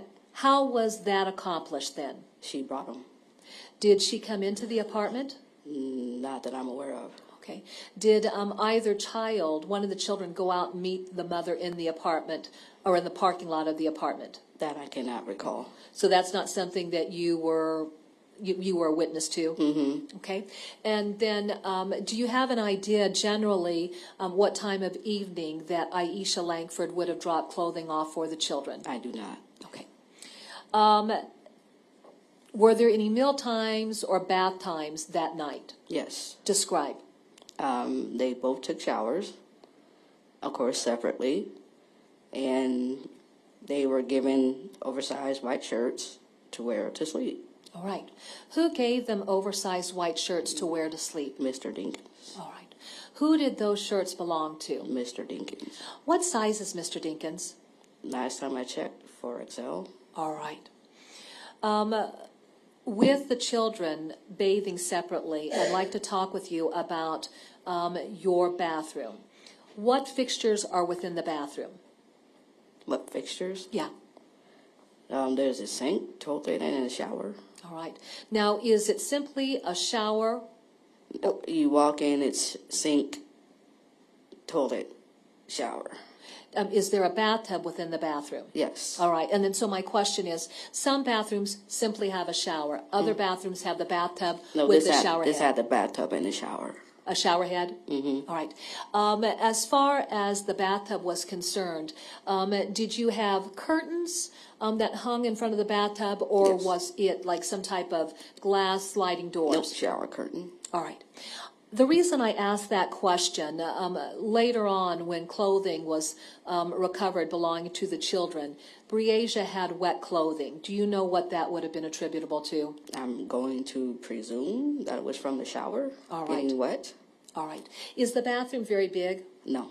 So if a child were to take off their clothes to get in the shower, and it was within the proximity of that bathtub, would it be very easy for those clothes to get wet on the Yes. floor? Yes. Another question that I want to ask you involves a little washcloth that ended up being very dirty that went back with Breasia's clothes. At some point in time, had there been a washcloth used that she used to wipe down her feet because they were dirty? At some point, yeah, I presume. Okay, all right. All right, now, once the children took their baths, did they have dinner? Yes. All right. And then after dinner, before people started to go down for bed, what were the activities within the apartment? That's it. Okay. Were the kids continuing to play video games? Yes. I don't know how long Victoria stayed on the game after I went to sleep, but that's all I know. Okay. Who was the first individual of the four of you to go to sleep that evening? Breasia. Where did Breasia lay down to go to sleep? The bed. So my bed is on the side with Dinkins' closet. I'd like for you to come down to the diagram, if you could, and just draw us just a basic stick figure to represent the location where you saw Breasia laying when she went to bed that night. I can't hear her. Okay, I'll have you go back to the witness stand so that we can get you back with the microphone.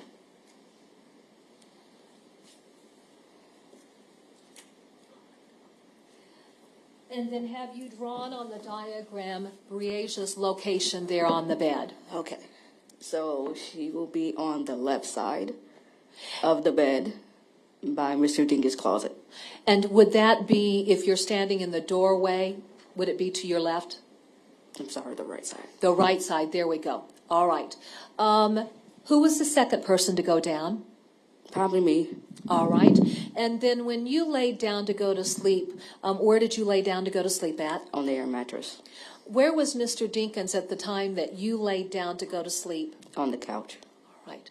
And what was he doing there on the couch? Playing on his phone. All right. From there, then, do you have any idea what happened next? I do not. All right.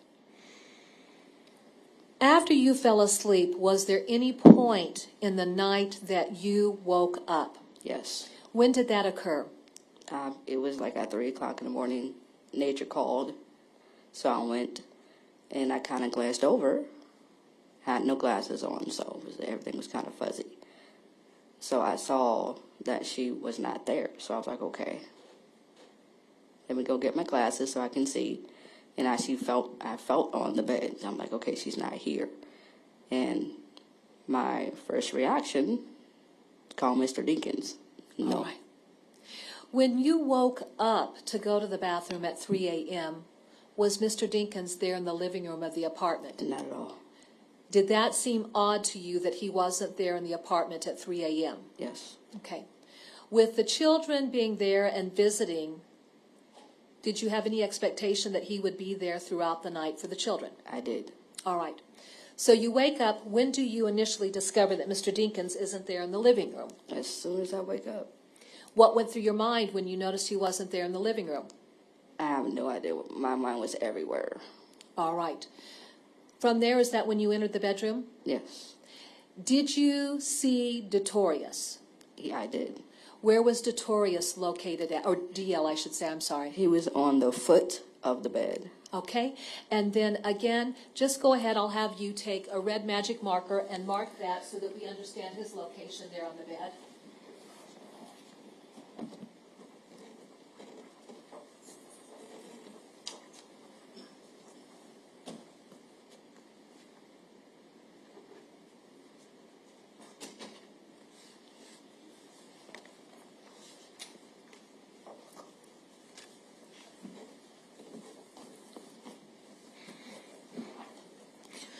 After you put your glasses on, what were you able to confirm? That she was not there. Did you check throughout the apartment to see if the child was anywhere in the apartment? I did. What areas did you check? I checked the bathroom again, just in case. I checked the bedroom. I checked the living room. I checked the kitchen. I checked everywhere. Did you check the closets? No, I did not. Okay. Did you look under the bed? No, I did not. All right. At any rate, did you find Breasia anywhere? Nowhere. With Breasia being absent from the apartment and Mr. Dinkins being absent in the apartment, how were you feeling? I don't think there's a word for it. Okay. Did it make sense? No. At any point in time, did Mr. Dinkins wake you up to tell you that he was going to be leaving the apartment? No. At any point in time, did Mr. Dinkins wake you up and tell you that he needed to take Breasia somewhere? No. Did Mr. Dinkins suggest that there was some type of medical emergency for Breasia? No. Did Mr. Dinkins communicate to you that he would have reached out to her mother because the child wanted to go home? No. Was there any type of emotional disturbance within the apartment to suggest that Breasia had gotten upset in the middle of the night and wanted to go home? Absolutely not. All right. From there, then, when you noticed that Mr. Dinkins was gone, you noticed that Breasia was gone, what did you do? First thing I did was try to call him. Mr. Dinkins. What happened when you tried to call him? It rang and it went to voicemail. All right. Did you try to call him more than once? Yes. What happened? Same thing. Did you subsequently discover something Did I discover something? No. about his phone? Oh, it was off. Okay. What did you do next? After I got done calling him, there was no answer. I stayed up. Okay. I didn't have his phone. I didn't have Miss Langsford's number, so I couldn't call her. So I just stayed up. Okay. When you say that you stayed up, what room were you located in? Living room. Okay. When you stayed up, did you turn the lights on? No. Describe then the environment within the apartment. So when I got done going to the bathroom, it was dark. No lights, nothing was on. And then, like a half hour later, I hear a key. And then heard someone softly coming up the stairs. I guess he thought I was asleep and didn't expect me to be up. And when I saw him, he had on a whole different outfit. So I don't know. All right. Let's talk about the description of his outfit. Do you recall what Mr. Dinkins was wearing when you fell asleep? I do.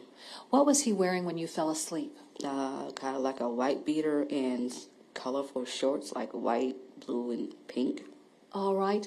And then when he came up the stairs, what do you remember, if anything, about what he had on? I would say like a white t-shirt and some blue shorts that look like bandana pattern and some sneakers. Do you recall the color of the sneakers? I do not. That's all right. When he got to the top of the stairs, what was his reaction to seeing you sitting up? He was kind of surprised, kind of shocked. Okay. Was there any dialogue that you initiated with Mr. Dinkins? I tried. Tell us about that. I was like, what's going on? Where you going? What's going on? And he's like, I'll be back. And about time we're talking, he's inside the room in the closet grabbing something. What is he grabbing? I do not know. But while he's grabbing that, I looked out the window and saw Breasia outside of the car. So now my heart's like, okay. She is with him, she's safe, but yeah, it just seemed weird to me, but I didn't know what to say. All right. If you were to describe the dynamics in your relationship with Mr. Dinkins, specifically relative to his personality and your own personality, how would you describe the dynamics? Opposites attract. All right. How would you describe your personality? Quiet. Mr. Dinkins' personality? Very outspoken. Between the two of you, was one a stronger personality over the other? Yeah. And who would have the stronger personality? He would. All right. Were you the type of person that would challenge Mr. Dinkins? No. Okay. How would you respond to him? Submissively. All right. What room or what window did you look out when you said you saw Briasia? The window above my bed. Where specifically did you see Briasia standing? She was like right between like the passenger door and the back door, like right there. Of what? Of the Impala. The maroon Impala? Yes. And how did you know it was Briasia? Her description is very distinctive. Her hair is very distinctive. The gigantic shirt she was wearing. Okay. So was she in that white large T-shirt that Mr. Dinkins had the children put on after they took their baths? Yes, ma'am. When you looked out the window and you saw Briasia standing along the passenger side of the Chevy Impala, were you able to see her face to get a sense of any expression or emotional state for the child? No, ma'am. Explain. It's like her head was like, had an aerial version of it. So I can only see like the top. I couldn't see her face. Okay. And then when you looked out the window, could you see the front of her body, or was it the back of her body, or even a side profile? Like a side profile. A side profile. Later on, did you have occasion to draw a diagram for law enforcement to give them a perspective of where you observed Briasia standing relative to the maroon Chevy Impala? Yes, ma'am. Okay. Your Honor, may the record reflect that I'm showing counsel what's been marked as State's Exhibit number 93. May I approach, Your Honor? I'm handing You may. Oh, thank you, Your Honor. I'm handing you what's been marked as State's Exhibit 93. Do you recognize State's Exhibit 93? I do. How do you recognize State's Exhibit 93? This was the diagram I created. And then if you could speak in the microphone so that we could hear that.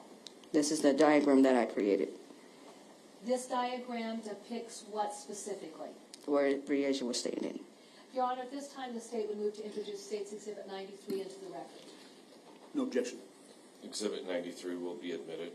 Your Honor, may I publish that? You may.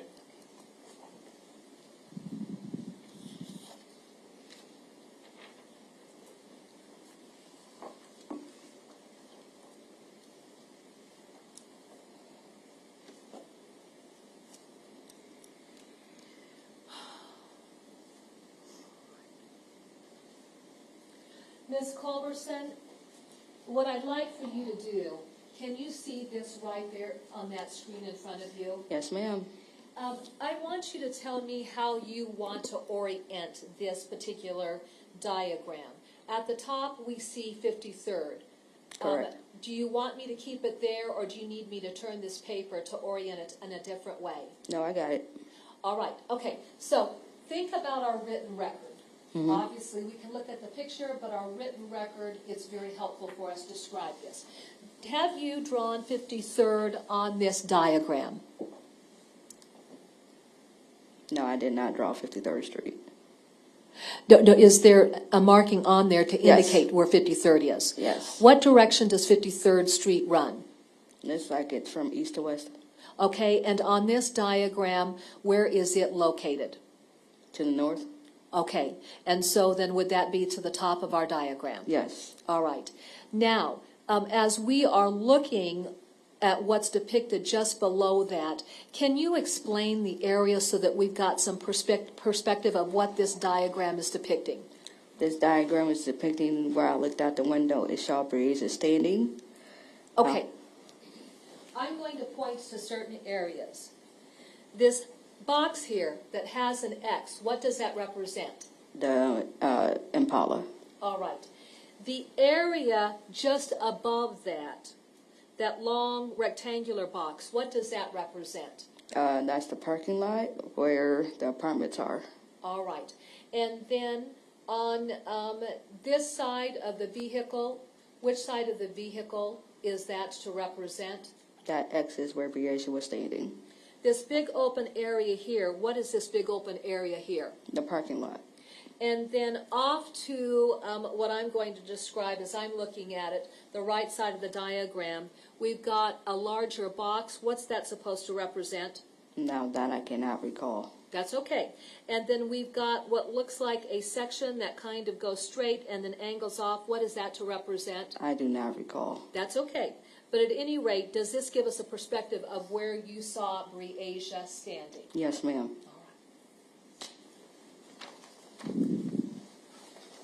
Do you have any idea what time that was? That Henry Dinkins came back to the apartment and you looked outside? It was after 3:30 How do you know it was around the time frame of 3:30? because I looked at my phone. And is that how you were able to identify it as 3:30? Yeah. When Mr. Dinkins went into the bedroom, where was Detorius at? Sleeping on the bed. Was he still in his original position?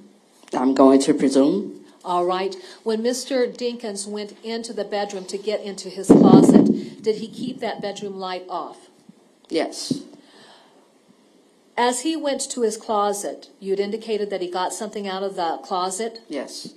Did you have any idea what it is that he was getting? I do have no clue.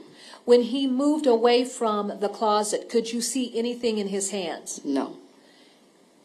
Do you know that he retrieved something from the closet? Yes. And then explain why you weren't able to determine what it is that he got from the closet. He could have concealed it. He could have put it somewhere where I can't see it. Okay. From there, then, what did Mr. Dinkins do? Leave. And then, did you see him go down the staircase? Yes. Did you continue to watch out the window? I did. What did you observe happening? Car pulling off. And was Breasia in the car when it pulled off? Now, windows are tinted. You can't see through. Okay. So at the point in time that he's in the closet, had you looked away from the window? Yes. Okay. And then when he's going down the stairs, do you go back to the window? I do. Had he already gotten inside the vehicle? Yes. And was at the point in time that he was pulling away? Yes. At the point in time he was pulling away, did you see Breasia anywhere in the parking lot? No. Right. Does Mr. Dinkins give you any explanation at all as to what is going on? No.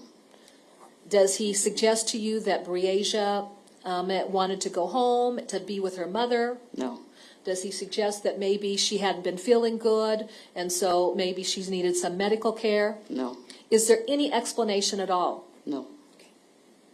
How are you feeling when you note that he's leaving the parking lot and Breasia is no longer out there? I can't even tell you. All right. Are you scared? Very. How then do things develop there at the apartment?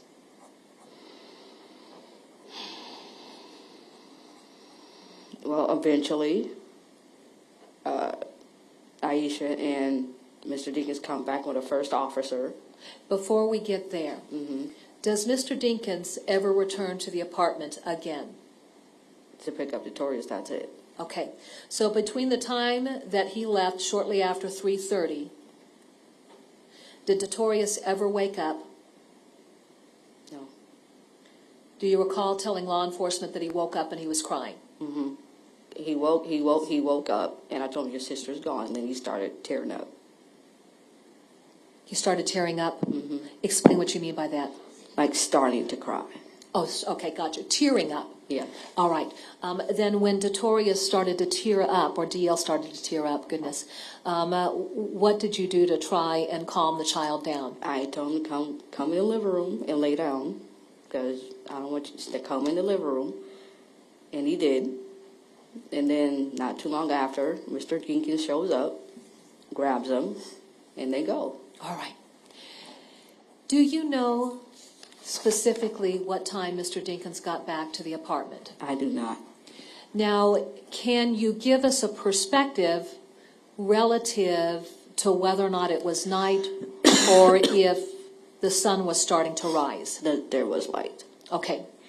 Had the sun just started to rise around the time that he returned back to the apartment complex? I believe the sun was already up. All right.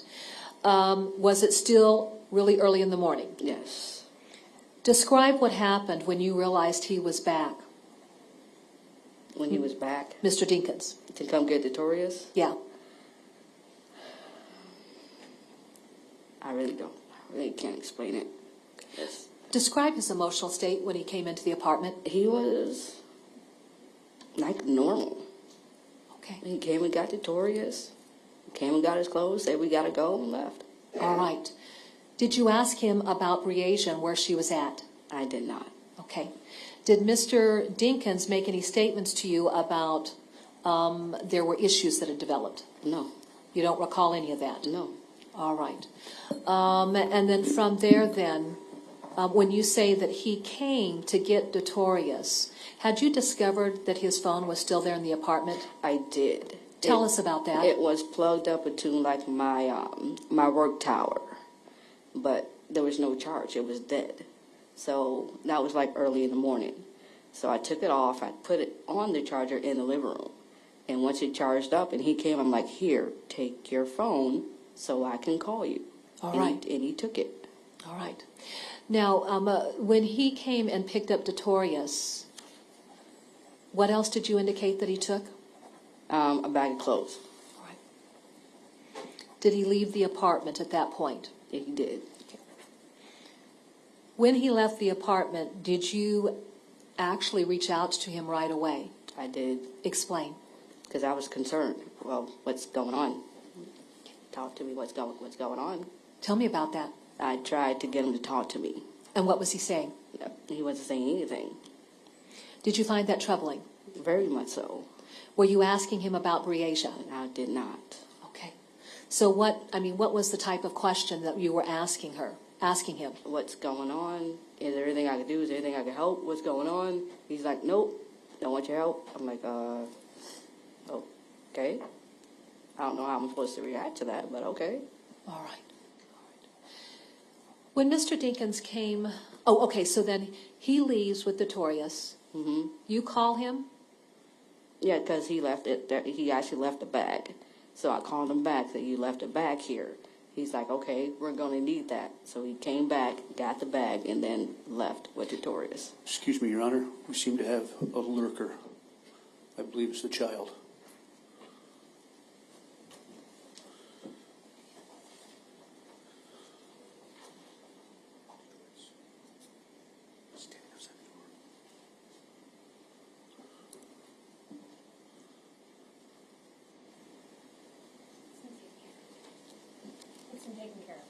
Thank you.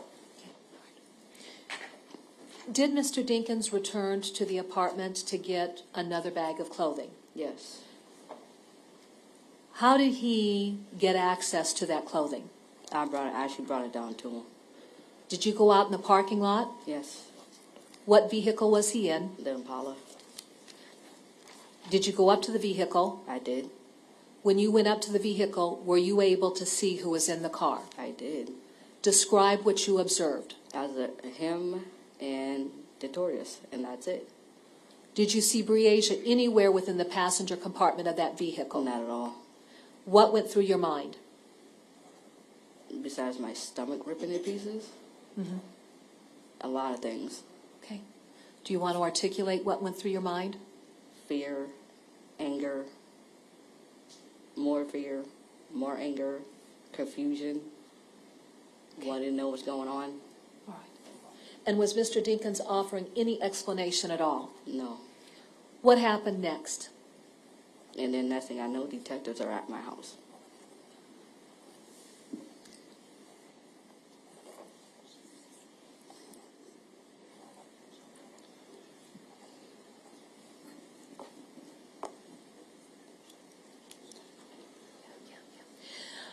Let me backtrack, if I could, to talk with you about a specific issue. You indicated that when you went to sleep, did you identify Mr. Dinkins on his phone? Yes. All right. And so, therefore, was the phone apparently still with a charge? I'm assuming so. Sure. Do you know then who would have plugged his phone into the charging station at your desk? Not at all. All right.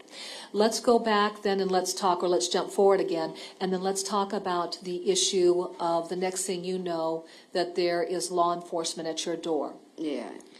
Was it a detective or a uniformed police officer that was the first point of contact with you? Uniform. Describe what happened during that contact.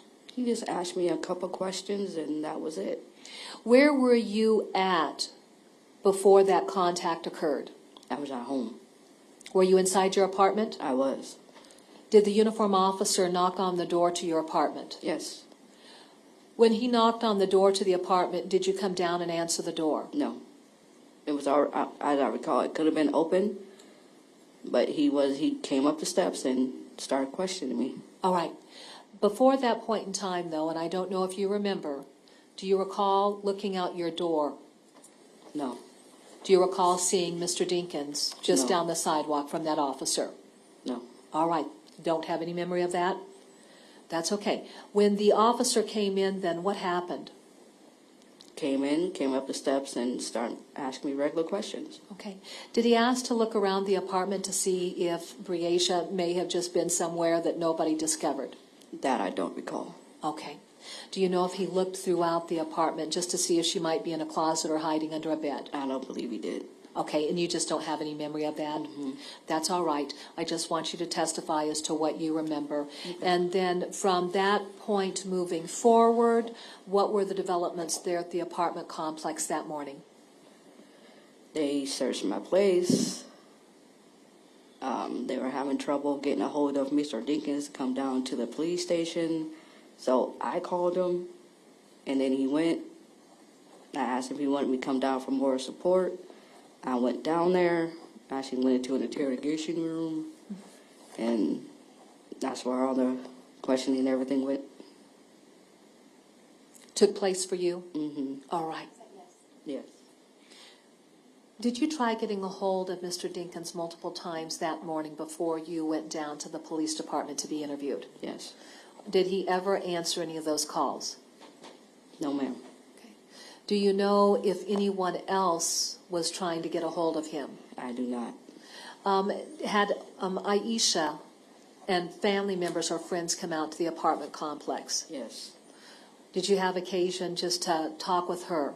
I did ask if Briasia sleepwalked or done anything like that. She said no, and I believed her. Okay, all right. Do you know whether or not Aisha was trying to get a hold of Mr. Dinkins as well? I have no idea.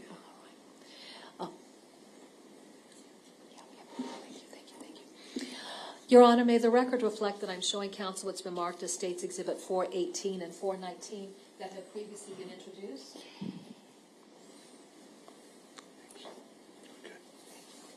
May I approach? You may. I'm handing you States Exhibits 418 and 419. Now, let me just ask you some questions before we talk about that. Aisha, how would you describe your cleaning habits relative to your apartment? Oh, my God, I'm a clean freak. What types of products do you tend to use there at the apartment? Cleaning products that includes bleach. Okay. And then what do you use bleach for? Washing dishes, my laundry, regular cleaning. Did you have a bottle of bleach there in your apartment on July 10th of 2020? Yes. Was your apartment searched by law enforcement on July 10th of 2020? Yes. When you look at the two exhibits I've handed you, 418 and 419, do you recognize what's depicted? Yes. Okay. And what's depicted in those two photographs? My large bottle of water and my one bleach. Your Honor, may I go ahead and publish this? You may. Okay. Putting States Exhibit 418 out. Okay. In this photograph, do we see the bottle of bleach? Yes. Okay. And then going to 419, is that a close-up of the bleach bottle? Yes. Is that an off-brand or a name brand for the bleach that you use? Name brand. What brand is it? Clorox. Okay. And then what size of container? Say about a gallon. All right. Is that what you buy as the gallon size? Yes. Where was that item located or being stored originally before law enforcement did the search? And I'll go back to States Exhibit 418. It would be right underneath the sink. That's to the left of the refrigerator. Okay. Now we see what looks like cabinets that are straight on and then just kind of an like angle. Yes. That angled cabinet, is the sink located above that? Yes. Was the bleach bottle stored underneath there? Yes. And then the door that we see right next to the refrigerator, what room does that access? The bedroom. All right. To be clear, did Mr. Dinkins bring this bleach bottle into your house? No. On July 10th? No. Was this something that you had previously purchased? Yes. And had it been there in your apartment well before the events of July 9th and July 10th? That's correct. Aisha, also, I want to direct your attention to State's Exhibit 420. May I approach, Your Honor? You may. Handing you State's Exhibit 4-20, I'd like for you to look at that exhibit and tell me if you recognize what's depicted there. My broom? Okay. And was this a broom that you kept within your apartment? Yes. Your Honor, may I publish this? You may. Okay. And then, did law enforcement seize this during the course of the investigation? Now that I cannot recall.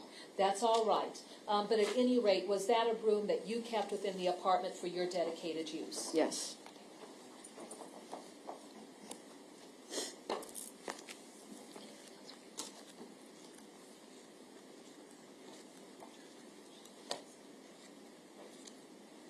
Okay.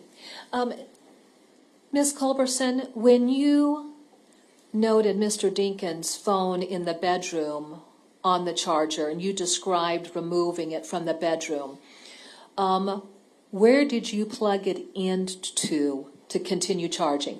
There was an outlet in the living room right underneath the windows, and I just plugged it in there.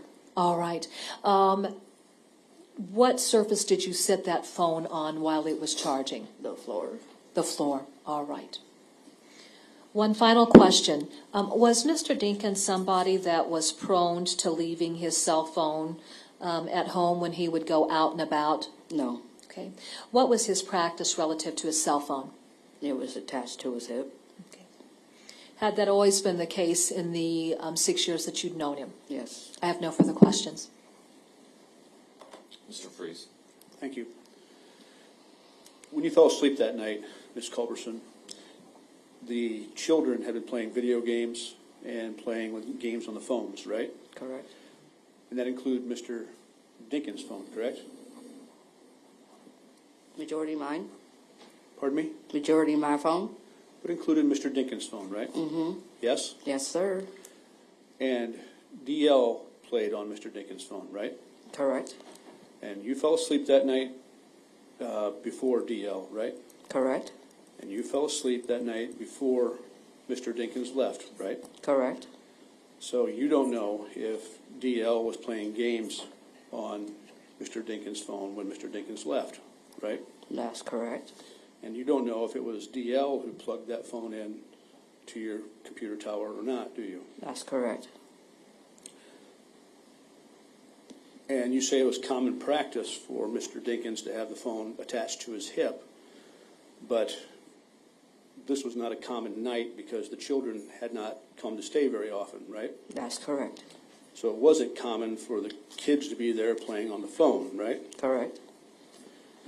And when you found the phone plugged into the tower, it was dead, right? Very much so. So at between 3 and 3:30, you found it to be just dead. Yes, sir. No battery taken out of it? No battery taken out of it. All right. Now, up until the time where the kids go to bed, it was a good night for everybody. Would you agree with me? Absolutely. Breasia was happy. Yes. DL was happy. Yes. Mr. Dinkins was happy. Yes. You were happy. Yes. Everything was going just the way you would hope it would go that night, right? Correct. The sleeping arrangements were agreed upon with you and Mr. Dinkins, right? Yes. To get to the spot where Breasia was sleeping, Mr. Dinkins would have had to walk in the bedroom and then around the side of the bed to wake up Breasia, right? Correct. That means walking around DL and waking her up, if that's what happened, correct? Correct. And you and he were on the floor on the air mattress? I was on the air mattress, And where was he? sitting on the couch. Okay.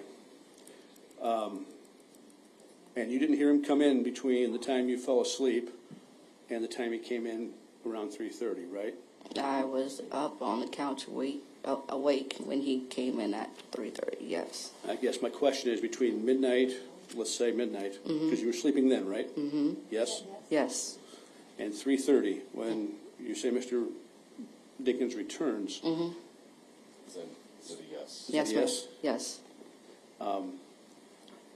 You don't recall any other times where you would have heard Mr. Dinkins enter or exit that apartment? Correct, yes. Okay. Are you a heavy sleeper or light sleeper? Depends on the day. That day? That day I worked a long day, so I was probably a heavy sleeper. Okay. Did you recall Notorious being up and playing games at any point after you fell asleep? No. Games can be kind of loud. Was the volume up on these games? No, not at all. Okay.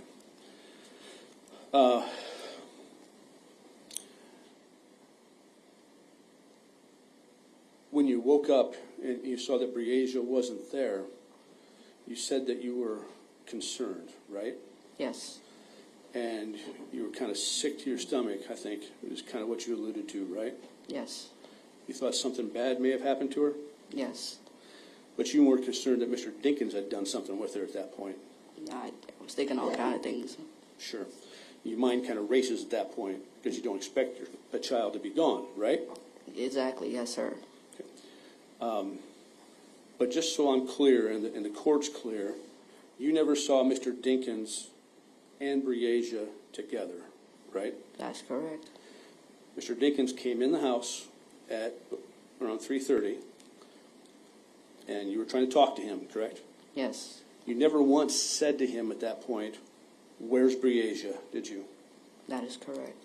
You never once asked him at that point, "Do you know where Briasia is?" did you? That's correct. You never once asked him, "Do you have Briasia?" That is correct. Even though you have this feeling in the pit of your stomach that something bad may have happened, it didn't cross your mind to ask those questions, right? That's correct. And then he goes into his closet in your bedroom and is looking for something and is kind of being dismissive of you, saying he's doing something, right? Yes, sir. And that's when you look outside and you see Briasia. Yes, sir. It's a well-lit parking lot, correct? Yes, sir. She's standing on the passenger side of the Impala or the driver's side? Passenger? And next to the passenger side of the Impala is the Camaro, right? No, there was a motorcycle. Okay. And next to the motorcycle was? I cannot recall. Okay. Now, you said that you really couldn't see Briasia's facial expressions, right? That's correct. But that's not true, is it? Because we had a deposition back last summer, and you were asked in that deposition if she looked scared or upset. You recall that? No, I don't. You don't recall being asked, did she look scared or upset, and you don't recall your answer to that? Apparently I don't, sir. Would it refresh your recollection to see that line of questioning? Sure. Yes. If I showed you your deposition, would that refresh your recollection? Yes. Okay.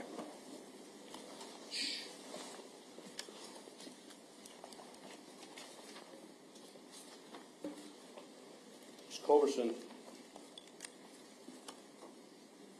going to show you a copy of your deposition. Okay. Dated June 22, 2022, and I'm at page 22 of the Okay. record. I want you to look at lines 14 through 23. You just read them yourself. 14.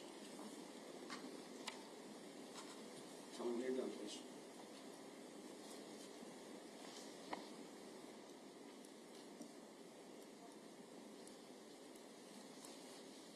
That she was scared of something at all. Okay. You read that? Yeah, I read it.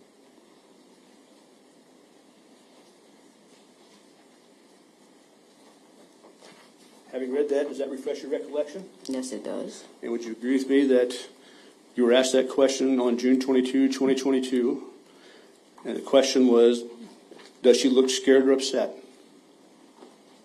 Correct. What was your response? Not at all. And today, you don't recall what her expression was?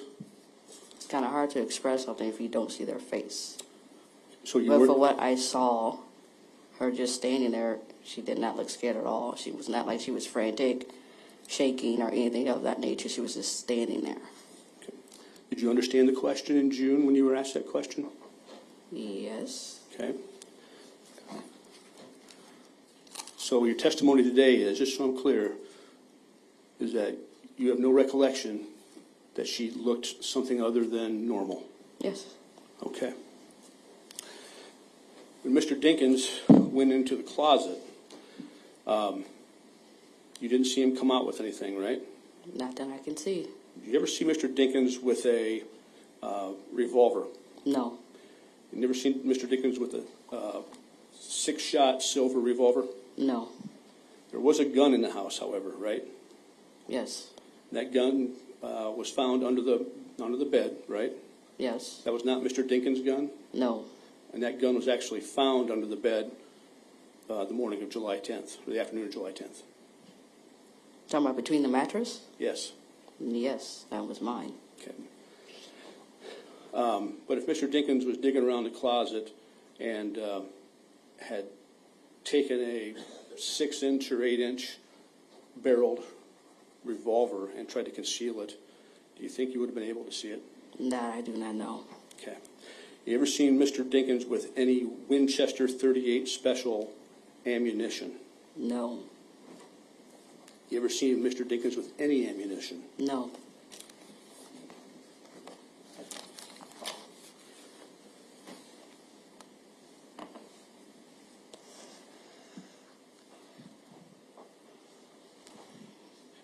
You and Mr. Dinkins went through quite a bit of bleach, isn't that true? I'm sorry? You and Mr. Dinkins went through quite a bit of bleach, isn't that true? Yes. You guys were both kind of clean freaks. Yes.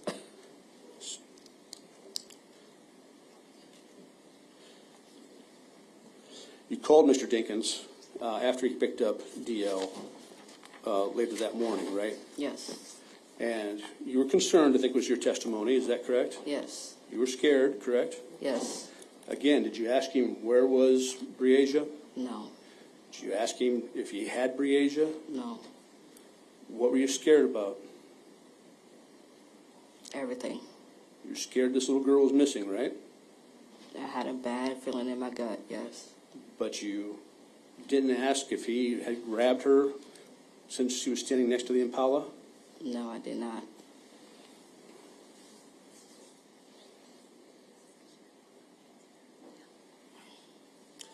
And then at some point he came back with DL that morning as well to get a second bag of clothes, right? That's correct. How was his appearance that morning when he got the second bag of clothes? Was he dirty? No. Wearing a white shirt? You talking about Mr. Dinkins? Yes. He was in his normal wardrobe. I don't remember what he was wearing. He was very clean. Wasn't dirty? No. Not that I recall. Did you ever have the car doors open at any time to see inside? When I went down to the car, I can see inside the Impala. Could you smell any bleach? Not that I'm aware of. I didn't stick my head inside the car. Right, but bleach has got a very strong and distinctive odor. We can agree on that. That's correct. Didn't smell anything in the car? No, I did not.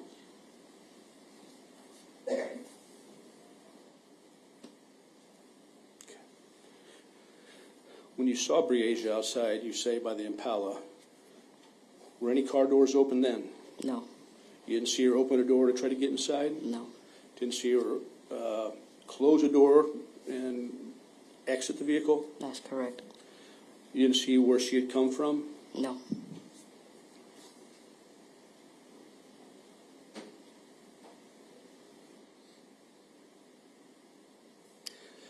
And you say at some point Miss Langford came back over to your apartment that morning of the 10th or that day of the 10th?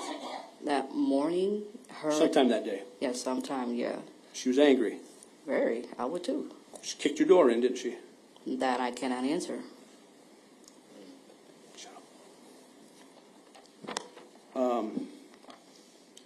You voluntarily went down to the police station on the 10th, correct? Yes. You were supporting Mr. Dinkins, right? Yes. fact, you told the police you didn't like the line of questioning they were coming at you with, right? At first, I was reluctant. Well, you told them, like, right out the barrel, it seemed like they were accusing and pointing the finger at Mr. Dinkins right off the bat, right? Correct.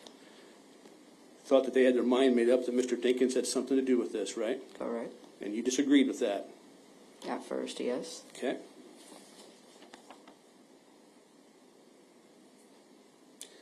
And when the police came to your house to search it, recall the detectives asking you questions like, have you searched all the cabinets? I had nothing about searching cabinets. Did you recall them asking you if you searched everywhere in the apartment because Briasia was small? No, not at all. You recall them asking you to, if you knew any of the whereabouts of Henry at that time? Yes, I was asked that, yes. And you told them Henry must be out looking for Briasia. Yes.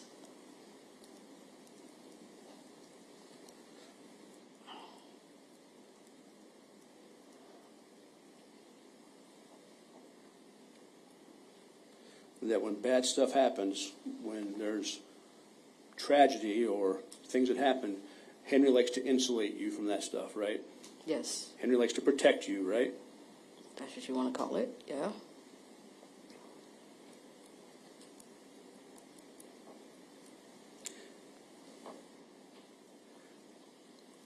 And at 10 or 11 o'clock that morning, you got a hold of Mr. Dinkins and told him you would go to the police station with him, right? Get more support. Did you ask him at that point what happened to Briasia? No, I did not. You had a lot of opportunities to ask him if he knew where Briasia was, didn't you? Yes. Never once asked. Not once. And you told the police that, in your mind, he would never harm his kids, didn't you? That's what I thought. Okay, that's all I have. Ms. Cunningham? Thank you. Were there questions that you wanted to ask but you didn't ask? Yes. Okay. And what questions were you too afraid to ask? Where's Briasia? What's going on? Do you have her? Where's she at? She okay? If not, oh my God, did you call him wrong? Okay. Ms. Culberson, if you were to describe the person you were then versus the person you are now, would you ask those questions now? Absolutely. Okay. Do you regret not having asked him those types of questions? Every single day. Sustained. All right. Now let's talk about the issue of the bleach. Relative to bleach, is there a store located right next to your apartment where Mr. Dinkins could have bought bleach? Yes. What store is that? Walmart. Is that where the two of you would shop? Yes. Had you bought bleach there at the Walmart before? Yes. Would there be any reason for Mr. Dinkins to travel to Clinton, Iowa and purchase bleach at 7 a.m. in the morning with Notorious in the car? Not at all. Does that make any sense to you at all? Not at all. All right. Did Mr. Dinkins go to Clinton, as far as you knew, to frequent? Not that I'm aware of. Do you know of any occasion where he ever traveled to Clinton during the time frame that the two of you dated? Not at all. Okay, all right. Now, I want to ask you about this. Did you notice that Mr. Dinkins had, in fact, changed his clothes at some point in time between when he came home at 3:30 and then again when you saw him after the sun had started to rise? Outside the part where I saw him at 3:30, no. Okay, and at what point in time did you realize that he changed his clothes? When he came back at 3:30, like half hour after I got up. Okay, so between the time that you went to bed, was the clothing that he was wearing distinctly different from the clothing that you saw him wearing at 3:30 a.m. in the morning? Absolutely. And was that the white T-shirt that's kind of like the the wife beater T-shirt? Yeah. And then those bandana style shorts? He had, no, his first outfit was a white beater and those colorful shorts. The second outfit I saw was like a white dingy T-shirt and blue pants that looked like bandana. Like a bandana print. All right. All right. Let's talk about this then, too. The game that DL was playing, what game was that? Grand Theft Auto. And then what device was he using to play Grand Theft Auto on? First, it was the Xbox that was in the living room, then the PlayStation that's in the bedroom. Okay, so then did that require him to utilize Mr. Dinkins' phone to play that? You don't really need it to play it, no. All right. And you had indicated that your phone was being used to play a majority of the games? Yes. Who was using your phone to play a majority of the games? It was actually me, Mr. Dinkins, and Briasia. We were playing Jumanji. Okay, all right. At any point in time, was Mr. Dinkins using his phone to play games or allowing the kids to use his phone to play games? Not that I recall. All right. I want to take you back to your deposition, and here's what I'd like for you to do. I want you to read page 22, and then I want you to go ahead and continue on and read the discussion that occurred relative to you observing Briasia standing out there by the maroon Chevy Impala. Just read this to yourself and don't say anything. Go read page 22 and then go on into page 23.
Okay.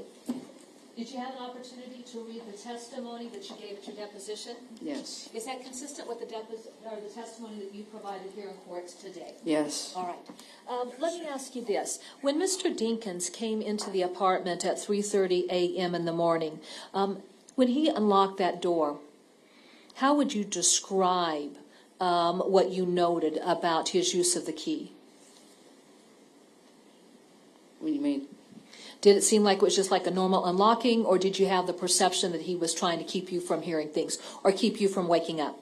Probably keep me from waking up. It was pretty quiet. Okay. And then when he came up the stairs, what did you notice about his gait as he came up the stairs? It was quiet. Okay. And was that suspicious to you? It was. What were your thoughts when you noticed him coming up those stairs very quietly? That he probably thought I was asleep. All right. Did you question whether or not he was trying to keep you from waking up? No. Okay. Now let me ask you this. You didn't specifically ask him, were you coming in here quietly because you didn't want to wake me up? No, I didn't ask nothing like that. But did you think that that's what he was doing? Possibly. And when you looked out the window and you saw Briasia standing there along the passenger side of the Impala, did you see anybody else out there in the parking lot? No. Who was the only individual you saw out there in the parking lot? Briasia. Okay.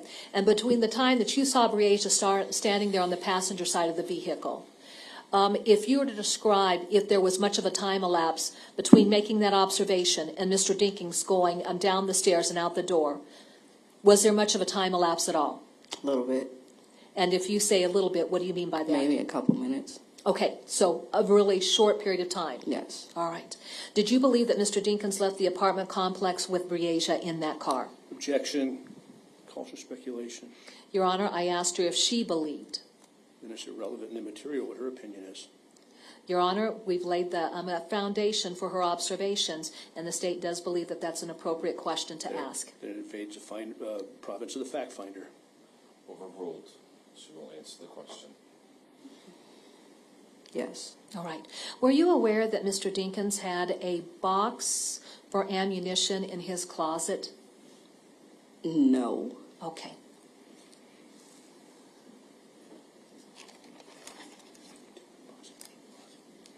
I have no further questions. Mr. Freeze? it wasn't exactly unusual for Mr. Dinkins to leave for extended periods of time, right? That's correct. And he would leave sometimes in the middle of the night, wouldn't he? Sometimes, yes. Sometimes he wouldn't come home at all, right? That's correct. And you didn't know where he'd go, right? That's correct. And when he would go somewhere in the night and come back, he would come in quietly and not try to wake you, right? Yes. Okay. I have nothing further. Ms. Cunningham, I have no further questions. you may step down. We will adjourn for the day. We will reconvene at 9 o'clock tomorrow morning. Thank you.